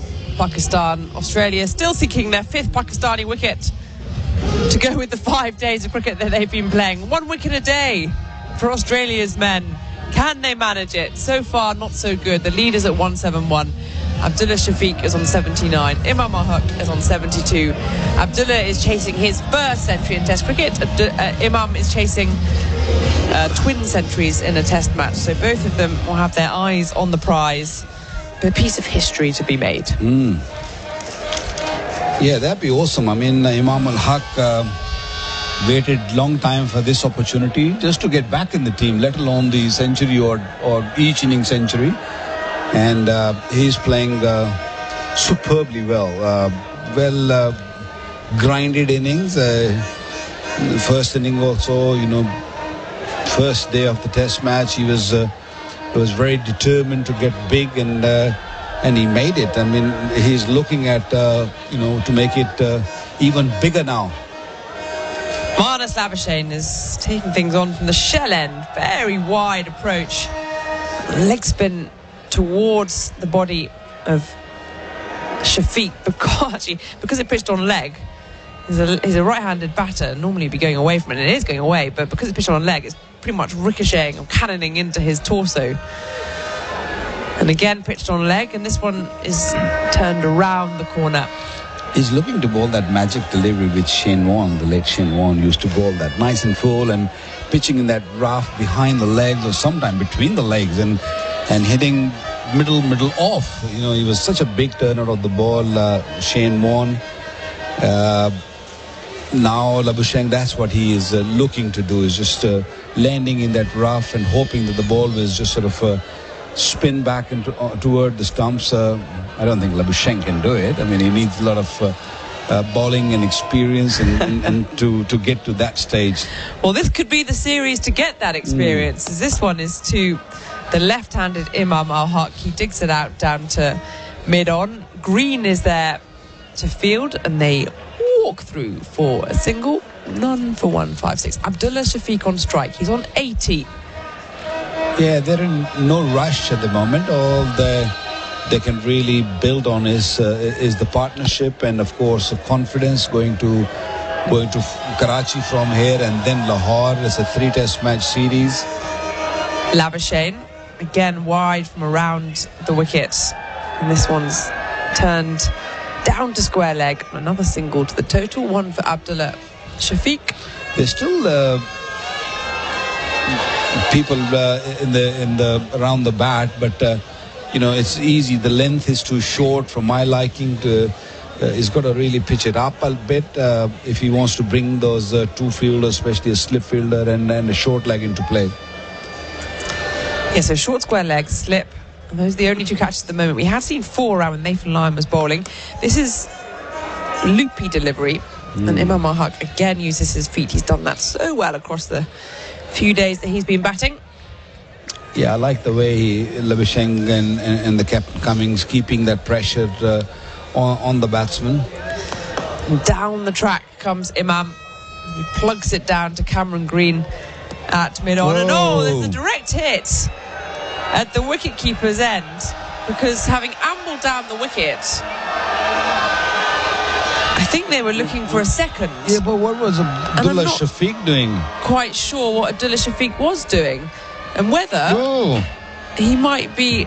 Oh no, it wasn't a direct hit. We're just having a look at the replay right now. So I think Abdullah Shafiq had thought about another run, which never really was there, considering where Green was stationed. But anyway, it's the end of the over. 48 overs gone, none for 158. The lead is 175. Tyre power, 25% off Kumu tyres. Transform your home into something incredible with Pillar products. Australian-owned Pillar products have changed the DIY game with beautiful whole house improvements you can easily do yourself. From roller blinds, plantation shutters and window film to weed nets for the garden and more, Pillar products are designed to give you the look you want for your home without the costs of paying a professional to do it. Get the look at pillarproducts.com.au or find everything at Bunnings Warehouse. Pillar products. We've got you covered, inside and out. Travis Head, sunglasses on, bowling his off-spin from around the wicket. Very flat off-spin and pushed into the covers. Steve Smith very quickly onto the ball. Shies at the non-striker's end. And the man backing up in Mitchell Starc, well, he lumbers down, gets the ball, and he takes an awfully long time to get back up. And well he might. He's been out there and bowling for quite the while. Shafiq moves to 81, none for 159. What Travis Head is trying to do, especially to Imam Al-Haq, is throwing the ball way outside the off stump and asking him to drive. He's got a point back on the boundary, so that slip cordon or the slip fielder can come into play. This one is pushed down the ground. Long on is quite wide on the boundary, and again rotating the strike really well between these two, and the score ticks over to none for 160. Crowd is still pretty up and about. Yeah, I'm very impressed by the crowd all 5 days, although we had a bit of rain and there was overcast, and people could have easily said, we're going to stay home and we can watch it on telly if there is any cricket. But they just come out in numbers and they're just enjoying the atmosphere. Head turning away from the left-handed Imam. No run, he leaves it, elaborate leave. My theory is that it's a new crowd each day, because I reckon after 5 days they wouldn't be quite so up and about. You'd be surprised. People love cricket. They've been starved for cricket. That's true. That is true. Head in and full and driven back at the bowler. No run. Yeah, the crowd is being superb. I don't know if you watched PSL a couple of years back before the COVID came into play. Head flat outside off, left alone, no run. And we had a Rawalpindi leg, and then we had a Multan leg, and we had a Lahore leg, and then we had Karachi. We had 4 venues for that particular PSL 2 years ago. Head in again, and this is outside off, carved into backward point. Man out on the boundary. Mitchell Starc ambles through, and so did the batters. And none for 161. And the crowd here in Pindi and the crowd in Multan was just simply awesome. This stadium maybe holds 15,000? That's about what they reckon, as that's the end of the over. 49 overs gone, none for 161. Henley Holmes delivering affordability. If you have a family member that is currently troubled by or addicted to gambling, there is help for you. Call the Gambling Helpline on 1-800-858-858. Life-changing strategies to support your loved one are available. Find out more at thegamblinghelpline.org.au. There's nothing more frustrating than a watering hose that kinks and stays like that. My FlexStream hose by Nilex never holds the kink, so the water flows perfectly. Flow like a Nile expert, water like a Nile expert. Nilex FlexStream hoses, available at Bunnings. Steve Smith Smith is being brought onto bowl while they're all going through the spinners, part-time or otherwise. The leg breaks of Steve Smith, which once were a common thing. He was once, of course, the next Shane Warne. Not anymore. And that was not long ago, though. Because I still remember the World Cup we played in West Indies, the T20. Slip in place is around the wicket. Very loopy, full toss, and that was not a Warne-esque delivery. And it's plugged down to long on for a single. And Smith batted it well below the normally he bats. Well, that's how he debuted in Test cricket. He made his debut in that Test match between Pakistan and Australia in Lords in England in, I think it was 2011. Yeah. And he was very much picked as a low order batter come leg spinner. But things have rather shifted since. I know. It's same with Azhar Ali. He was a right arm leg spinner and then turned into a batsman, and a good one. So I was talking to you about this crowd during that PSL. It was just amazing crowd here. And what season was that? That was 2 seasons ago. 2 seasons ago. Yeah. So that would have been the first season back in Pakistan? No, second season. Okay. Yeah. They played half of the previous season. Yeah, probably. UAE and Pakistan, and then they came back for a full one. And then we had 4 centres. Round the wicket comes Smith. This is loopy and a better delivery. Pitch just outside leg, no run defended. And Multan played all their games in Multan, and Islamabad United played their matches here. And it was jam-packed. I mean, 15,000 inside, more than 15 outside. And the PCB had to put some screens out there just for people to just enjoy the game, enjoy the atmosphere. Pitching on leg, turning towards off. And this one full plugged into the leg side. Once more, single taken, none for 163. and Multan Stadium is just a little bit away outside the city. So, it was hard to get there, and then they organized some buses for people to just come in. That was another stadium.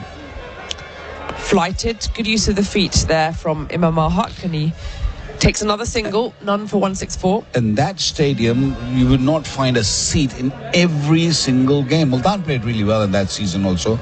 They won all their games, and so it was a home ground, home team, doing well. So every second game or every other game when it was on, the atmosphere there, because the ground is a bit like this one is Rawalpindi, very smallish ground. Intimate ground. Yeah, smallish ground. You're really close to the action. Slip in a short square leg in place as Smith wide of the crease around the wicket, and this is turning to the onside. This might beat Mitchell Starc at mid-on. It doesn't. He does really well to get round to it, sliding to his right, gets down as well, the big man. None for 165. Yeah, and modern day fast bowlers, they have to be good fielders. It's difficult to survive at the top level if you can't field. And Australians, of course, they really take pride in their fielding, and it doesn't matter if you're a bowler or a batsman, you have to really give everything. Not in the 90s or 80s like when we played. Are you telling me, Waqar, that you weren't a perfect fielder as Mitchell Starc is diving again once more to the right? That athleticism from the tall fast bowler dives to his right. And I think, in fact, did he stop the run there? I think he did. 1 run then to the total. None for 166. A series of singles. Smith has 5 off his first over. And 50 overs now gone. None for 166. Tyre power, 25% off Cubo tyres. Mate, go and grab the drill. It's in the van. Yep. Where is it? Past the shelves and the generator. Now where? Keep walking till you reach the racks, then climb the ladder. Got it. If the Hyundai Staria Load had any more space, it'd come with a map. And now you can pick up all that space from just $47,990 drive away. T's and C's apply. Visit Hyundai.com.au for details. Imagine that. Hyundai. None for 166. I've just been marvelling at how agile and fit and good fielders these tall fast bowlers are. It's not so much that I'm surprised that that's any longer, because I think that's been the norm now for a few years, but it's more after 5 days of bowling hard and fast. And he's not young anymore, someone like Starc. He's in his 30s, still tumbling around. I mean, I was sore just having to get up from dinner last night, and I've been sitting on my bottom all day. And these Australian fast bowlers are tall. Head in, and this is flat, full, defended by Imam, no run. And they have to get down from fair distance and that to get up again and throw the ball. I can't think of doing it now. I never did it, but I can't think of, especially on the fifth day. Head flat outside off stump, no run. And you soar on fifth day, and you just want to get over it, and you know that there will be no result in this game. You just sort of get put off a bit. Down the track, thrashed back at the bowler, head sticks out a hand, he deflects it, and it slows up as it reaches long off on the boundary. None for 167. One more to Imam Al-Haq. He moves to 80, so Abdullah Shafiq now on strike on 84. They are complementing each other extremely nicely. Neither racing ahead, each happy to just rotate the strike, which is rather what is happening. There, okay, right, we've got a different field now. Slips in place as a catcher at mid-wicket, very straight mid-wicket, his head over the wicket. Push. Imam Al-Haq is, no wait, Abdullah Shafiq even is pushing this back at the bowler. Took a while. I think our scoreboard man or woman is perhaps sleeping because it took a while for that to update. I don't blame them. Head. Down the track comes Shafiq. This time to mid-off, no run. Yeah, it's been a very hard-fought 5 days, bit of rain. We've seen everything, to be honest. And we have seen also... Seen everything apart from too many wickets. You guys having a nice dinner also. Oh, yes. No, we've had a couple of those. As this is pushed into the covers. I don't think it will quite reach the boundaries. Nathan Lyons on the chase from the cover position. It went between him and the man at point. And they'll come back for 3. So Shafiq picks up 3 runs. He moves to 87. So he's a little bit ahead of Imam on 80. The total now at 170. None for 170, this partnership. And the lead is at 187. 51 overs gone. None for 170. Tyre power. Save $100 on Cooper 4-wheel drive tyres.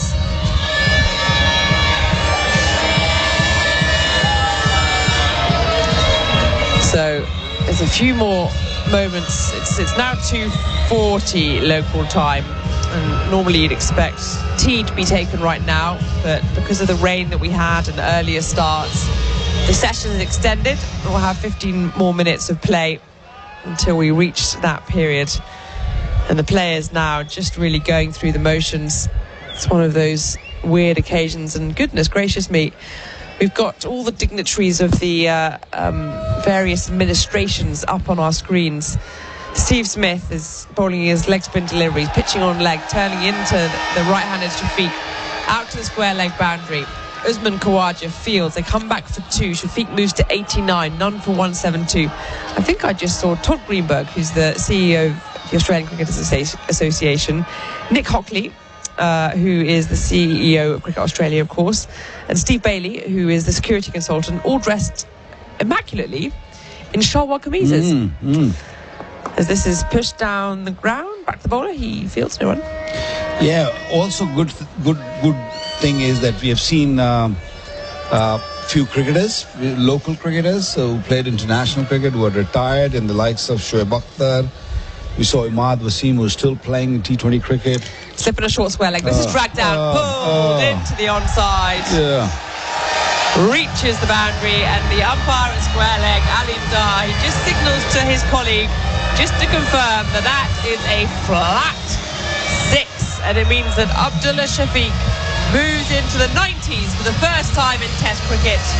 He's now on 95, and this partnership is up at 178. This could be a maiden century. That after this shot, the short leg fielders straight away moved out of his position, because that was a half tracker, nothing sort of delivery, and Smith is ready to help Abdullah Shafiq to get to his 100 quickly. The couple of last deliveries, one went for 2, could have been easily gone for 4, and this last delivery was pitched halfway down the pitch, and Abdullah Shafiq was into his 90s. He just got the eyes got lit up and hit it really hard. It went quite a long distance. 6 runs. Oh, short square legs back in play. Goodness me, brave Good luck, man. good Yes, luck. quite. Here's Smith. This is Loupia down the leg side. This is just turned off the hips by Shafiq, so he'll pick up a single. They're going to settle for that, in fact, as short, fine leg comes scarpering out. So he moves to 96. None for 179. Imam al-Haq now on strike on 80. I'm just thinking what the Aussies are thinking after this test match. Going into Karachi, you never know what you're going to get there. Similar pitch or more bounce, more spin. We don't know at the moment. So this looks pretty demoralizing for now because, putting up a partnership with 180, first inning also. Very loopy, full toss and missed out there. Has Imam al-Haq, he's tried to thwack a full toss through the covers and he's picked out the one fielder standing there. I think they have to delete this test match very quickly from their Control, from their system. Alt, delete. Yes, if you could do that to a test match. The batters might think otherwise, as this is turned into the onside by the left-handed Imam. Final ball of the over, 52 overs gone, none for 180. I'll just wait for that scoreboard to tick over. Yeah, none for 180, and we've bowled now 52 overs. As once again we see, yes, all the Australian administrators who are here in person, certainly for the first test, dressed out in local clothing, in their shalwar kameez. They went shopping a few days ago. They went shopping, or they've been gifted? I think. Well, they were taken shopping. Okay. They were taken to the shop, and I'm sure it was a gift, considering the hospitality that everybody here has received. Have you been shopping yet? No? Not so much shopping. Well, we've been out to dinner a couple of times. We've been working so hard, Waqar. We haven't had time to go shopping. Now, which day did you arrive here? Didn't you arrive? So I must have arrived, goodness me, on the day before the game, or a couple of days from Australia. Took a little time to acclimatise. Yes. The jet lag and all that. Yes, and then came straight down to the ground for the training, etc. As this is pushed into the offside to point, no run, fielders there. Imam al-Haq has kept the strike from his colleague Abdullah Shafiq, who's poised on 96. Yeah, he's suddenly racing away, isn't he? And this one's chopped down backward of point. Green's there, and there is no run, none for 180. I said Shafiq and Imam were going pretty parallel, but suddenly this last over 6 and 4. This is just chopped down again, very fine leg, and they might come back for 2 as Cameron Green is making up ground, sliding, hauling the ball in and chucking it back at the keeper. And they do indeed pick up 2, so Imam trying to catch up to Abdullah Shafiq. He moves to 82, none for 182. So here's your opportunity after this test match. Are you going Karachi tonight or tomorrow? No. Unfortunately, Waqar, I'm done. This is Imam lunging forward, and there is no run. I've taken a bit of liberty coming here, considering that my main job is supposed to be covering English cricket, and they're both in the West Indies or in New Zealand. So are you going to West Indies now? I'm not, as this one's cut down backward of points, and they think about a single and decide against it. There is no run. It's a long way to come for one test match. No, when I was coming back from Australia, it all worked out quite nicely, because I was there for the men's Ashes and the women's Ashes. Okay. And then I thought, Islamabad's pretty little detour on my way back. Little detour. I really wanted to come to Pakistan. I was meant to be coming out in October with England, and that tour was called off. As head is in, and this is plugged down the ground. Lovely shot. This might be 4 runs. No, there's the fielder David Warner coming round from long off has cut it off, but they'll come back for 2.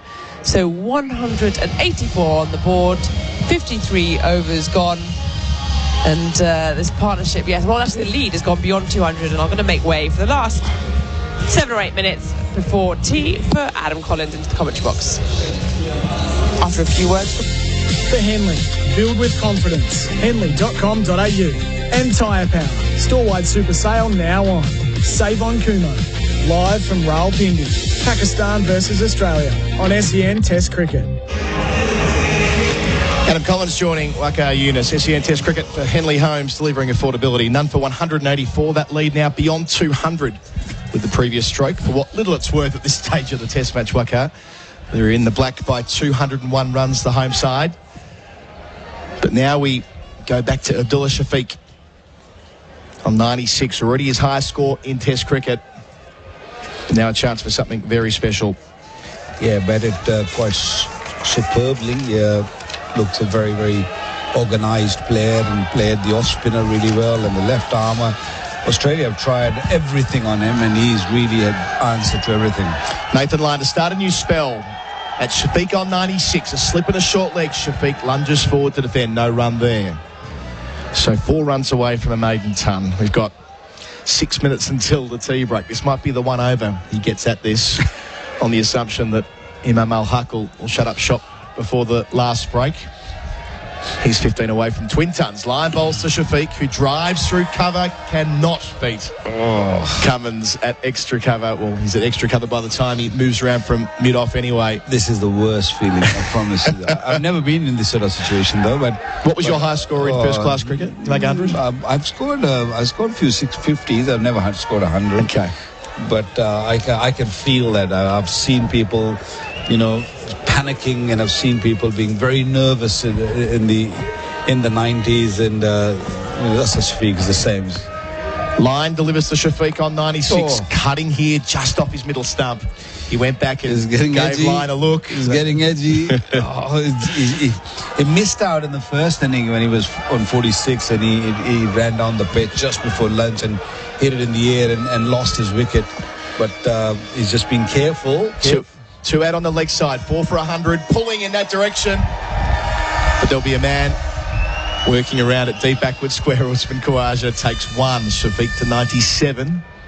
Thought he hit that a little bit better than he did. None for 185. The lead to 202. There's 2 balls left in his over. He's only 22 years of age, and I can feel for him, because you want to get your 100 before tea. You don't want to just be sitting having tea, thinking that I still got to go back under pressure and look to get 100. He wants to probably do it right now. He's got 5 minutes remaining, maybe one more over. It's a tough situation. That's what happened to him in the first inning. Also, he wanted to rush it and get to his 50, and he lost his wicket. He's really under pressure at the moment. And what Cummins is doing is putting more pressure on both these bats and putting more players around the bat. So 3 catching men. Lyon over the wicket to Imam, who pulls hard through the onside. He gets a boundary. Yeah. So to 89 he goes. Imam Al-Haq, after 157 the first time around, zeroing in on twin tons. Yeah. 189 without loss. Pakistan, they lead by 206. Yeah, that was way too short. He's got no man on the boundary on the onside, and he's been bowling this leg stump line, but bowling a little fuller because Imam doesn't sweep. So that fielder was fine. Now that fielder is been pushed back because line is sometimes put it short delivery, and for that purpose. Last ball of the over. Imam goes back and defends into the onside. So that will be the end of the 54th. None for 189. The lead 206. Shafiq 97. Imam 89. Adam Collins and Waqar Younis with you. SEN Test Cricket. For tyre power, save $100 on Cooper 4-wheel drive tyres. And we saw Nathan Lyon go up to umpire Raza and just take a look at the ball, maybe take another 30 seconds out of the game or thereabouts, just to make sure that this will be the last over before they break for the final time in this Test match. I'm thinking, will Pakistan declare at some stage, maybe just to have another ball, just to give their faster bowlers another go, just to, before getting to Karachi, just have a few more overs on their belt.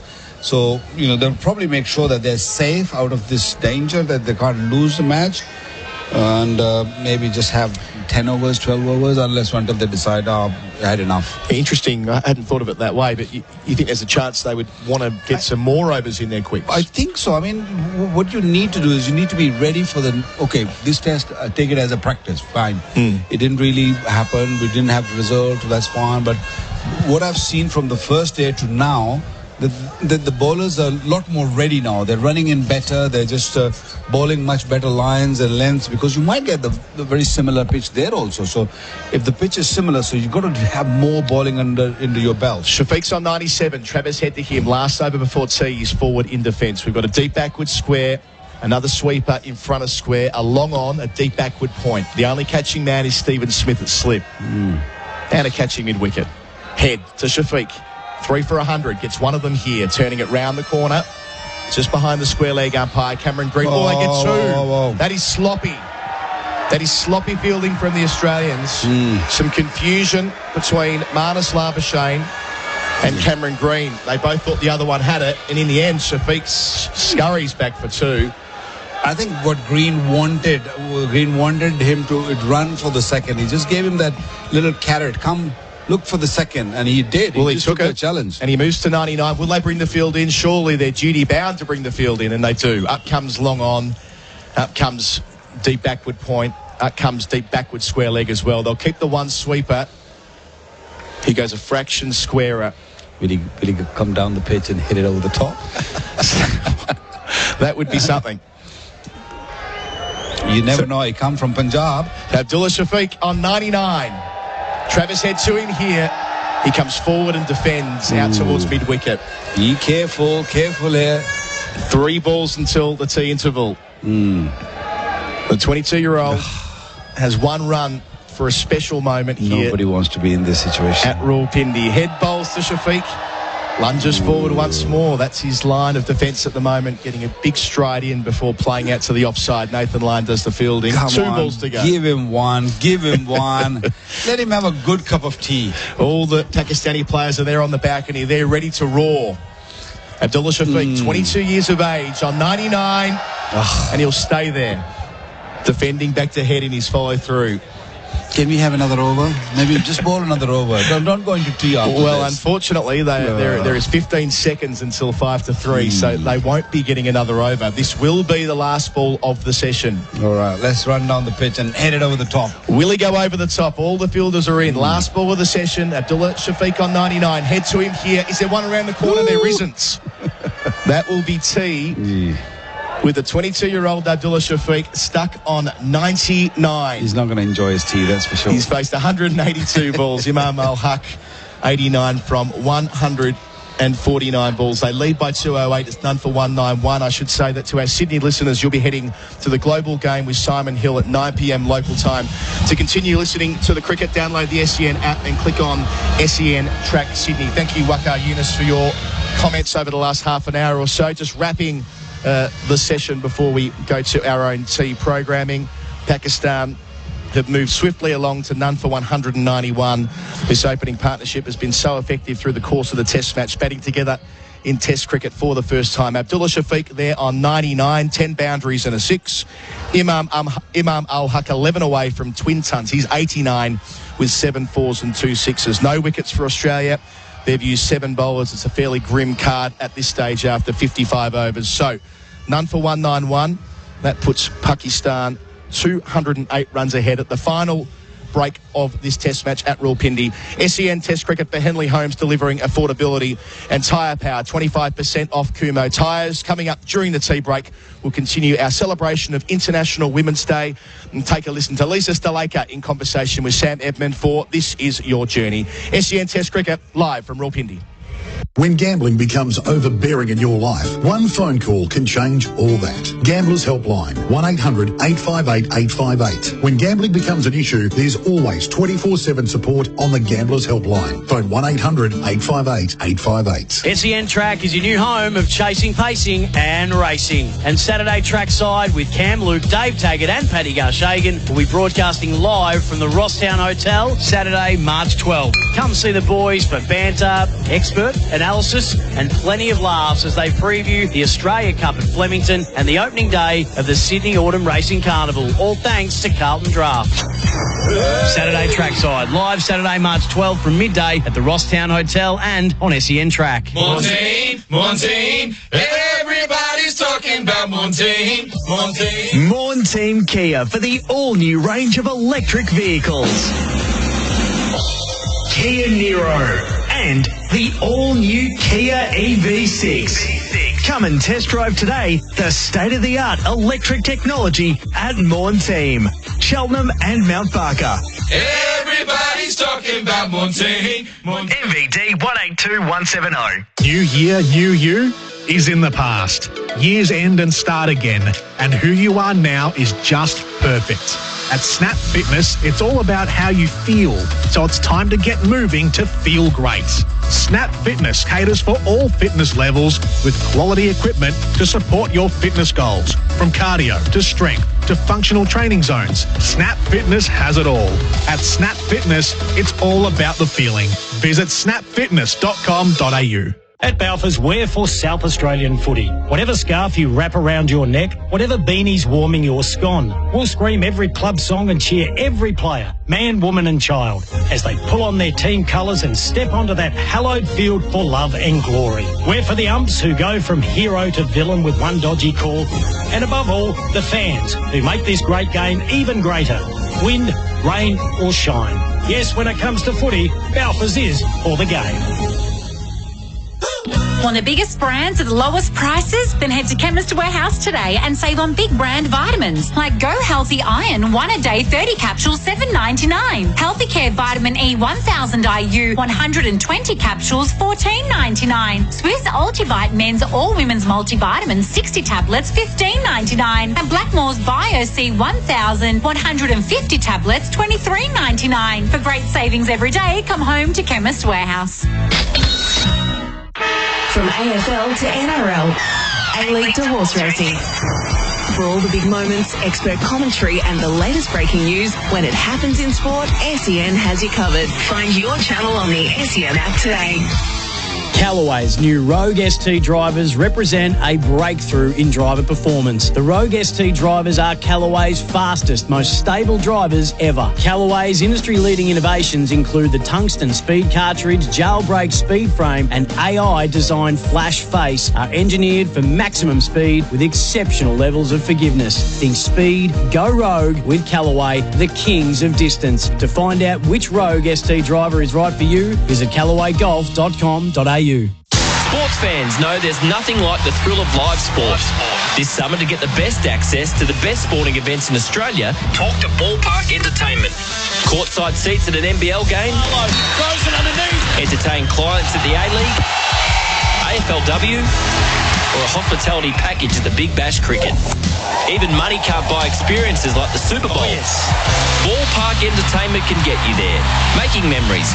BallparkEntertainment.com.au. For Henley, build with confidence. Henley.com.au. And Tyre Power. Store-wide super sale now on. Save on Kumo. Live from Rawalpindi. Pakistan versus Australia on SEN Test Cricket. Here's line. Reverse sweep from Imam. And it goes through point. He'll get himself a half century. Perfectly executed. Imam moves along to 50 from 109 deliveries. Sorry, make that from 96 deliveries to go with his 157 from the first innings. Here's line. Bowls to Shafiq. Goes back to cut. Does it so well. Earns himself a half century as well. Just carving that through the gap. Getting all of it. He moves to 51 from 114 deliveries. Pakistan, none for 104. You can see why they backed this young man. This is the tea break on day 5 of the first test between Pakistan and Australia, live from Rawalpindi. Let's continue our celebration of International Women's Day and take a listen to Lisa Stalaker in conversation with Sam Edmund for This Is Your Journey. The pair spoke in November and will pick up their discussion as they touch on Lisa's 2020 induction to the ICC Hall of Fame. Yeah, I mean, I've been fortunate enough to have worked with Sonny Gavaskar for now probably 6 years with the IPL, so we get along really well. He's got such a dry sense of humour, so I wasn't quite sure where he was going to go with the induction speech, but of course he brought it back to our surnames and how we're all somewhat related, albeit distant. But yeah, I mean, the disappointing thing, I guess, is that it all happened in pandemic and missed out on taking my father to the awards ceremony, and which is kind of nice to repay him for all of the effort that he has done and given up throughout my early childhood and driving me around and missing work and going to tournaments. Well, coming out of COVID, and you mentioned that, you mentioned the IPL. I mean, in this part of the world here in Australia is such a tremendous feeling, and having all the things we love back, and none more so than a summer of cricket, of course. Now, you'd seen as closely as anyone, I guess, the devastation firsthand through this year's IPL. You were in India, part of the Australian contingent, if we can call it that, and the federal government shuts the borders in Australia, and there's a 5-year jail sentence, if you don't mind, or a fine if you tried to sneak back in. I mean, can you take us back to that period? How difficult was that for you and those that were there with you? Yeah, it was an interesting time, because whilst the cricket was still going on with the IPL, I think there was still another 4 weeks potentially to go. So everyone was hopeful that things would subside, the Australian government would come back on their claims of you can't come into the country. But obviously things escalated even more. And I think the thing that got me the most was the fact that the Australian government said you can't come back. You're an Australian citizen, but we don't want you, basically. I understand the reasons why they wanted to keep this country safe, but especially for the cricketers, we were in bio bubbles, getting tested every 3 days, and yet every other overseas player and commentator was able to go home, but we weren't. So that's something that I think for those that are still stuck outside of Australia is something really hard to swallow. And for those living in Australia and in COVID-free conditions, especially over in Western Australia, I don't think they quite understand that when you're told you actually can't come home. Is it too strong a question to ask if you felt let down by the federal government at that time? Look, like I said, I understand the reasons behind it, but to impose a 5-year jail sentence, the fines, no word of when that potentially would be lifted, the ban, there was no real correspondence. And I guess I'm quite thankful that I was with a group of cricketers, part of the BCCI for their tournament, so they were always going to look after us. But I felt for so many people overseas by themselves. Yeah, and so just on that, when you did eventually leave, and I think the flight took you to the Maldives initially, so you leave India, your country of birth, obviously, which we'll document the history of that shortly. And as a country at the time that was seriously hurting, of course, and there were a lot of deaths and a lot of cases, was the feeling one of relief for you to get out of that, or was it another feeling entirely, given your history with the nation? Probably mixed emotions. I think glad to kind of be coming home, even though we didn't know when we were coming home. For me, I have a lot of friends over there who were really devastated by... Sorry, take your time. No rush. Sorry, mate. Sorry, mate. No, I mean, it's okay. I'm okay to talk about it. For me, I had friends who had lost family members, and it was just hard to walk away from that. Yeah. No, I can understand that. Everyone could understand that. How do you look back on your career, Lisa? Look, it's just an incredible journey. Started at New South Wales, humble beginnings, I suppose, in the summer of 97, 98, and you went on and you played 8 tests, 125 ODIs, 54 T20s for Australia. Just for good measure, there were 250 over World Cup titles, 2 T20 World Cup titles along the way, Ashes triumphs. Do you pinch yourself at times? You were named Australian International Cricketer of the Year in 07 as well. When you summarise it all and look back on it all, do you pinch yourself at times at just how it turned out? Yeah, certainly really lucky. When I took up the game of cricket, I firstly didn't even realise women actually played the game. I thought it was just a men's game, a boys' game. And thankfully, I realised after a few years that women did play and they had a rich history. But still, for me, cricket was a sport that my father loved, that I wanted to kind of follow in his footsteps, have something in common with him. And then probably around 15 to 16, probably started to focus my attention on trying to make that Australian team. Never in my wildest dreams did I think that I would spend a long period of time playing international cricket and go to the countries that I did and because of the experiences I've had, now allows me the fortunate position of being a commentator and travelling around the world. Do you shake your head at the transformation of the game? I mean, your career spanned an incredible period of growth for the women's game. I mean, comparing it, I guess, to when you were coming through to when you're in the MCG commentary box, last year's World Cup, of course, 86,000 people are there. Katy Perry singing. It's the highest attended women's sporting event in this country and the second biggest globally. It is unbelievable, the transformation.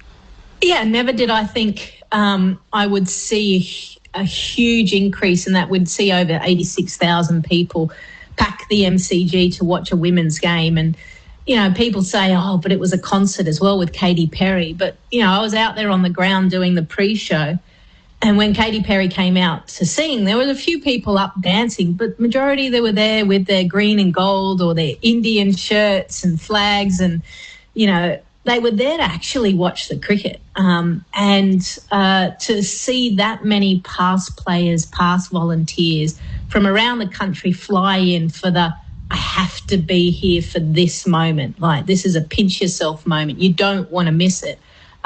It was a great celebration of women's cricket and what everyone has done across Australia to get it to this point. So your journey, obviously born in India, as we said, migrating to Australia as a whippersnapper and playing the game. Have we done enough in this country, do you think, with all the work you're doing, which we'll get to later as well with the junior programs up there in New South Wales, to perhaps, I don't know, bridge the culture gap, if you like, given the years of migration from the subcontinent? Are you surprised more haven't followed in your footsteps? Junior's one thing, but then to go on after that? The main thing is that there is a cultural difference. You know, and those that have immigrated to Australia, I was very fortunate that I had parents that were very supportive and allowed me to fulfill my dreams, basically. And it wasn't necessarily, I mean, study and going to university was always part of what my father wanted me to do, and I did that. But he was very supportive of me following my dreams on the sporting field. That's not necessarily the case for all families from a subcontinent country, because there is, I guess you've got to take in a number of factors in the sense that a lot of them have immigrated, they're first Australians, the kids, so they're trying to make a life. The families have given up a lot to come to this country, so they want their children to be in a better position than themselves potentially. So there's those type of barriers, but then also here in Australia, whilst we're a sporting nation, women's sport especially has only just come up.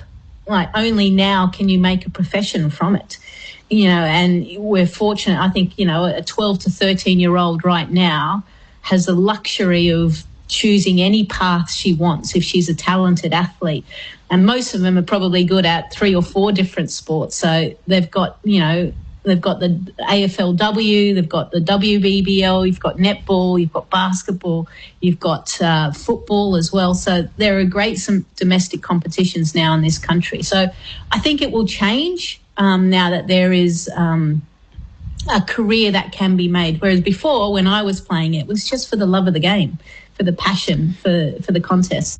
When you call the Gambling Helpline, life-changing advice and guidance is there for you. 1-800-858-858 is the number to call. Support for anyone affected by gambling is available. Private and confidential. Make the call today. The Gambling Helpline. Phone 1-800-858-858. Mate, go and grab the drill. It's in the van. Yep. Where is it? Past the shelves and the generator. Now where? Keep walking till you reach the racks, then climb the ladder.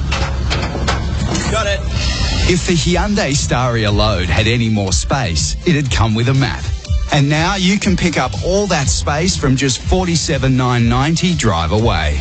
T's and C's apply. Visit Hyundai.com.au for details. Imagine that. Hyundai. The 2021 Indian Motorcycle Plate Clearance is on now for a limited time only. Visit your nearest dealership to see eligible models and ride away on your new Indian motorcycle today. With finance options also available, it has never been a better time to buy. America's first motorcycle company, Indian Motorcycle, has been making the first move since 1901. The time to take advantage of the 2021 Indian Motorcycle Plate Clearance is now. Join Caroline Wilson and Corey Perkin for their weekly podcast, Don't Shoot the Messenger, filled with their insights into the latest news and a little sport, good local tips and plenty of recommendations on what they're reading, watching and whipping up in the kitchen. Did you see the gathering of women on the streets who were making their own Molotov cocktails with the YouTube on their phone, teaching them how to do it? That's just raw and real. It's almost like the trauma for some people of COVID is very, very quickly been completely translated into a much more terrifying trauma, really, of the possibility of nuclear war. The power of real-time reporting, there is nothing like it. It was one of the more scary departures from anywhere that I have ever experienced. The drive to Ballina was in the most torrential rain I think I've ever driven in. You'll find the Don't Shoot the Messenger podcast on the SEN app or subscribe wherever you listen to podcasts. Thanks to Red Energy, 100% Australian electricity and gas. Victorian harness racing just got bigger with all the exciting action on Trots Vision. It's an enhanced online platform with every Victorian harness race streamed live. Enjoy exclusive content, the daily form, tips from Australia's most respected racing analysts and more. Trots Vision brings you all the live action every day at home or on your phone. And best of all, it's free. Lap up Trots Vision. Lap up the trots. Visit thetrots.com.au. Transform your home into something incredible with Pillar products. Australian-owned Pillar products have changed the DIY game with beautiful whole house improvements you can easily do yourself. From roller blinds, plantation shutters and window film to weed mats for the garden and more, Pillar products are designed to give you the look you want for your home without the costs of paying a professional to do it. Get the look at pillarproducts.com.au or find everything at Bunnings Warehouse. Pillar products. We've got you covered, inside and out. The Driver's Seat with Matt McKeldin and Stephen Johnson. This week, defending champion Shane Van Gisbergen joined us ahead of Supercars' return to Sydney. You know, this track didn't really suit us last year, so it would be great if we can only come here once. And we spoke to Scott McLaughlin in the US after his first win in IndyCar. I miss you all, but we'll be definitely catching up soon. I'll be throwing some chicken nuggets down your throat anyway when we're on the first track there anyway. That's this week on The Driver's Seat. SEN SA's studio on King William Street is powered by Lumo Energy. Join SEN and power your home or business with energy from an Australian-owned company, Lumo Energy SA. Learn more. Head to lumoenergy.com.au today. For Henley, build with confidence. Henley.com.au. And Tyre Power. Store-wide super sale now on. Save on Kumo. Live from Rawalpindi. Pakistan versus Australia on SEN Test Cricket. SEN Test Cricket for Henley Homes, delivering affordability and tyre power, your trusted tyre experts. The final session of this test match, the first between Pakistan and Australia. Adam Collins, Simon Katich with you on the call. Nathan Lyon to begin, bowling over the wicket to Imam Al-Haq on 89, who defends into the offside. Simon Katich, 14 sessions for 14 wickets, says it all. It certainly does. It certainly does, Colo. I think Australia has certainly been outplayed in the bowling department. Pakistan taking 10 wickets on this Rawalpindi wicket. 3 catching men around the bat. Lyon is taken just behind square, but Cameron Green darts around from leg slip. No run there. Imam stays on 89. Australia's still sitting on 4. That's a concern. Yes, it's a lot of overs they've bowled as well. It's been a chastening experience for these Australian senior bowlers. Leg slip, short leg, and a slip. Line looking for the rough, bowling over the wicket. Imam in such great nick turns him around to Travis Head behind square. No single there. Of course, Shafiq down the other end on 99. So a couple of big moments here potentially for these Pakistani openers who've had a fine test match. Lyon delivers fuller. Imam down the leg side doesn't quite catch up with it. Ends up in the gloves of Carey. And this is a really good test for Alex Carey. He wouldn't have done this a lot, where the spinners are bowling either over the wicket or around the wicket in the rough like Labuschagne was before, trying to aim around the back of the right-hander's pads. 2 balls left in the over. Lyon outside leg, and Imam just kicks it away, as is his prerogative.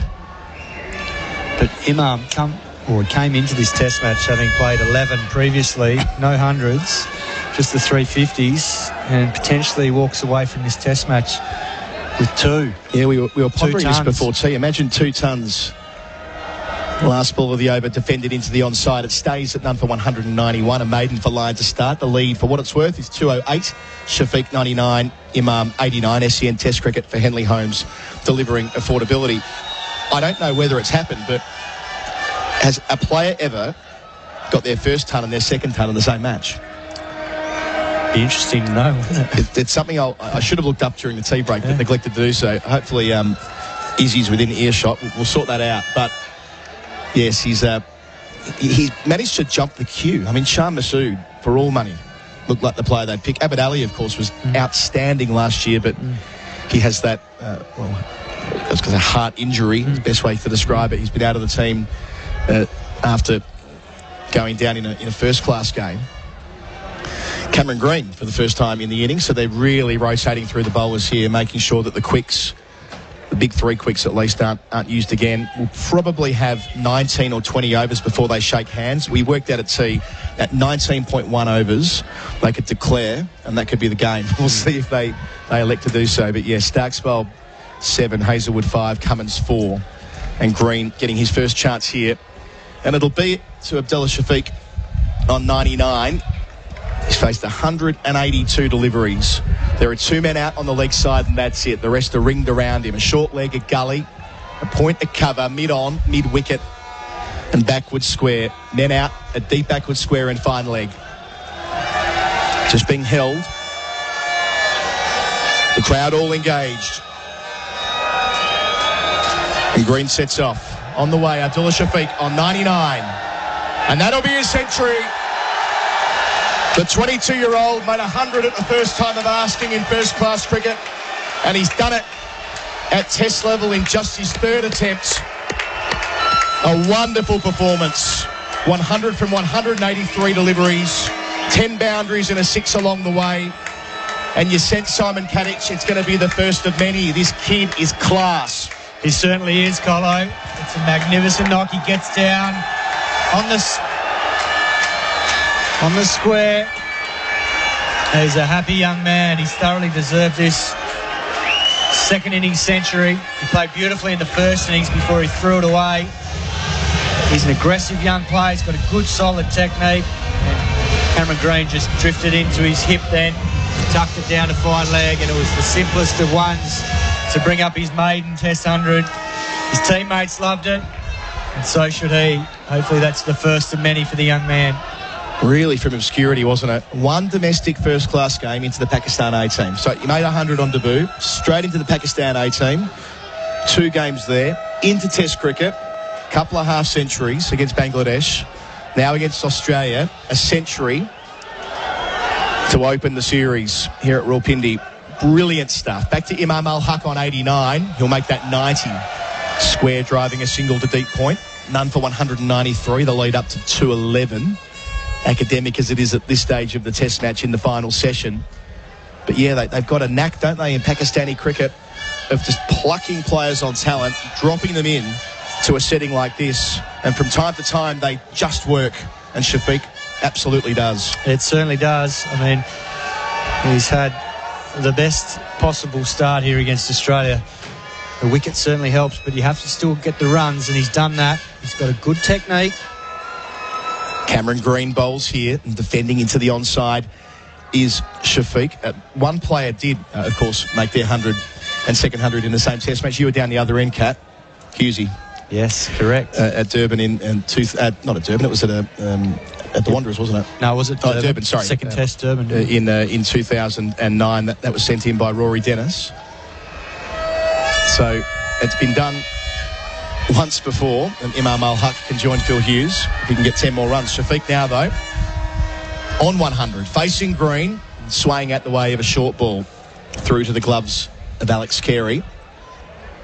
But yes, just the idea of, it's almost inconceivable in the Australian system that a player at age 21 would get a start for their state, make 100, get picked for Australia A, and be straight into the Test team. And it's inconceivable.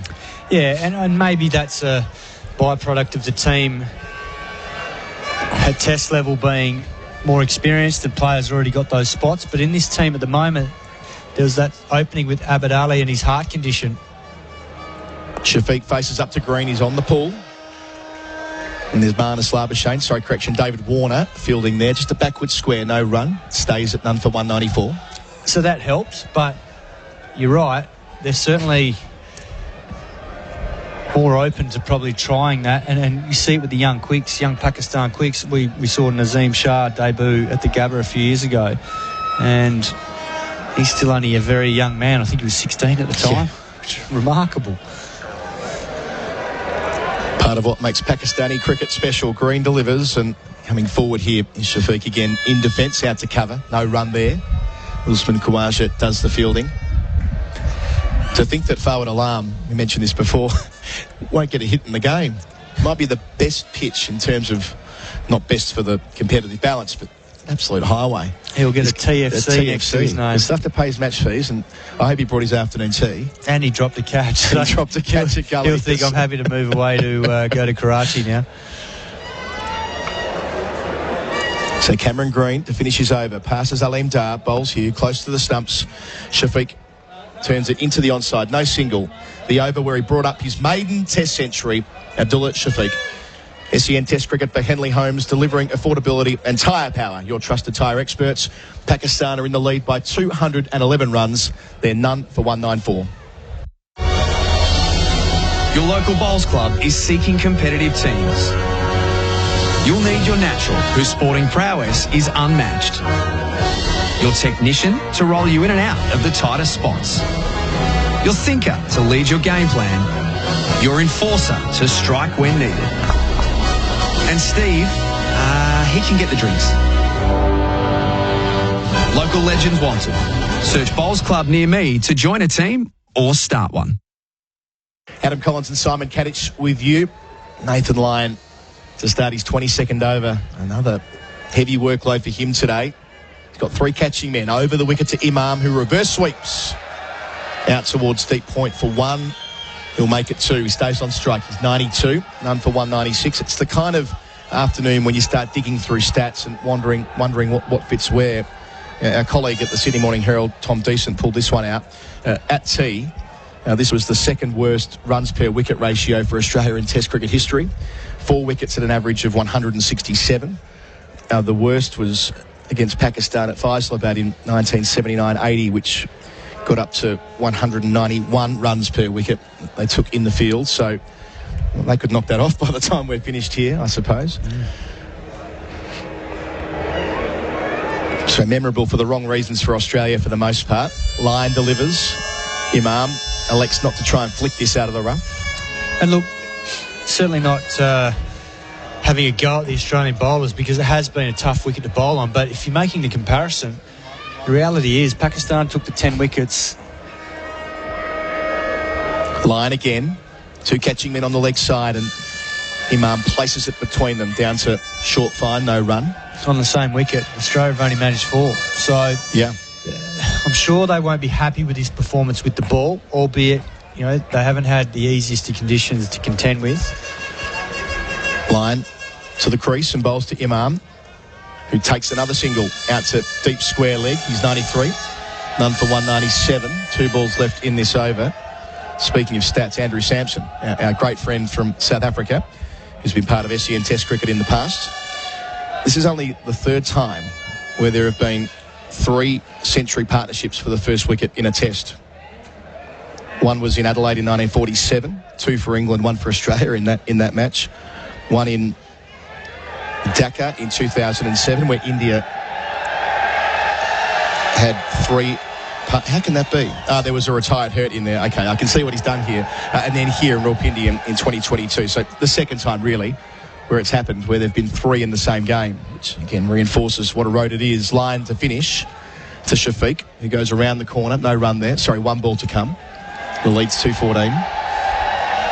And we mentioned before that there's only 12 occasions in Test cricket where the same pair have made 100 stand in both the first and the second innings opening up. And Shafiq's been involved in 2 of those, and he's only played 3 Test matches.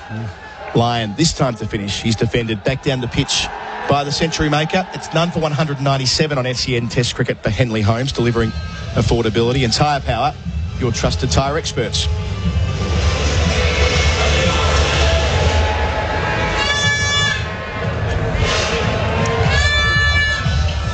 looks like we're playing through, Simon. So, yes, there's all sorts of numbers that we can trawl through, but, yeah, they all tell effectively the same story, that this pitch is, if anything, it's actually getting worse as we get deeper and deeper into the test. Well, the way it's going, you could still be playing on this thing on day 15. Yeah.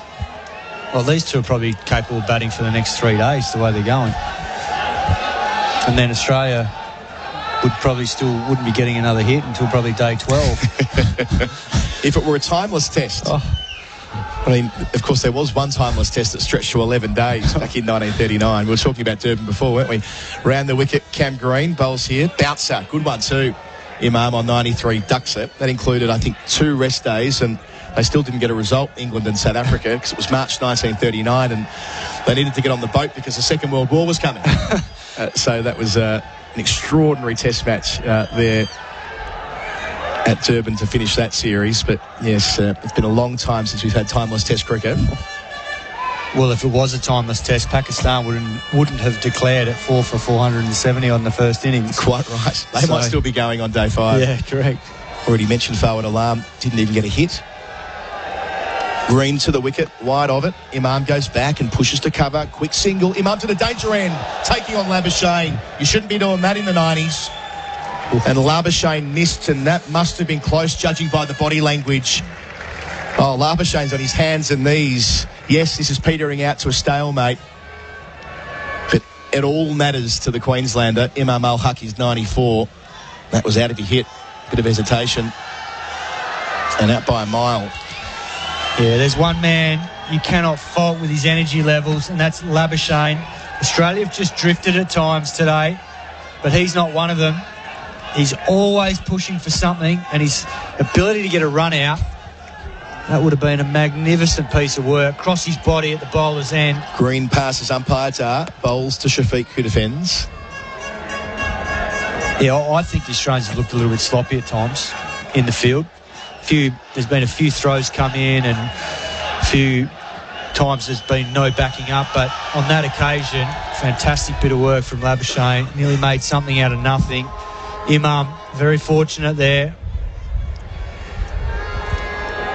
He's the one player on the field who won't mind that it's none for 198, and won't matter to him that it's going to be a draw. He just wants to be involved. Green to the crease, and Shafiq steers behind point. What a classy shot. Gets the nod of approval from Simon Katich. He moves up to 104, Shafiq. His 12th boundary. And the 200's up as well. None for 202. It's a huge opening stand. The lead's 219. Oh, that was a glorious back foot punch through backward point. Cameron Green just gave too much width away there. Shafiq just steered that through backward point.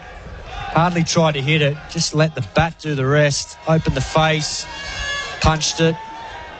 And it was a beautiful 4. Yeah, gorgeous shot. Green again to Shafiq on 104, and that's where we'll stay. Defending to mid-on. Pat Cummins does the fielding. The one thing that's gone right for Cummins today, well, I suppose the one thing he's been able to do right is just not bother those quicks.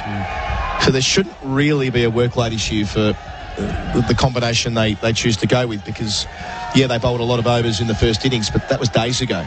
Yeah, there's certainly no workload issue, but in terms of potency issue for the next test, if the Karachi wicket the last time was played on was in 2021, the spinners took 17 wickets, 14 for Pakistan between Naman Ali and Yasir Shah.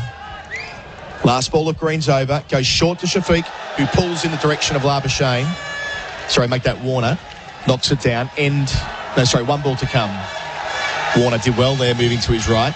Stays at none for 203. So on that basis, surely we're looking at 2 spinners from an Australian perspective.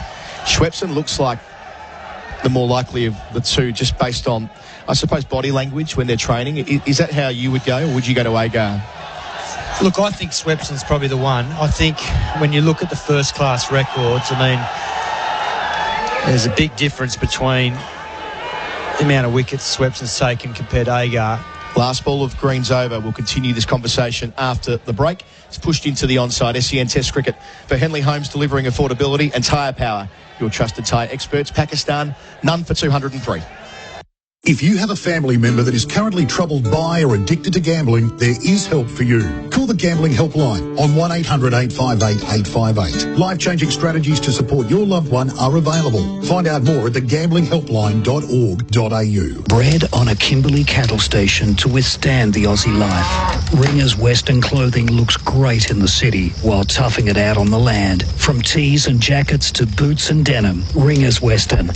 Shop now at ringerswestern.com. SEN Test cricket, none for 203 the score. Shafiq 104, Imam Al-Haq 94.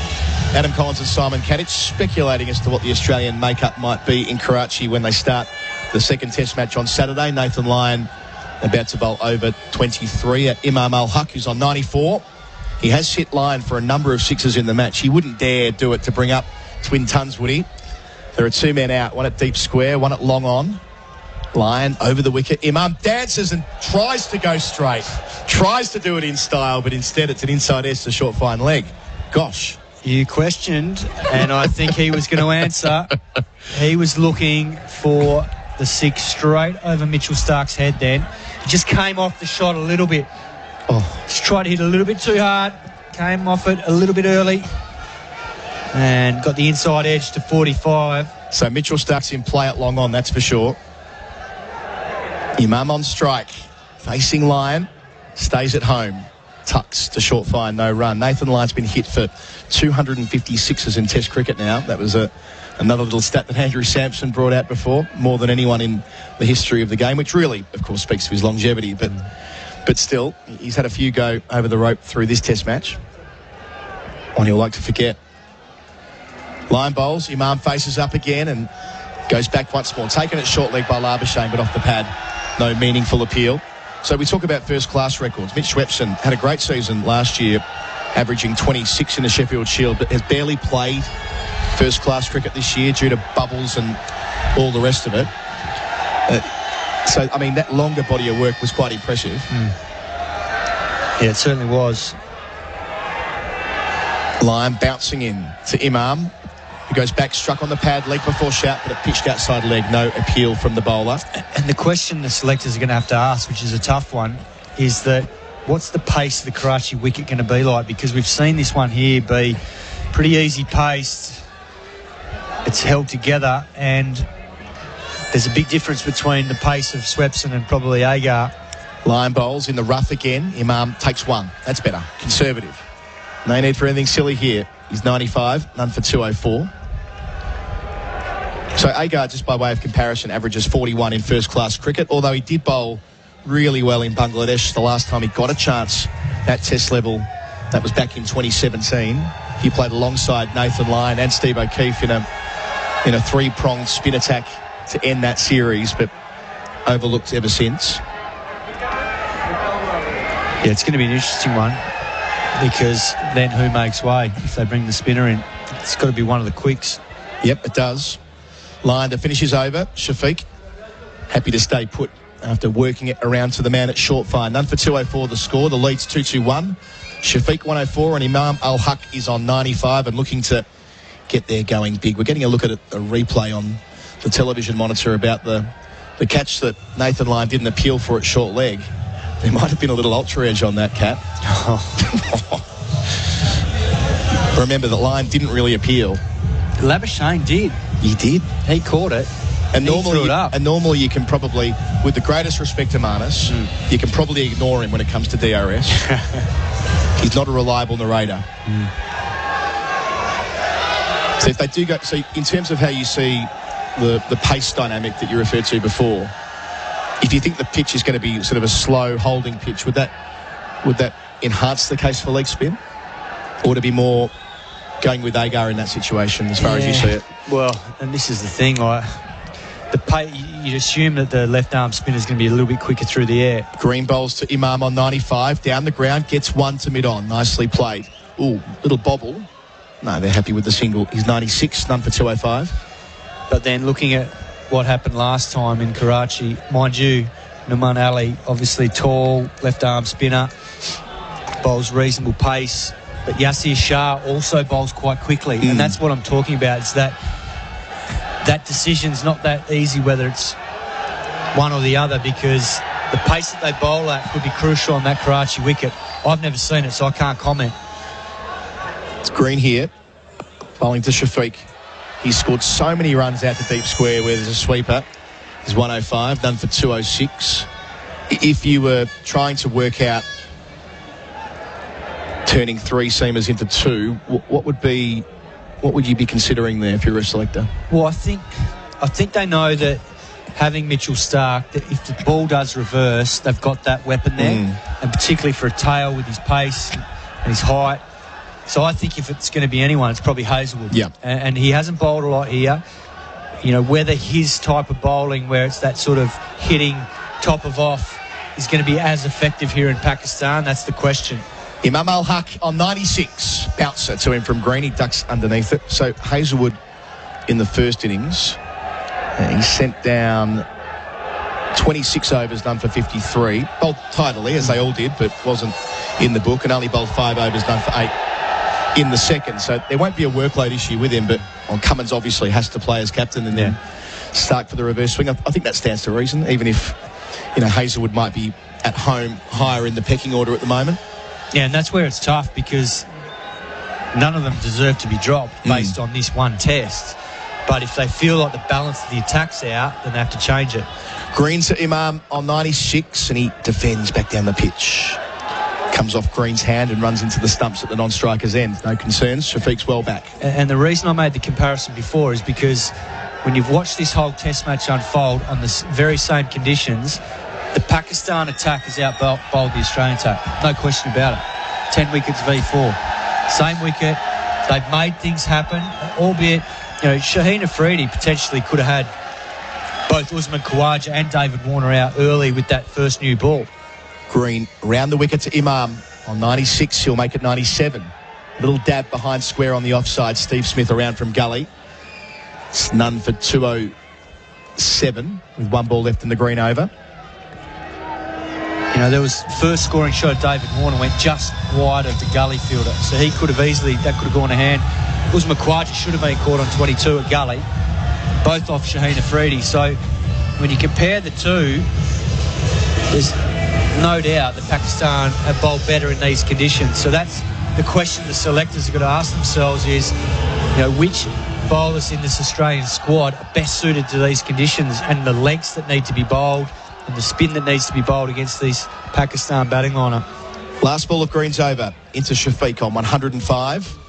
And he defends him out towards mid-wicket. End of the over, there'll be a change in commentary with Isabel Westbury replacing me. SEN Test Cricket for Henley Holmes, delivering affordability. And for tyre power, your trusted tyre experts. Pakistan, none for 207, Shafiq 105, and Imam Al-Haq 3 runs away from Twin Tunnels. Hello, Frank Walker from National Tiles. Tradies, at National Tiles we know how extra valuable your time is in this current building boom. So we've streamlined how quickly we can serve you. Just go online and order from thousands of National Tiles, adhesives, grouts and tools for immediate delivery or pickup. No waiting, no delays. Yes, at National Tiles our tradies are our VIPs, where we consistently strive to save you time and money every day of the year. None for 207. The lead is 224. Izzy, what were you worried about before when you broke the news about the 300 or consecutive 100-run partnerships for the openers? Yes, induced excitement, I think it was. Nathan Lyon, very flat, pushing Imam Al-Haq into his crease. He's on 97, poised to get twin hundreds. Goodness, I've seen a plethora of twin hundreds in tests over the course of this Australian summer. Usman Khawaja, of course, at the Sydney Cricket Ground during that Ashes test. Wonderful moment that was. Slightly flatter deck this time, and this one's really turning actually for Lyon. 3 men around the bat and poked into the onside, but square leg is there. No run. Well, Colo asked the question before, has there been anyone in the history of the game to get their first 100 and second 100 in the same test match? And there is. Phil Hughes did at Durban in 2009. Wow. This one's, it's appeal for caught behind, and has they got a little feather on this? Down the leg side.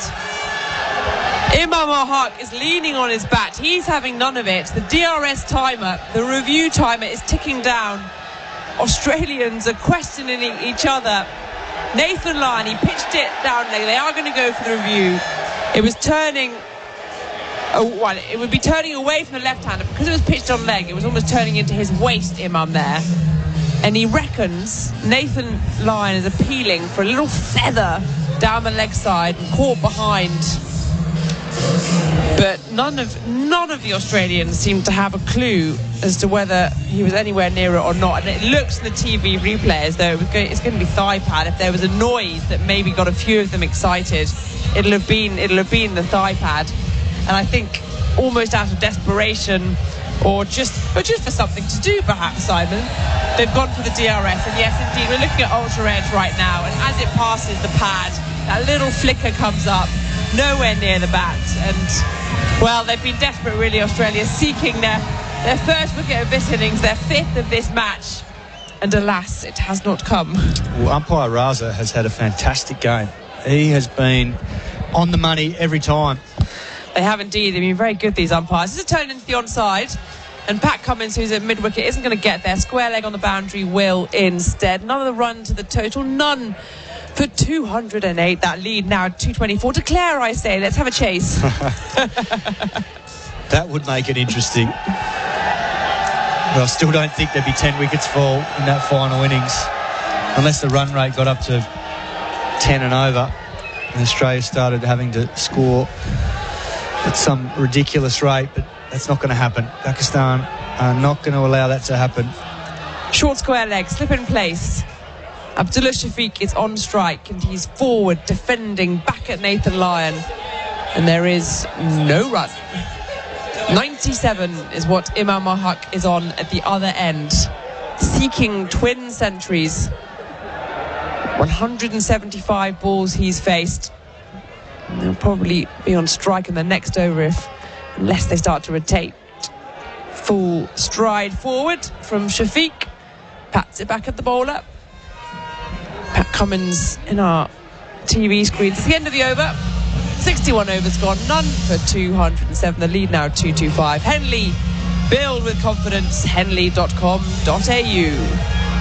When gambling becomes overbearing in your life, one phone call can change all that. Gamblers Helpline, 1-800-858-858. When gambling becomes an issue, there's always 24/7 support on the Gamblers Helpline. Phone 1-800-858-858. MTX Club at Adelaide Oval is the place to do business in Adelaide. From the first bounce to the final siren, MTX Club is the perfect place to entertain, dine and network. Become an MTX Club member today. AdelaideOval.com.au.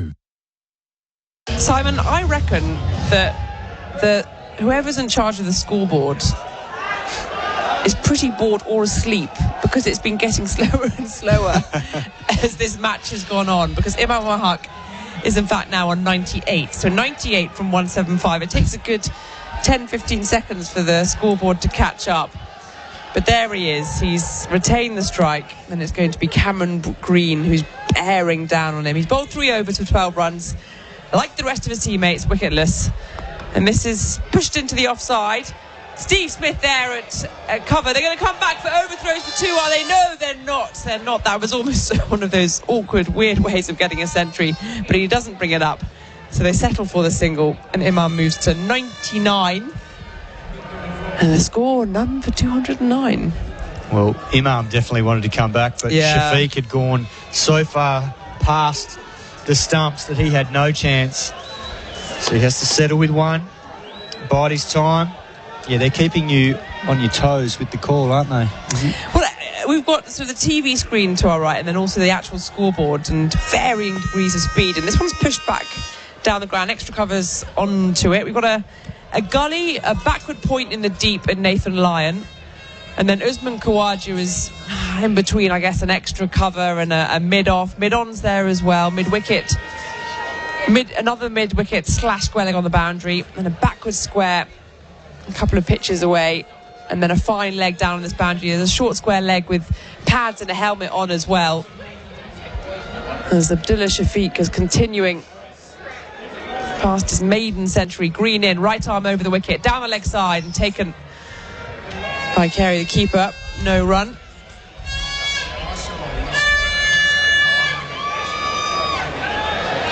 It is a gorgeous day. The crowd is pretty packed. Actually, this is probably the most packed I've seen it at about the point in the match where there's only one way that this is going. But perhaps, I think, the school kids that came in earlier, they added to the atmosphere. The placards that have been going, the reception this Australian team has received. Here's Green, right arm over and pushing Shafiq into his crease, and he's just prodded that into the offside. So that's a single. 210 on the board, and there's 2 more balls of this over left, and an opportunity then for Imam Al-Haq to convert to 3 figures. Yeah. Deep point. He's still staying out, or no? I think Pat Cummins has got to bring him up, surely. He's just having a chat to Cameron Green now. Squeeze the field. Come on, Pat. Yeah. That's what you'd have thought at this stage. There's a fine leg is down on the boundary, as is deep backwards square. Cover point's been brought up, and Cameron Green has the ball, top of his mark. He's going to bowl round the wicket then to the left-handed Imam Al-Haq, who's poised on 99. He waits, and he cuts this into the offside on the bounce to Steve Smith, and he admonishes himself. He saw that big open expanse across the offside, but he couldn't pierce it. He wants it, Imam, he really does. Well, and he's also got big Josh Hazlewood at backward point, so he knows if he gets it just wide of him, he's probably not going to run him out, the big fella. So before this test, he hadn't scored a century. He got 1 in the first innings. He's looking for another in the second. Only Phil Hughes before him, 2008. Here comes Green, and he ducks under this one. That's good delivery from the young seaman. That will end the over. 210 on the board. No wickets for Australia so far in this innings. Pakistan 227 ahead. Tyre Power, your trusted tyre experts. Tyre Power's store-wide super sale gives you the power to save on a huge range of big brands like Kumho tyres. Right now at Tyre Power, you get the power to buy 3 and get 1 free on selected Kumho passenger car and SUV tyres. Plus many more super savings store-wide at Tyre Power. Cairnstar Blues Customer Satisfaction Award winner again. Tyre Power store-wide super sale is now on. Visit tyrepower.com.au or call 13 21 91 for your local owner-operator. 210 then on the board.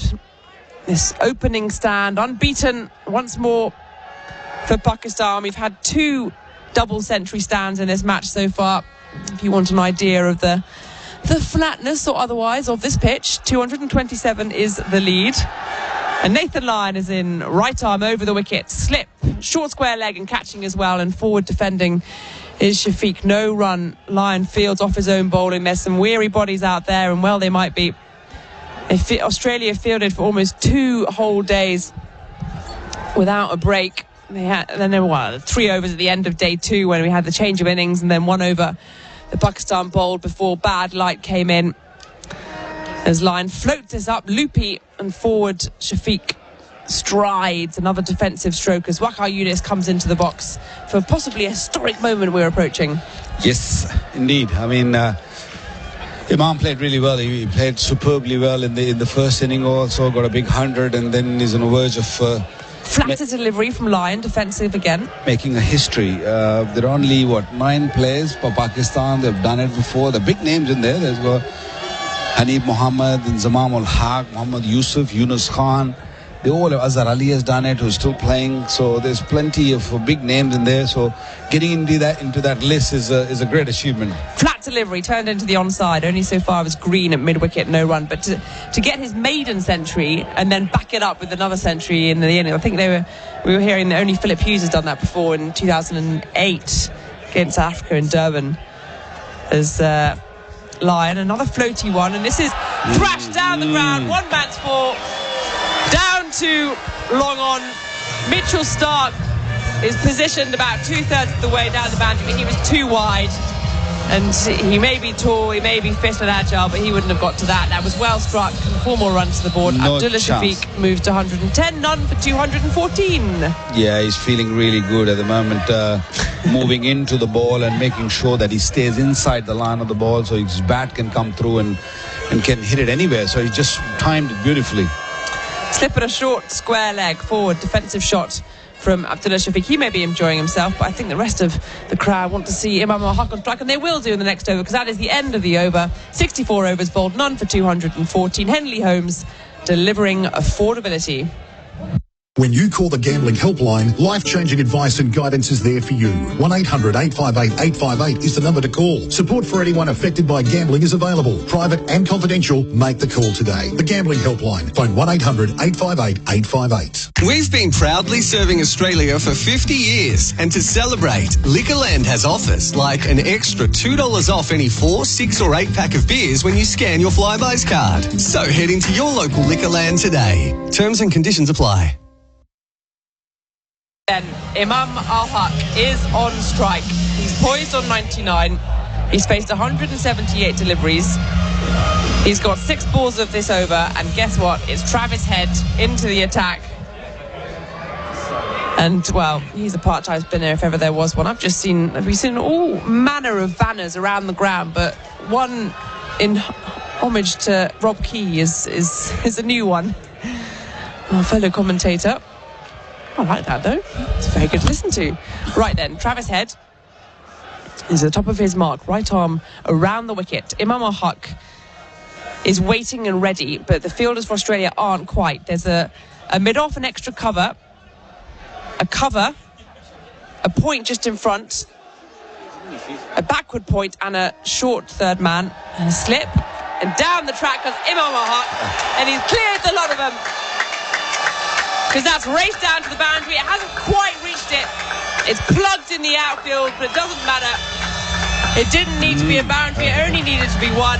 Imam al-Haq has reached his century with 2 runs to his name. 101 from 179 deliveries. Twin centuries.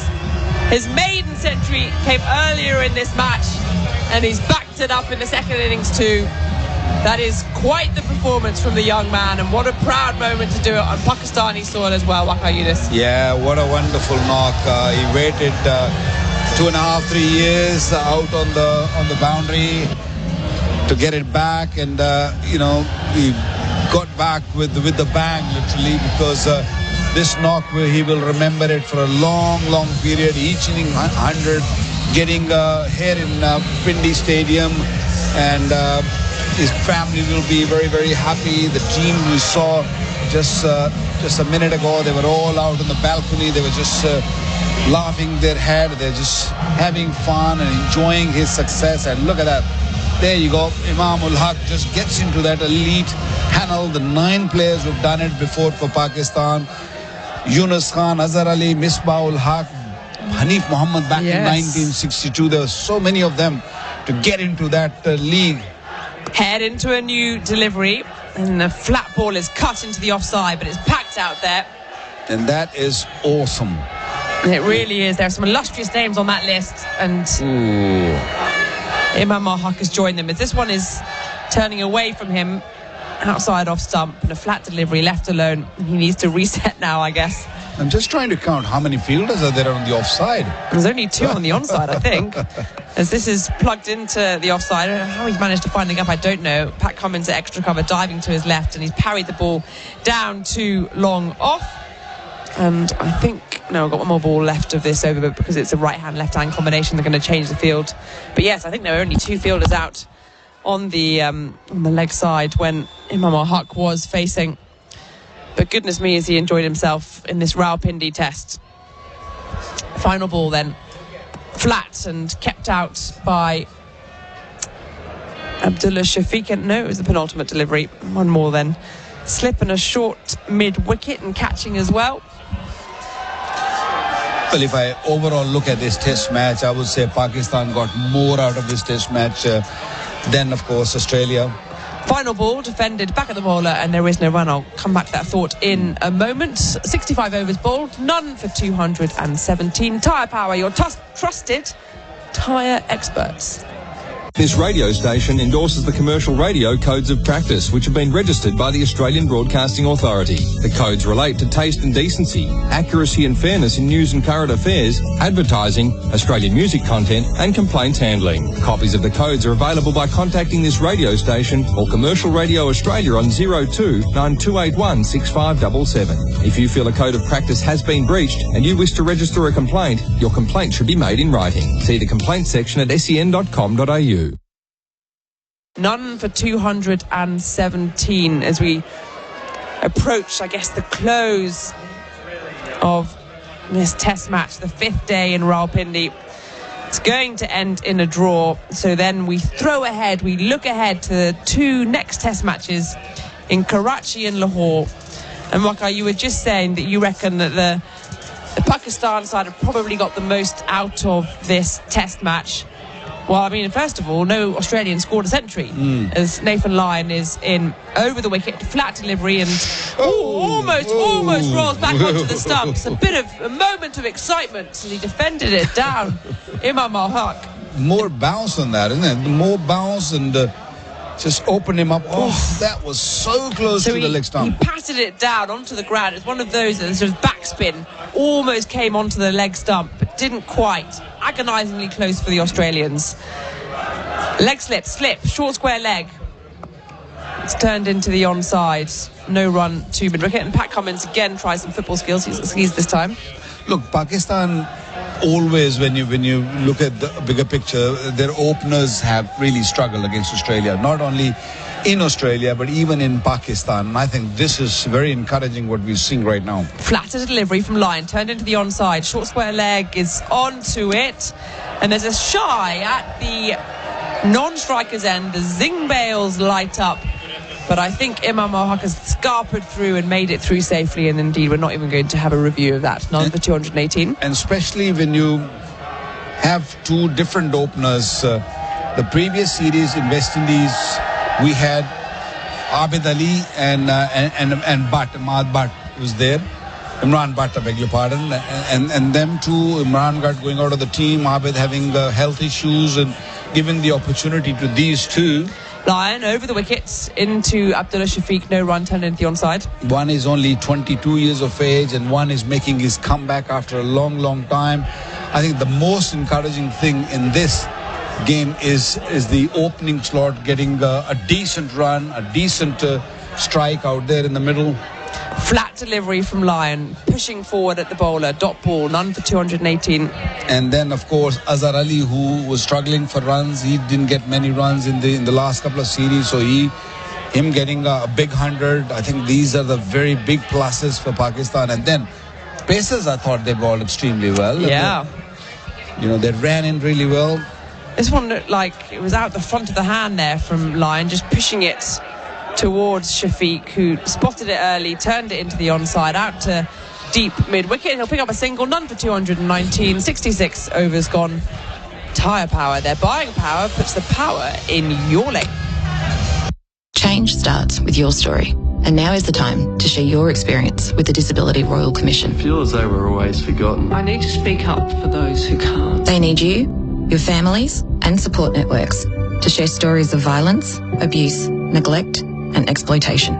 What you share in confidence will be protected and remain confidential. Register for a private session before June 30 and submissions close on December 31, 2022. Visit disability.royalcommission.gov.au. 19, the lead is now, what were they, 17 ahead before, so there'll be 236 ahead now. Even if the declaration came, I don't think anything will happen. Nothing will happen. Waqar, I agree with you. I thought Shaheen Afridi is probably actually the pick of the seam bowlers from both teams. I thought he came in really well and backed up again and again. Obviously, we've got the 6-wicket haul from Nauman Ali as well, which I think will be really important. 35-year-old, a lot of experience, and just steady the ship, really provided some respite to those seamers. So yes, it feels as though Pakistan, from an all-round perspective, have got the most out of it. Yeah, Nauman Ali, a very accurate a spin bowler, left arm spin, orthodox spinner, and bowled beautifully, picked up 6 wickets. I think that would really go well with Pakistan. And also We saw during the breaks that the faster bowlers, Haris, Hassan Ali, Imran Jr., all of these young, they all were out there and they were just bowling for the last 3 days. So they're also getting ready. So Pakistan wants to leave that option of a third seamer also going into Karachi Test match. They might not play two spinners depending on how the pitch is, or they want to just maybe play less batsmen and extra bowler. Labuschagne floating this one up to Abdullah Shafiq, who lunges forward, defensive shot, no run, none for 219. Pakistan will be better prepared, I would say, going into the next Karachi Test match. They've got a lot out of this. I'm not saying the Australians didn't. This is plugged into the onside. There's a long on. He's going to have to make up a lot of ground, but they're going to amble through for a single, settle for one, none for 220. I think their batting have done really well. I think when you talk about their fast bowlers, I don't think they really put in the right lengths or right lines and didn't really ask too many questions to the batter. So that might be not good for the Australians. But Pakistani, I thought they are in a better position going to Karachi. Yeah, and the other thing as well is that they won't have had 2 innings to have to bowl as well, so their seamers will be fresher. They're already younger. Nauman Ali is 19, Shaheen Shah Afridi is 21. You're looking at Pat Cummins, he's in his 30s. That's not Pat Cummins. Mitchell Stark's in his 30s, as is Hazelwood. Pat Cummins late 20s. Like, these are slightly older bodies who are going to have to really recover well. They're very fit. They're more experienced also. And experienced. As Labuschagne is into Imam Al-Haq, trying to turn it into the onside, but doesn't quite manage it. But they've still put in 2 innings, which Pakistan won't have. Yeah, but I think they've done a fair bit of job. There is a 3-day. They've been playing PSL also, so they do need a rest also in the middle. And I think both teams will be looking for a good couple of days rest. This one stays low from Labuschagne onto the back foot, just guided down to the wide long on by Imam. He moves to 103, 221 on the board. It's going to be a hard work in Karachi also. I'm not talking about the pitch wise. I'm just talking about just general weather. Hot. It's going to be in the 30s or mid 30s, I would say, and the humidity there is a lot. You sweat a lot, so you have to really give in a lot more than what we've seen here. Floated up and dug out and pushed, beats the fielder at extra cover, and Abdullah Shafiq adds another one to the total. 113. The total is none for 222. As Richie Beno says. See what I did there. But I mean, both these openers are playing really well. Karachi, one thing is for sure that you will get a little bit more swing.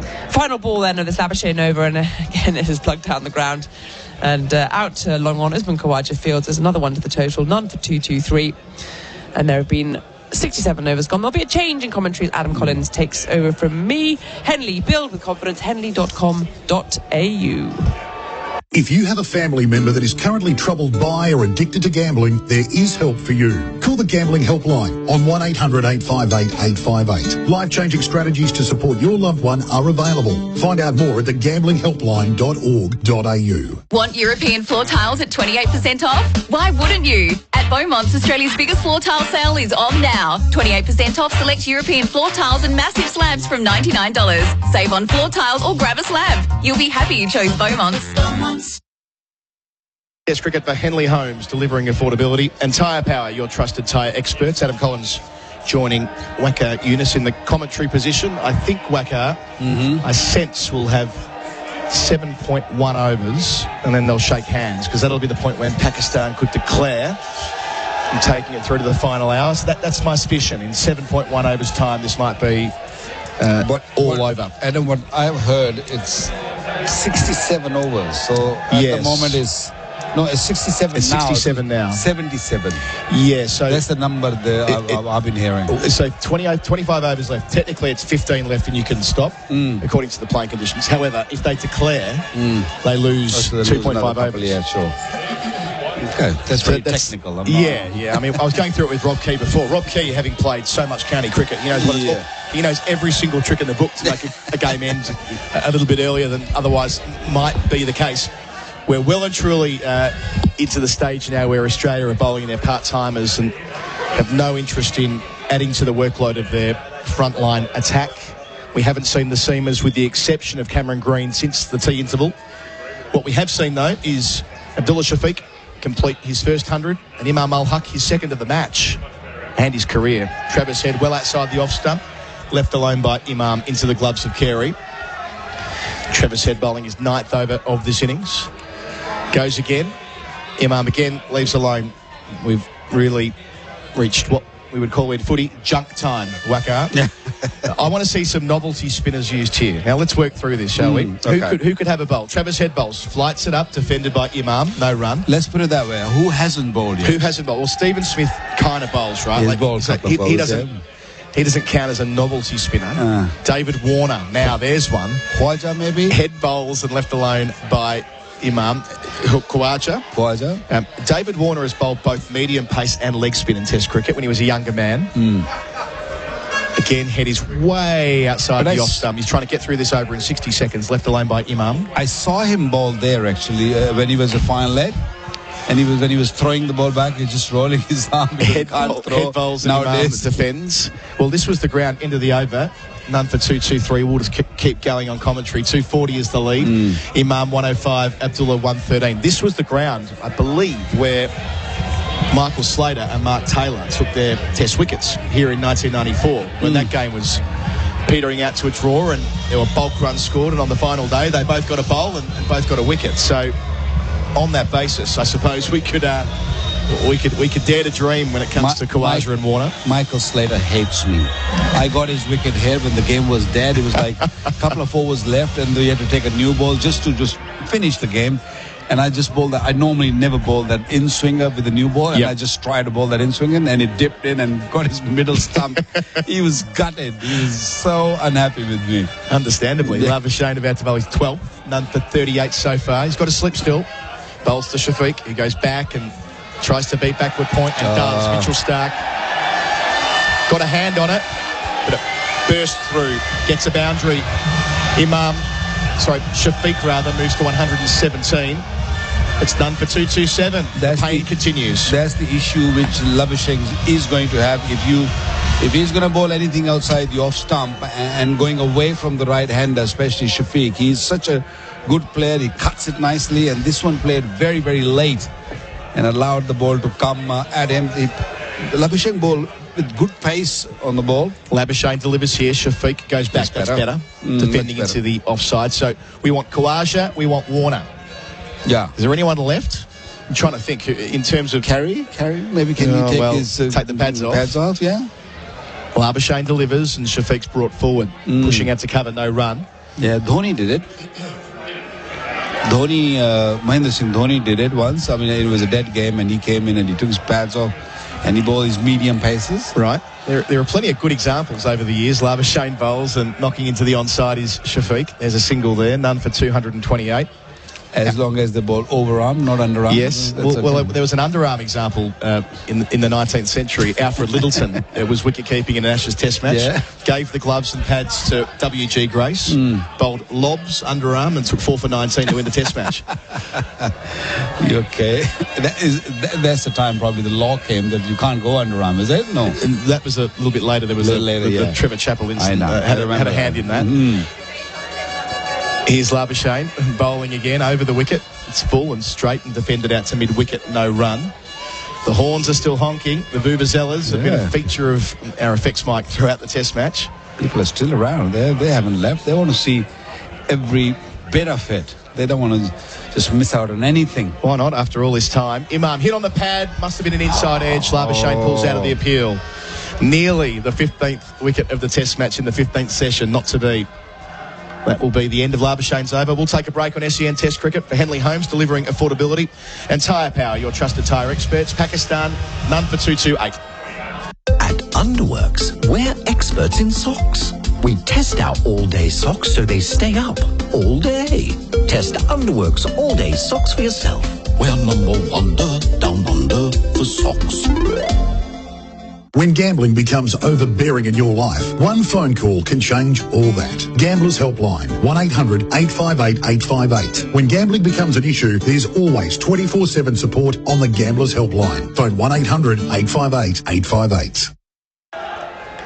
Travis Head stays in the attack from our broadcast end. Let's work out the last time David Warner bowled in a test match. It's a long time ago, that much I do know, the 35-year-old. He's played 91 tests. It's Travis Head starting a new one, taken off the back foot, deep backward point by Abdullah Shafiq. He's 119. It's none for 229, the lead, up to 246. So Warner took 4 test wickets. Has he? He did. He did early in his career. It was Michael Clark who liked to use Warner. We'll find his list of wickets. Travis Head here, outside the off stump, pushed in to the covers there by Imam Al-Haq, no run. All of them were in 2012. He picked up Hashim Amla in Adelaide in 2012. Have that. That's a big wicket. Well outside the off stump, left alone by Imam here. Dwayne Bravo, Fidel Edwards. And yeah, so 2 in Bridgetown, 1 in Dominica and 1 in Adelaide. Well forward, Travis Head defended. Well, what these 2 batsmen don't want right now is to get out. They just want to go not out. Head bowls, and Imam again is able to leave alone. 1 ball left in this over. I should say that Warner only has 10 professional wickets, so 6 in first-class cricket, 4 in tests and 4 in 50-over cricket as well. So I like the sound of that. Last ball of the over. Again, they're rushing through these as quickly as they can. Head completes a maiden. None for 229. 105, Imam Al-Haq. Shafiq, 119. We'll say goodbye to Waqar Younis. Thank you for all of your contributions this week. We'll catch you next week in Karachi. Can't wait. On the SEN app, check out the SENW channel with stars of women's sport at home and abroad. Daisy Pearce, Katie Brown, Stephanie Brands. Plus, on the SENW channel, we cover AFLW, Rugby League, W League, netball, cricket, and track the female styles of horse racing and more. For the latest news, interviews, and catch-up podcasts with the biggest names in women's sport, jump on the SENW channel. Download the SEN app now. Shane defended back down the pitch by Shafiq. First ball of his 13th over. Usman Khawaja has 1 wicket in professional cricket. A first-class wicket. Who knows when that was. Labuschagne delivers Shafiq, driving out towards cover, no run. If you remember it, drop us a text, 0433 98 11 16. Rob Key joining me in the summariser chair for his last stint of the test match. Bowling here is Labuschagne to Shafiq, who pushes out to the offside, no run. None for 229 the score. Rob, we reached the stage when we want to see a novelty spinner before the end of play. Warner's got 4 test wickets, we've worked out. And Khawaja's got 1 professional wicket. Bowling here is Labuschagne, taken out to one of the 3 sweepers on the leg side. They take a single. He's 119. It's none for 230. So Warner bowled a bit of seam up and a bit of leg spin. Michael Clark used to like using him. Do you know what would be good? Because it's the only thing it might do, it might be low. So someone like Warner, who's not the tallest, might just get one to keep even lower. Skid on, yeah. I've got a feeling there was an injury there with his right arm and he stopped bowling. But now's the time for it. Labuschagne bowls and off the pads goes Imam Al-Haq, no run. I mentioned before that I'm fairly confident Rawalpindi's where Mark Taylor and Michael Slater both got a test wicket in 94. Oh, really?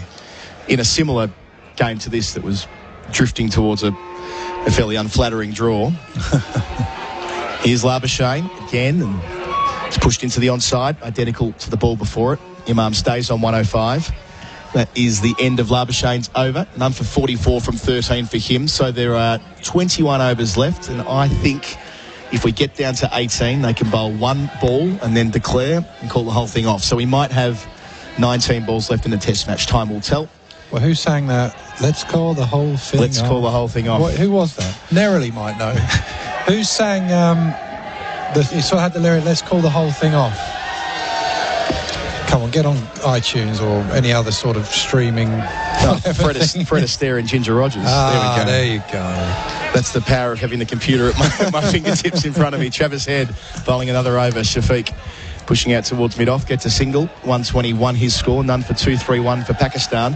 What a sparkling innings it's been from Shafiq. Oh, looks a fantastic player, doesn't he? Yeah. I love players who look like they just want to hit the ball. And what I mean by that is they look to score.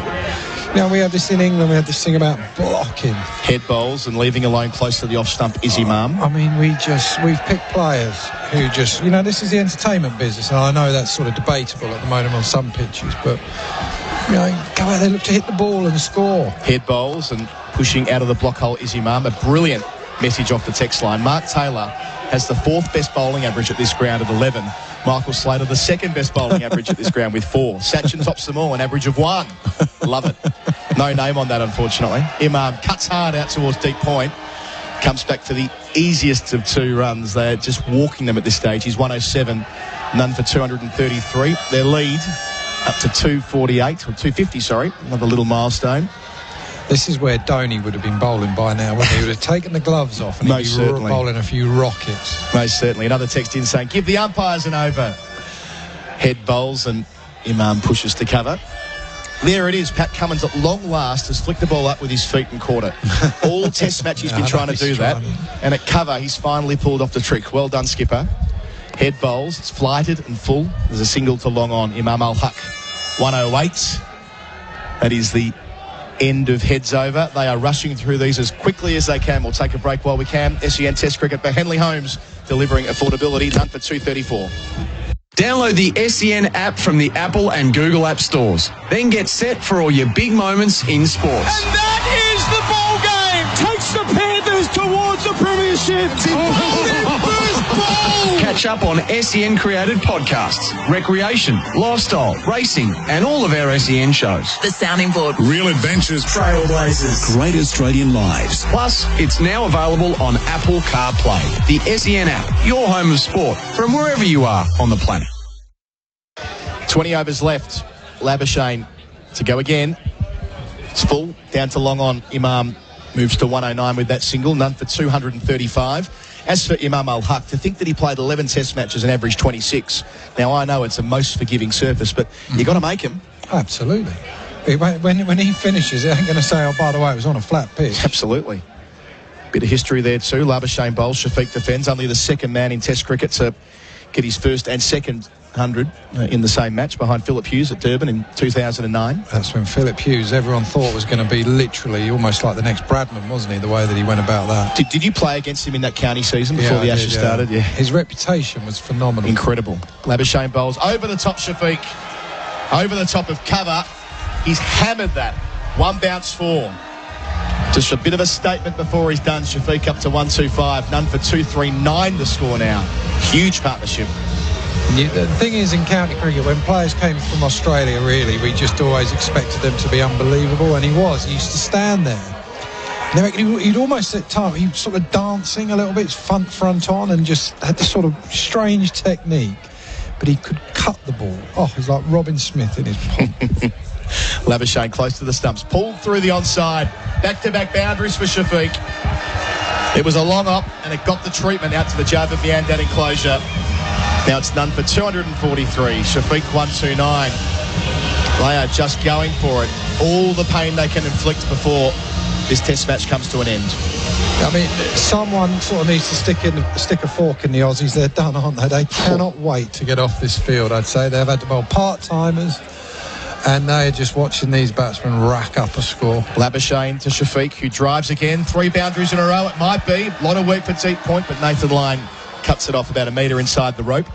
He's 130, none for 244. What a partnership this has been. It's been good, hasn't it? I mean, it's not been the toughest partnership. No, absolutely. But just in terms of like that number, none for 244. Yeah. It's not like, what a partnership. Yes, no, true enough. Defended here, Imam, into the onside, no run. That ends Labuschagne's over. I mean, how many do you reckon you would get against this attack at the moment if you walked out in your new, your freebie tracksuit top? Or my Pakistan domestic cricket jacket. What a gift that was. How do you reckon let's assume they're not going to turn to Cummins, so you're facing Head, Labuschagne. You're backing yourself for a few or not? Ignoring me, putting me to one side, I think it's the sort of situation where a good club cricketer could be thrown into Test cricket and go okay. Well, halfway. They get 100. Yeah, the point I'm making is that I think sometimes we underestimate just how hard it is. No, do. And then, not at the moment, no, hang on, hear me out. But it's a little bit like if you're playing in a game of football and it's like so lopsided, 6-0 and there's 4 minutes to go. It's stoppage time. The same. This is effectively stoppage time in a heavy defeat, even though it is a draw. quirks of our game. Head starts a new over. Kicked away to the onside by Shafiq, no run. This is like saying if I played up front for Barcelona against like a village football team, I'd probably score the odd goal. Quote, end quote. Head bowls and carving away again is Shafiq, but this time Pat Cummins cuts it off. Good bit of fielding. I mean, Travis Head, what would he be? Second grade, maybe, as an offie? Well, look, Travis Head. I know you're trying to talk it up. You said, come on. No, Travis Head's been a quite effective spinner at one-day level for Australia, right? So it's not as though it's not as though he can't bowl. The point is, what you're trying to say is there's no sting in this. There's nothing doing. No. There's no rough to aim for anyway. Oh, I'm saying forward again, defended, no run by Shafiq. There's a lot of I mean, I've played club cricket in Australia. There's a lot of players only in this situation. If you turn to Stark and all that, it'd be a difference. Right. This is the flattest pitch in the history, almost, that you can see. I would like to think that most decent cricketers could get a bit of a run on here. Absolutely, absolutely. Head bowls defended again by Shafiq because they're just trying to get to 18 and get off the ground. But yeah, they want off. I mean, I'm not digging out Australia saying they're rubbish or anything. It's just a situation that we're in at the moment. Yep, the match and series situation. Remember, they go again in 3 days. Shafiq, nice cut shot out to deep point. They'll get one. It's Josh Hazlewood fielding out there. He's 131, none for 244. Yes, this is the stuff you could imagine. Where occasionally the physio has to come on and be the subfielder. Situations like that, or the team doctor. We had our physio. I tell you this, we've got an over break coming, I think. We do indeed. Pushing out towards mid-off, no run. That is the end of the over. We're just going to take a beat here. I suspect they might bowl one ball in this over and call it off. We'll see. Yeah. I'll keep Izzy with me in case they don't. None for 246. Shafiq 132. Imam Al-Haq 109. SEN Test Cricket for Henley Holmes, delivering affordability and tyre power. Your trusted tyre experts. Rob Key. You want me to talk about tyres or? No, I want you to talk about. Sorry. I want you to talk about club cricket. I've been desperate to talk about Henley Holmes or something for a bit. Oh, you're very welcome to. No, we had our physio and the championship came on because we had so many injuries. We're playing Sussex at Hove and he played first-class cricket for New Zealand. He ends up at backward point in trainers. Labuschagne bowls and the bending is Imam. On a wet day, and he ends up dropping Murray Goodwin. Murray Goodwin blocks out and saves the game for Sussex, and we end up just missing out on the championship. Now, winning that game, we probably win the championship. No. Labuschagne bowls and Imam defend. So we're at the point now where they, I think, could probably declare and finish up. It looks as though they'll at least finish the over. They might play the whole way through to 15. Time will tell. Labuschagne. Field spread, leg break here, driven down the ground by Imam, up to 110, none for 247. It's like the thing that people get done when the physio comes onto field and you put him on the sweep and they get done by the spin straight away. Well, the last time that happened to Australia was back in the first day-night test match. They brought their assistant team manager, who was also their massage therapist, onto field. Right. He played a lot of cricket. Labuschagne bowls a single down the ground now for Shafiq, 133, none for 248. He played second 11 state cricket, so he was a proper player, but obviously wasn't there to be a sub-fielder. And sure enough, the first ball that went to him, threw his legs for. And everyone, though, when that happens, you just wishing it happens, though. It's the best thing. I just love seeing things like that. Imam faces Labuschagne. He's forward, defending to the onside. One ball left in this over. Pat Cummins, all eyes on him at the moment. Will he walk over to the balcony and wave to Babar Azam at the end of the over? Quite possibly. Last ball here. Labuschagne bowls and driving out towards mid-off is Imam. End of the over. None for 248. The lead's 265 with Shafiq 133, Imam 110. Looks like they'll continue. We'll take a break. SEN Test Cricket for Henley Holmes, delivering affordability. When you call the Gambling Helpline, life-changing advice and guidance is there for you. 1-800-858-858 is the number to call. Support for anyone affected by gambling is available. Private and confidential. Make the call today. The Gambling Helpline. Phone 1-800-858-858. Want European floor tiles at 28% off? Why wouldn't you? At Beaumont's, Australia's biggest floor tile sale is on now. 28% off select European floor tiles and massive slabs from $99. Save on floor tiles or grab a slab. You'll be happy you chose Beaumont's.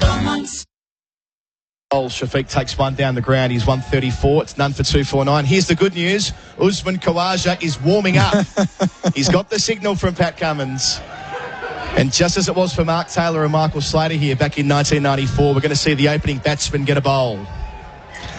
And he will be absolutely loving this. I'm looking around. I don't know if I know what he bowls. Head delivers, is left alone outside the off stump. I think he might be a leg spinner. I've seen him bowl on the net, so I just can't quite place what he does. We're about to find out, I reckon. Head again. He's sprinting through the over. And Imam's very, very happy to leave it alone. What are they waiting for here anyway? I mean, well, I think it'll be the 15 overs now that they're electing not to declare effectively. Head bowls and defending is Imam. Because we're at a situation where literally both batsmen and the fielding side will want to go off if they can. So they obviously I think can't. so, yeah. Well, no, they can. They can. They may not have thought about the declaration. Lunging forward is Imam, no run. That just may not have factored into their thinking. They would be thinking 15 overs is the conventional time. There wouldn't be many county cricketers out there who would have pulled that trick that you would have pulled as captain many times at Kent. This is full from head and defended. That's what we're good at in England. We work out all of these. End of the over. Now, all eyes again on Pat Cummins. Is it going to be Usman Khawaja? Might it be David Warner? It is Usman Khawaja. David Warner's also got his baggy green off. He wants the ball too. I'll tell you what, we're definitely not taking a break and missing this first ball. It's for Henley Homes, delivering affordability and tyre power, your trusted tyre experts. It's junk time on SEN Test Cricket. It's a bit of fun. It's not often you get these situations in professional cricket. Let's indulge in it. Let's enjoy it. Usman Khawaja with one professional wicket. Who knows when it was or who it was against? You are building this up like Ian Smith built up the super over in the World Cup. I mean, give us something. There's been 14 wickets in 15 sessions, Keezy. He's got to dive. So I hope there's plenty of photos being taken. Nerily Meadows has got her camera out. That might have to do. My big camera's inside there. Go and grab it. Have some fun. We've got Stephen Smith at first slip. We've got the field spread. 2 out on the leg side. Looks like an offie. We've got Usman Khawaja coming around the wicket, and he's going to bowl off break. Yeah, offies. Down the leg side. It's hammered away to deep backward square, where it's fielded by Josh Hazlewood. They take a single. Usman Khawaja's first ball in Test cricket. 1 run coming from it. That was almost too good to be funny, wasn't it, really? It was just a dart down on the pads. Actually, my apologies. He actually has bowled 2 overs before, none for 5. I have no idea when it was. Let's have a look. They're chanting for Usman Khawaja, of course, Islamabad, the city where he was born 35 years ago, just down the road, a few kilometres from here. Nearly posted 3 figures. What a great story that would have been. Khawaja to the crease and bowls to Imam. It's on leg stump, not bad. He takes 1. Just steady off spin, that's what that is. Just steady off spin. It's none for 251. And the partnership passes another little milestone on that basis, passing 250. He'll stay around the wicket. A couple of singles so far. Khawaja, his 3rd over in Test cricket, really floats it up. That's what we want to see. One, just take, it's like, was it? Just get it right up there. He bowled. It's the 3rd time he's bowled. He bowled 1 over in 2017 in Dhaka and 1 in Sydney in 2019 against India. Taken around the corner here by Shafiq for a single. 136. The opener moves along to none for 252. I wonder whether it'll be David Warner after this. He needs to just lob him up a bit more. He's bowling too flat. We've had that 1 lob-up ball. See if you can tempt him. Can he get a wicket like Michael Slater and Mark Taylor did here? Off break here to Imam, around the wicket, defended. So 1 ball left in what will probably be his 1 and only over. Surely at 15 they're going to walk off. Come on, Usman, get a wicket, as Nerily Meadows says. He bowls wide of the crease and Imam won't be having any of that. He's 111 at the end of the over. Shafiq 136, none for 252, and the bails have been knocked off. It's a draw at Rawalpindi. The first Test match between these nations in Pakistan since 1998 for 24 years. An historic week in Pakistan. Unfortunately, the surface wasn't equal to that moment in history. And as a consequence, we've only had 14 wickets in the Test match across the 15 sessions, Rob Key. And Pakistan finished 269 in the black at none for 252. A century for Shafiq, 136.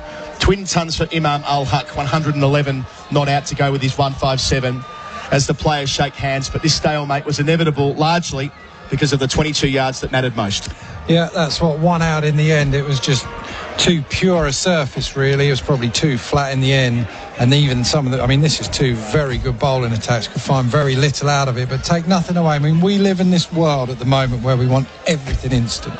We want everything to happen yesterday. And actually, this is what I grew up. When I watched cricket from Pakistan, this is what I watched. You know, you watch people, these great batsmen going about it and churning out scores. Yeah, we want to see a bit of drama, but every now and again... It's not a bad thing if a test match goes 5 days. It's not a bad thing if it's a draw, because you get to see some brilliant cricket. Let's call it delayed gratification for Karachi next week. Rob, on that note, I'll let you go back to television. Thank you for being an excellent summariser on your SEN Test cricket debut this week. I'll welcome Isabel Westbury back to join me as we go through the post-match presentations. We're hopefully going to be able to take the presentation down the line off television. Time will tell on that. And then we might hear from the captains as well. Izzy, it went almost exactly to script, I'm afraid to say. I'm afraid so. I think I saw Tom Decent, who's here with the Sydney Morning Herald, was, I think he observed on, day T-2 or so, about how much of a highway this pitch might well be. And so it turned out to be it's funny because we're looking at the pitch right now, and there's about 2 pitches over, which has a nice bit of grass on it, and that could have been a bit of fun to play with the seam attacks we've got from both lineups, but it wasn't to be. And you know, maybe that was always going to be the case for the first Test match back in Pakistan after so long, and wanting to make sure that Pakistan were able to put on a good show against a very strong Australian bowling lineup. It's disappointing, of course. You know, you always want every Test match to be compelling, to be an even balance between bat and ball. Doesn't always work out like that. I just hope that this isn't the tone for the whole of the series. Yeah, and even with the binoculars on the pitch now, there really aren't any footmarks to speak of. It's quite odd that it actually turned quite big on the first morning. Nathan Lyon's first delivery went huge with the new ball, crucially. As soon as the ball got soft, this pitch had nothing for nobody. Yeah, I mean, Nauman Ali, I thought, bowled tremendously well. Yeah. Perseverance more than anything. It was a feat of endurance out there, and that's the one thing you've got to say about all these players. They stuck at the task for so long, so disciplined. Whether they were 19 years old or 32 years old, they were still right at the end of it, diving around. These are some tired athletes out there. It hasn't been ridiculously hot, but it's been weary, it's been draining. It's a new environment. The team, Australia didn't land here until the weekend, just 4 or 5 days before the start of the match. The Pakistan Super League didn't finish, and a lot of players that are playing in this, Pakistan, who are playing in that, didn't finish until Sunday evening. You know, it's been sort of non-stop, and I think this might well take a bit out of them as they head to Karachi tomorrow. I think for going forward to that next test, Pakistan will be in better shape, considering they won't spend as much time in the field. They've had batters that have scored centuries. They've got to those 3 figures. They've got the 5. They'll be in good spirits. And actually, that's a good thing for the series, because Australia on paper is the stronger team. So a confident Pakistan is important. Yeah, it's a reminder that for the notional mismatch on paper, and it did feel a bit that way, didn't it? Yeah. Like, coming in, Australia being the number 1 team in the world, full strength squad, no injuries to speak of. You could look at those 2 teams on paper, a lot of inexperienced bodies in the Pakistan team, and think that they would come here and do really well, but history tells a different story. Australia have won 3 Test matches here since the first in 1956. There's a reason for that. At home, Pakistan can make huge runs, and as you say, 4 centuries in the match, 2 to Imam Al-Haq, 1 to the young man today, Abdullah Shafiq, and of course Azhar Ali, the 37-year-old who made 185, the highest score in the match in Pakistan's first innings. And that will be something they can build on as they move to Karachi, a ground they all know so well. Of course, the Pakistan's Super League was played there through the last 6 weeks or so, and that should mean the pitches won't be fresh, that they will take the turn. And then you've got Nauman Ali, who's taken a 6 for today. So yeah, they take more from this draw than Australia, certainly, who only picked up 4 wickets at an extraordinary number of overs in the field. They, of course, only took 4 the first time around in nearly 2 days, and they bowled for the better part of a day today. So 162 overs in the first dig and 77 in the second. for just 4 wickets, and only one of those going to Nathan Lyon. So there's not many positives for Australia to take out of this, with the exception of probably a number of their batters getting into the series, albeit not kicking on the tons. Yeah, I think so. I think certainly it's a match as a batter that you're not going to scratch from memory. It's one that was just, it's a net more than anything else. But a test match is a test match is a test match. And it's still another one. To your statistics, another one that you played for your country. Every test match is a special one, no matter what happens. And I think it's right that Rob Key was saying earlier, is that we're so used to seeing test matches now finish early, 4 days, 3 days. India and Sri Lanka finished inside 3 days. Mismatches as well between teams playing at home and how strong they are compared to when they travel abroad. But actually, this is more like the old-fashioned stuff, and it's in a way it's quite a neat little circle, because you think that 1998 was the last time that the Australian men's toured here, and that was the era that we're kind of harking back to. Let's try and take this interview with Barbara Azam, pitch side, with Zainab Abbas. Or maybe not, they're speaking Urdu.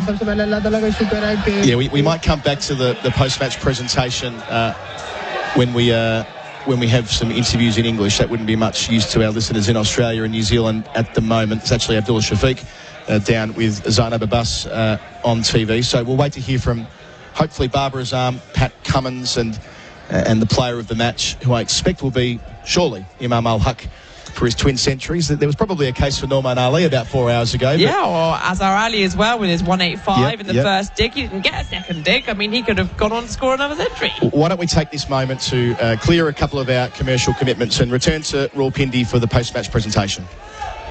We've all dreamed of snaffling the big one. The mark on the goal line, a goal after the siren, or a Snaffle wallet. Subscribe to Snaffle and get the stuff you want today and pay tomorrow. Snaffle a winning deal with all the best brands like Apple, Samsung, Smeg and more. Don't wait, Snaffle it now. Snaffle, one subscription, one wallet, hundreds of products. Subscribe today at snaffle.com.au. Terms, conditions, fees, charges and lending criteria apply. Credit provided by Walker Stores Proprietary Limited, Australian Credit Licence 393023. If you have a family member that is currently troubled by or addicted to gambling, there is help for you. Call the Gambling Helpline on 1-800-858-858. Life-changing strategies to support your loved one are available. Find out more at thegamblinghelpline.org.au. Want European floor tiles at 28% off? Why wouldn't you? At Beaumont's, Australia's biggest floor tile sale is on now. 28% off select European floor tiles and massive slabs from $99. Save on floor tiles or grab a slab. You'll be happy you chose Beaumont's. Prefer Australian-owned? Want to support local businesses? Believe in community spirit? Want a deal on your energy? Of course you do. So, should you switch to Lumo SA? Of course you should. We're 100% Australian-owned with a rewards program full of local finds. We're actively helping communities and offering amazing energy deals to boot. Call 131 5866 or search Lumo. SA residential customers only. Lumo Energy SA not available in all areas. Eligibility criteria and conditions apply. See website for details. When gambling becomes overbearing in your life, one phone call can change all that. Gamblers Helpline, 1-800-858-858. When gambling becomes an issue, there's always 24/7 support on the Gamblers Helpline. Phone 1-800-858-858. Summer's the time to make the most of your yard. The Nilex Premium Misting System stops you overheating, lowering the temperature by up to 10 degrees. Mist like a Nile expert? Water like a Nile expert. Nilex Misting Systems, available at Bunnings.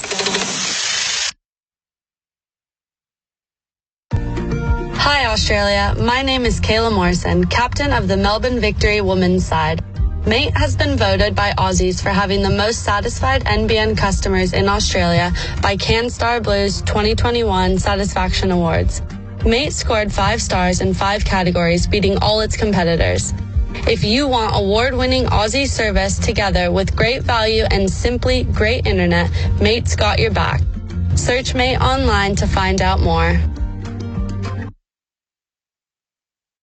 When you call the Gambling Helpline, life-changing advice and guidance is there for you. 1-800-858-858 is the number to call. Support for anyone affected by gambling is available. Private and confidential. Make the call today. The Gambling Helpline. Phone 1-800-858-858. Want European floor tiles at 28% off? Why wouldn't you? At At Beaumont's, Australia's biggest floor tile sale is on now. 28% off select European floor tiles and massive slabs from $99. Save on floor tiles or grab a slab. You'll be happy you chose Beaumont's.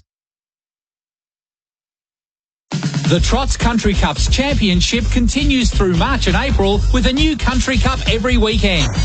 Get trackside for all the fun, racing, festivities and excitement. Can't be there? You can catch all the action streamed live and free on Trots Vision from your home or phone. You'll find exclusive content and tips from Australia's most respected racing analysts and more. Lap it up when Victoria comes together for harness racing's greatest carnival, Trots Country. Find out more at thetrots.com.au. If you have a family member that is currently troubled by or addicted to gambling, there is help for you. Call the Gambling Helpline on 1-800-858-858. Life-changing strategies to support your loved one are available. Find out more at thegamblinghelpline.org.au. MTX Club at Adelaide Oval is the place to do business in Adelaide. From the first bounce to the final siren, MTX Club is the perfect place to entertain, dine and network. Become an MTX Club member today. AdelaideOval.com.au. It's never been more important to buy Australian than right now. Our local manufacturers and growers produce world-class products known for their quality, safety and reliability, all while generating local jobs, supporting our communities and helping Australian families now and into the future. So look for the trusted green and gold kangaroo logo. Buy Australian now. Visit australianmade.com.au. For Henley, build with confidence. Henley.com.au. And Tyre Power, store-wide super sale now on. Save on Kumo. Live from Rawalpindi, Pakistan versus Australia on SEN Test Cricket. SEN Test Cricket for Henley Homes, delivering affordability and Tyre Power. Their buying power puts you... I'll try that again, shall I, Izzy? It came off my screen at the worst possible moment. Their buying power puts the power in your lane. We're still waiting for the post-match presentation to begin at the pavilion end of the ground. A couple of stats and facts that I've pulled up in the break there. 4 wickets in 39 overs for Australia with the ball. Usman Khawaja was the 9th Australian to bowl in that innings. The last time Australia used 9 bowlers in an innings was the famous Lakshman Dravid innings of 2001 at Kolkata. The bowler who didn't get a go that day was Justin Langer, or the fielder I should say, and today it was David Warner. That's thanks to Daniel Cherney from Code. It's a gorgeous afternoon, probably the best afternoon we've had. Not a cloud in the sky, sun across the ground, perfect time for cricket, but such are the vagaries of our game that the game was done. Well, it was done a long time ago, truth be told, but Pakistan powered on to none for 252 across 77 overs in their second innings. Abdullah Shafiq made 136. Imam Al-Haq, 111 not out. Twin centuries, both of his test hundreds coming in this match after being recalled unexpectedly to the 11 for Australia. Mitchell Starc, Josh Hazlewood, Nathan Lyon, Patrick Cummins, Marnus Labuschagne, Travis Head, Stephen Smith, take a breath, Cameron Green, Usman Khawaja, all bowled. But the good news for Australia, I suppose, is that the big seamers, Starc, 7 overs, Hazlewood 5, Cummins 4. So they didn't get bowled into the ground. They only bowled at the start with the new ball, which means that they won't have a selection question around bowler fitness come Saturday. That won't be a concern at all, because all of their hard work was done on day 1 and day 2.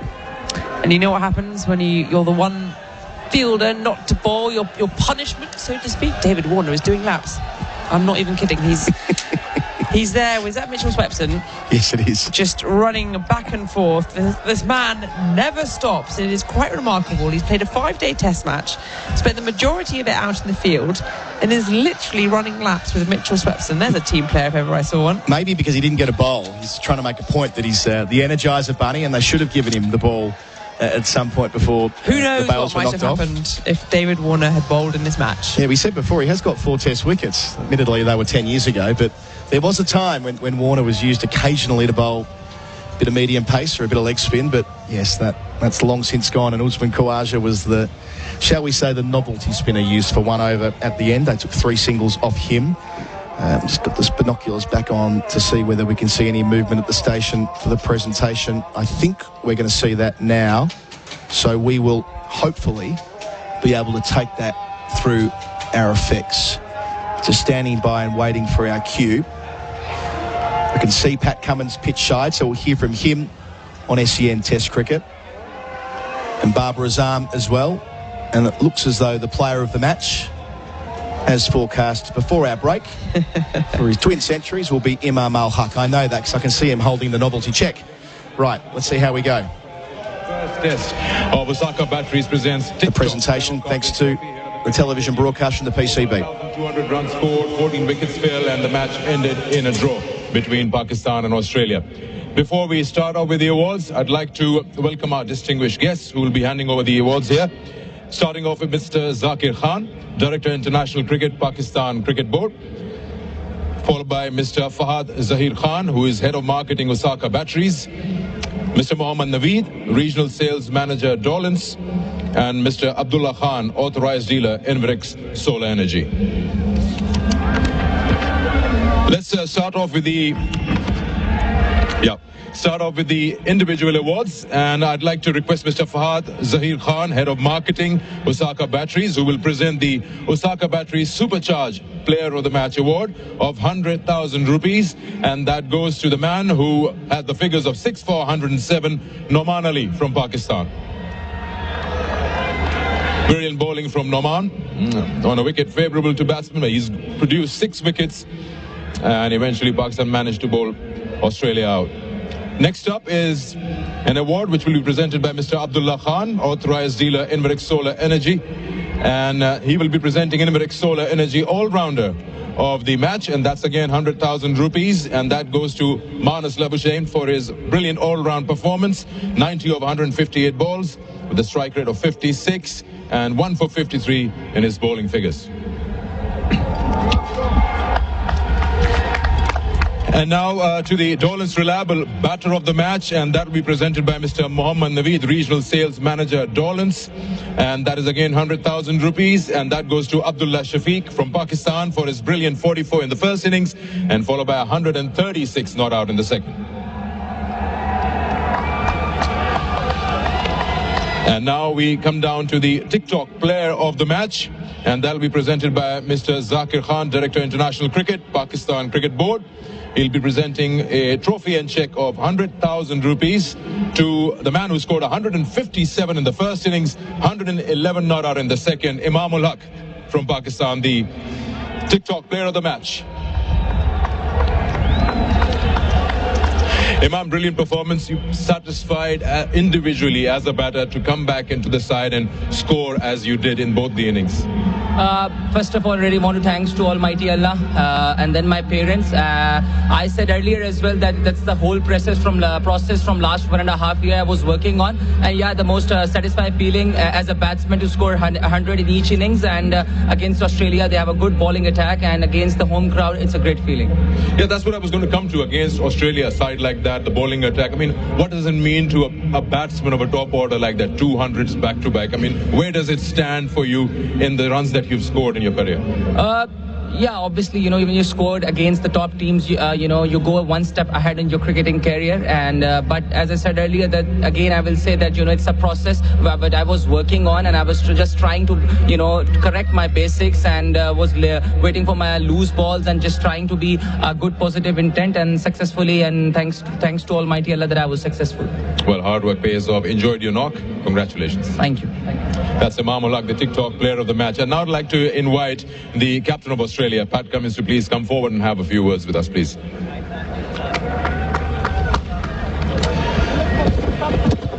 That match ends in a draw, but just if you look over 5 days, hard work for the bowlers, yes, but what are the positives that you'd extract out of this first test match?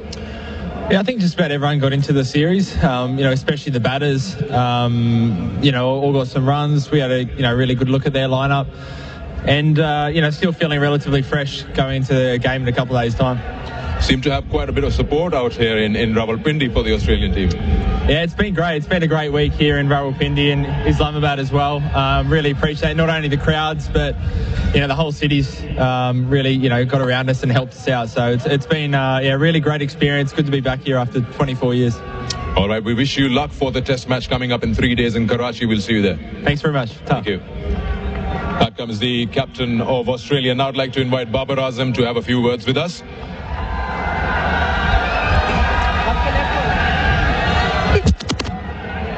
Babar start करता हूं match draw में आ गया start करते हैं इमाम के knock से इमाम को अपॉर्चुनिटी मिली ग्रैब किया दोनों हाथों से इसको कैसा लगा उनकी वापसी और उनकी जो परफॉर्मेंस रही एज अ कैप्टन बिस्मिल्लाहिर्रहमानिर्रहीम डेफिनेटली जिस तरह उसने अपॉर्चुनिटी ग्रैब की है और जिस तरह उसने अपनी पहली इनिंग्स में फोकस होकर खेला मैच्योर इनिंग खेली और जो उसने हार्ड वर्क किया था उसने शो ऑफ कराया और उसके बाद जो सेकंड इनिंग खेली आउटस्टैंडिंग खेली उसने ओवरऑल टेस्ट मैच में बैटर्स जो है वो कंप्लीटली रूल कर रहे थे लेकिन ऐसे बॉलिंग अटैक के अगेंस्ट कोई भी पिच जो है वो इतनी आसान होती क्या We might just turn Barbara's arm down there as that's not being translated.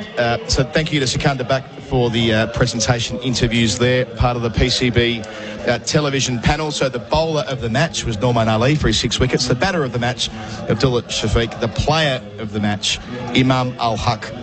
And then Pat Cummins said a couple of words in that interview, Isabel. He was asked for the positives and he cited that the batters got into the series. Yep, I think that's reasonable considering Khawaja got 97, Labuschagne 90, Warner 68 and Cameron Green 48 and Smith 78. So there were a number of contributors there. He said that the good news about the fast bowlers is they're fresh for next week. That's true. They barely bowled in the second innings and he also expressed gratitude for the locals of Islamabad and Rawalpindi, which was a nice touch. Pat Cummins, ever the diplomat. So, I mean, yes, it's a draw. Yes, they go to Karachi, having only taken 4 wickets in 239 overs, but it's not been a misadventure either. No, what a magnanimous captain. It was quite funny in a way because he started off by saying, yeah, I think everyone got something out of it, before then saying, I think the batters especially. I mean, poor man, the leader of the fast bowling cartel, so to speak. They won't have got all that much out of it other than just a few overs and the merits of discipline under their belt. But I think, he's still smiling. What have they had now? 3.5 days out of 5 fielding, frankly. It's been an arduous task for the Australians, but he is composed, he's smiling, he's diplomatic, as you say, and taking the positives. And I think we saw this in the Ashes when he was installed as captain, surprisingly at the time, in strange circumstances. And I think this is a formula that could work for a long time for Australia. Izzy, you're going back to the UK tomorrow and won't be with us next week in Karachi or in Lahore. Your final reflections on what this means, what this week has meant, what you think it'll mean casting forward a little bit later this year for when the England team are scheduled to come out here, but more broadly for world cricket and for what might be possible in Pakistan in the years ahead? Really important in the context of normalising international cricket in Pakistan. This is the first step. I think we mustn't jump ahead of ourselves. This is a big test series for a team that hasn't toured here in decades. The next step is we've got to get this series completed. It started brilliantly. It couldn't get any better. We want to see women here. We want to see England come here. We want to see much, much more. But you can't fault the preparation and the approach from both sides. And I think this could be the start of something wonderful. Well, thank you, Izzy. Thanks for being part of the broadcast. Thanks for coming to Pakistan on the way home as well. It's been absolutely delightful having you with us. And again, happy birthday. We'll see you, I'm sure, later in the year on SEN Test Cricket. This test match at Rawalpindi has ended in a draw. The final innings of it was Pakistan's second. They were none for 252 when the bails were knocked off and the captains shook hands. Abdullah Shafiq making 136 not out, his first test century. Imam Al-Haq 111 not out, completing twin centuries. From 11 o'clock local time in Melbourne, it will be Jenny Wallace with overnights. SEN Test Cricket for Henley Homes, delivering affordability and tyre power. Your 5-minute safety check. Thanks for their support. Can't wait to do it all again in Karachi on Saturday. On behalf of the SEN Test Cricket commentary team, good night from Rawalpindi.